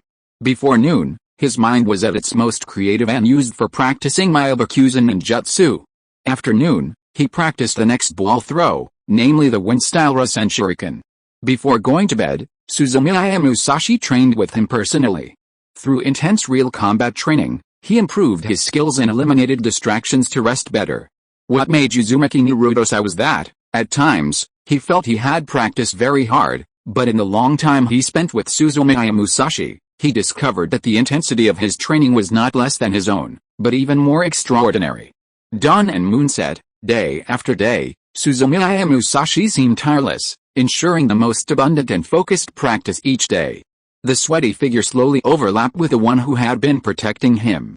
Uzumaki Naruto understood more and more why the boss was so powerful at such a young age. Hard work. Impeccable hard work. He became more motivated and practiced even more. But sometimes, Uzumaki Naruto's training doesn't always go smoothly. He tried to gain more inspiration and understanding from it. Unfortunately, his plan backfired. When Uzumaki Naruto accepted Suzumiya Musashi's generous gift, he was thrilled. With Suzumiya Musashi's training expertise, combined with his own effort and exceptional talent, he could master powerful ninjutsu, kick Jonin's asses, strike Jinchuriki, and reach the pinnacle of the ninja world. It seemed within reach. He could almost picture the villagers shouting his name. Until he opened the first page of Wind-style, Rasen Shuriken. After 3 seconds, he frowned and realized things weren't straightforward. For 3 minutes, he suppressed his anger and planned to skip the part of the first page that was too difficult to understand and continue reading. Skip the obscure explanation on the second page and continue reading. Page 3, page 4, page 98. 3 hours later, Uzumaki Naruto's face turned red. The thick pages slammed shut, and Uzumaki Naruto began to breathe heavily. What is this? That's right. It must be because I held my urine for too long and I urgently needed to urinate. Uzumaki Naruto planned to go to the bathroom and wait until he had emptied his bladder, which was preventing him from concentrating, before resuming his research. 3 days later, Suzumiya Musashi looked at Uzumaki Naruto, his eyes red and his hair standing on end, and sighed helplessly. What a shame. Uzumaki Naruto raised his head, His red eyes reflected anxiety and resentment, and he looked as if he were about to cry. Boss, I don't understand. What could Suzumiya Musashi do? He was helpless. He had given Uzumaki Naruto all the information and had carefully noted some of the most important parts. But 3 days passed, and Uzumaki Naruto only made it to the 3rd page. The first page is the cover, and the second, the index. The notebook had fewer than 100 pages, but next to Uzumaki Naruto's hand, there was more than 30 centimeters of information. Uzumaki Naruto and Suzumiya Musashi looked at each other, without saying a word, and the room fell into an unsettling silence. In the end, Suzumiya Musashi took the information that had taken him so long to obtain, despite seeing the look of relief on Naruto Uzumaki's face. Intelligence is something innate. If you don't learn it, you don't learn it. Uzumaki Naruto was called last in the class before, and it wasn't unfair at all. Of course, that doesn't mean that Uzumaki Naruto's IQ isn't online. It can only be said that his IQ isn't reflected in book research, but in practice. Suzumiya Musashi abandoned the idea of letting Uzumaki Naruto take shortcuts, and even dared to forbid him from using shadow clones to study these materials. There are some things that simply cannot be done. Naruto Uzumaki was on the verge of losing his mind. He was worried that, after being tortured by dozens or hundreds of shadow clones, the painful memories that resurfaced would cause him to snap. Suzumiya Musashi said indifferently, "Naruto, go play for a while." He turned and left. "I'd better go find Kakashi-senpai and Yamato." Chapter 437 Hiruno Sakura's Culinary Talent. Many days passed in the blink of an eye. Naruto, at the entrance to Konoha village, Hiruno Sakura, carrying a basket of vegetables, cheerfully waved to Uzumaki Naruto in the distance. The girl's smile was as beautiful as a flower, and under the warm midday sun, her appearance was even more beautiful, touching the hearts of all who saw her. However, Uzumaki Naruto, practicing the Rasengan on a high spot overlooking the water, couldn't help but tremble and then unconsciously pretended not to hear her. "Naruto, come down quickly. Look what I brought you." Hiruno Sakura waved her hands and shouted from below. "I don't want to come down just because I know what you brought," Uzumaki Naruto shouted inwardly. But seeing that he didn't respond, Hiruno Sakura didn't give up and raised her voice. She stopped what she was doing, forced a smile, and turned around. She put her hands to her mouth and pretended to speak very loudly. "Sakura, it's too noisy here, I can't hear what you're saying, let's talk about it tonight." Hiruno Sakura frowned slightly, glancing at the flowing water in front of Uzumaki Naruto. She felt he was probably telling the truth. Forming a trumpet shape, her chakra pulsing between her chest and abdomen, the next instant the girl roared like thunder. "Naruto, come down quickly, I brought you some food." Uzumaki Naruto, his head is buzzing. There was no other option, he could only bear the bitterness in his heart and jump from the top. "Sakura-chan," Uzumaki Naruto forced a smile. "For something like this, there's no need for you to come in person.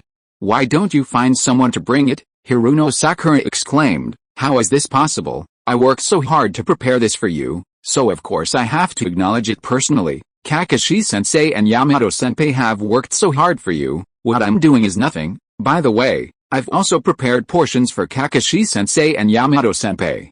Tell them to come and eat," Hiruno Sakura said, looking around for them. But after a quick search, she didn't see them. "They're not here," Uzumaki Naruto rubbed his forehead and sighed. To be precise, upon seeing Hiruno Sakura approaching with a basket, he bolted out like a shot. "Really?" Hiruno Sakura suddenly realized, and then said excitedly, "Then they won't have a good time." Uzumaki Naruto's eye twitched at that. Good food? If he remembered correctly, yesterday he took a sip of the nutritious soup Hiruno Sakura brought him, and after that single sip, he'd almost lost half a tube of blood. Hokage Kakashi and the others were no less impressive. After trying it with Yamato, they swore never to eat Hiruno Sakura's food again. Yamato even sincerely suggested that the interrogation team could use Hiruno Sakura's invention to improve work efficiency. "Sakura," Uzumaki Naruto decided he shouldn't repeat yesterday's mistake and flatly refused. "Actually, I've already eaten." "You've eaten?" Hiruno Sakura was stunned. "But it's exactly lunchtime. This morning's training was quite intense, and the energy expenditure was excessive." Uzumaki Naruto admired himself. He could now give that reason without changing his expression. "So I ate before lunch." "Really?" Hiruno Sakura looked suspicious. "What did you eat?" These are the special tonic pills the boss gave me. Uzumaki Naruto was secretly pleased to be well prepared. He took a box from the side package, opened it, and revealed a row of enormous dark pills. This was the product Suzumiya Musashi had specifically requested from Might Guy. Tonic pills. Hiruno Sakura's eyes lit up.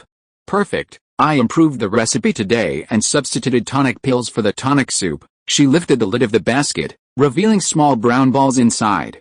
Try it. It tastes better than Musashi Senpai's. Uzumaki Naruto's face paled. Sakura, really? I'm full. Oh, it's just a dumpling. What's wrong with having a little more? Eat it quickly, Hiruno Sakura said expectantly, as if she were waiting for Uzumaki Naruto's praise after he tasted it. Uzumaki Naruto really wanted to refuse. He looked at the tonic pills in Hiruno Sakura's basket. If the tonic pills Suzumiya Musashi had brought him were the size of rice balls, the ones Hiruno Sakura had brought him were at least as big as a braised lion's head. One was as big as a fist and looked like a meal in itself. Oh, Naruto, come on. Do you want to try it? Hiruno Sakura said with an odd anticipation in her tone. Uzumaki Naruto couldn't refuse Hiruno Sakura like that. The person you secretly love is acting flirtatiously and asking you to sample their delights. What else can Uzumaki Naruto do? Of course, it's Takauxuan. Okay, Sakura, Uzumaki Naruto relented. But just in case, he prepared a dessert, but I've already had lunch, so if you can't eat it, I'll send it back and eat it tonight, Hiruno Sakura repeated silently. Uzumaki Naruto reached out, his eyes heavy as if he had made a big decision, and slowly took a large brown dumpling out of the basket. He applied gentle pressure with his fingers and squeezed it. It felt like a bouncing ball. He brought the dumpling to his mouth and opened it to bite off a piece. No luck. The taste, or the sensation of biting into it, wasn't very pleasant. He pushed again. He held the meatball firmly with both hands, pushed forward, bit a corner of the meatball into his mouth, and threw his head back. As he exerted force on his body, the meatball stretched in his hands, and Uzumaki Naruto's face contorted. How is it? Is it chewable? Hiruno Sakura asked at the opportune moment. It's made of pills, making them more nutritious. What do you think? Isn't it delicious? Uzumaki Naruto was busy biting into the meatballs and didn't answer Hiruno Sakura's question, burying his thoughts deep in his heart. How can you tell the words not bad from my expression? Uzumaki Naruto felt like a wild dog chewing on a tire. The meatball in his mouth felt even harder than a tire. Just as he was about to give up, there was a pop. The effort was worth it, and he bit into the meatball. The broken end popped off his teeth and bounced off his hand with a snap that numbed his palm. How is it? Is it delicious? Hiruno Sakura asked. Uzumaki Naruto was too busy denying it to give a direct answer, but the look in his eyes and the thumbs up made Hiruno Sakura happy. She hadn't expected him to get it right on the first try. I really am a little genius at cooking, Naruto. I'll bring you lunch tomorrow, okay? Uzumaki Naruto was so scared he started sweating profusely. Chapter 438 Naruto, I can't catch her anyway, so I might as well break up with her. He took 2 or 3 bites and chewed them relentlessly, swallowing the unknown substance that definitely couldn't be considered food, and said in a very sincere tone, No, Sakura, listen to me, no, why? Hiruno Sakura was puzzled. In her mind, shouldn't Uzumaki Naruto gladly accept it? Not everyone can eat the precious food prepared by Hiruno Sakura. To live, Uzumaki Naruto almost blurted out. Feeling a knot in his stomach, he said, Zioi, now I have to devote myself to practicing. As for food, the tonic pills the boss gave me are sufficient. It's not worth wasting any more time. After all, you have to practice too, right, Hiruno Sakura? But, Uzumaki Naruto hurriedly interrupted her, and, Sakura. I'll get distracted. Do you understand? Hiruno Sakura nodded. Right. She's such a beautiful woman, and coming to deliver food every day will definitely affect Naruto's training. She's thinking too simply. Okay, Hiruno Sakura nodded happily. I won't be serving the food for now. Uzumaki Naruto breathed a sigh of relief. Hiruno Sakura, after this time, when I have the chance, I'll let you try my cooking skills again. Hiruno Sakura left, leaving behind a basket of dumplings. Uzumaki Naruto silently looked at the brown balls in the basket, then at the dumpling with a bitten corner in his hand. Suddenly, he shook his hand and threw it toward the distant mountain wall. Bang! There was a loud crash. Large chunks of gravel flew everywhere. 10 seconds later, A brown ball with a missing corner bounced down to my feet with a dung. Dunk. Naruto Uzumaki stared at the ball, felt a knot in his stomach, and thought about what Teruno Sakura had just said. An idea popped into his head. Anyway, I can't reach him. What if we just call it quits? No. Sakura is getting closer and closer to me. Maybe she's fallen for me. What if she's ready to accept my confession? Forget it, Sakura still likes Sasuke more. There's no way I can do that. No. What am I missing? Just as Uzumaki Naruto's thoughts were constantly clashing in his mind, footsteps suddenly sounded in the distance. Boss. Hearing the familiar voice, Uzumaki Naruto turned around. Konohamaru? What are you doing here? Konohamaru ran up, stumbling, with a bento in his hand. Knowing you're training here, of course I had to come and see you. He handed over the lunchbox he was holding and said, Here, Ichiraku miso ramen. Boss, I haven't had much money for expenses lately, so I can't afford to buy tonkatsu ramen. Stop. Uzumaki Naruto was so touched he almost burst into tears. He felt it hadn't been for nothing that he'd accepted this younger brother. After testing the reinforced tires developed by Hiruno Sakura, a bowl of hot ramen was now a saving grace. Wait, Uzumaki Naruto paused, his expression suddenly tense. You didn't run into Sakura on your way here, did you, Sister Sakura? Konohamaru said. I didn't see her. Moa shook her head as well. Uzumaki Naruto finally breathed a sigh of relief. He lay down on his back in the shade of the tree. Konohamaru, what do you want from me today, boss? What do you mean? Can't I come see you if nothing's wrong? Yes, Uzumaki Naruto raised his eyelids. But that's not you. Although his purpose was revealed, Konohamaru wasn't embarrassed and gave a flattering smile. Boss, I've almost mastered my Rasengan. Can you help me decide what to do, really? Uzumaki Naruto showed interest. Show me. Without saying anything, Konohamaru projected a shadow clone in front of Uzumaki Naruto and then waved his hands rapidly. Under the gaze of several people, a light blue ball of chakra slowly concentrated and then spun. The rapidly spinning chakra emitted a hiss. Uzumaki Naruto watched it closely and, after a moment, nodded approvingly. Not bad, Konohamaru was very excited. Really, boss? So, I've mastered it, Uzumaki Naruto affirmed. Yes, now just practice patiently to improve your speed and skill in casting spells. Upon receiving confirmation from Uzumaki Naruto, Konohamaru began to smile like a badger who's stolen a melon and can't stop. Even though I know you're happy, there's no need to smile so obscenely, right? Uzumaki Naruto said helplessly. Konohamaru, boss, you don't understand, this isn't just about the Rasengan.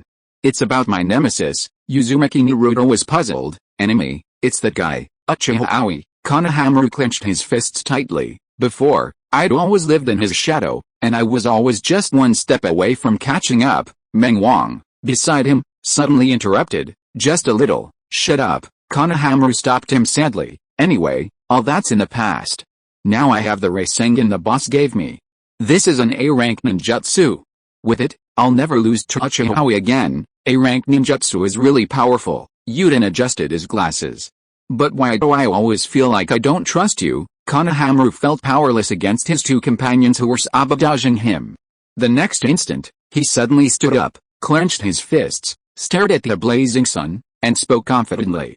From today on, I, Konohamaru, will no longer be the Konohamaru of the past. I will definitely make Uchiha Aoi. Naruto? A sudden voice interrupted Konohamaru's motivation.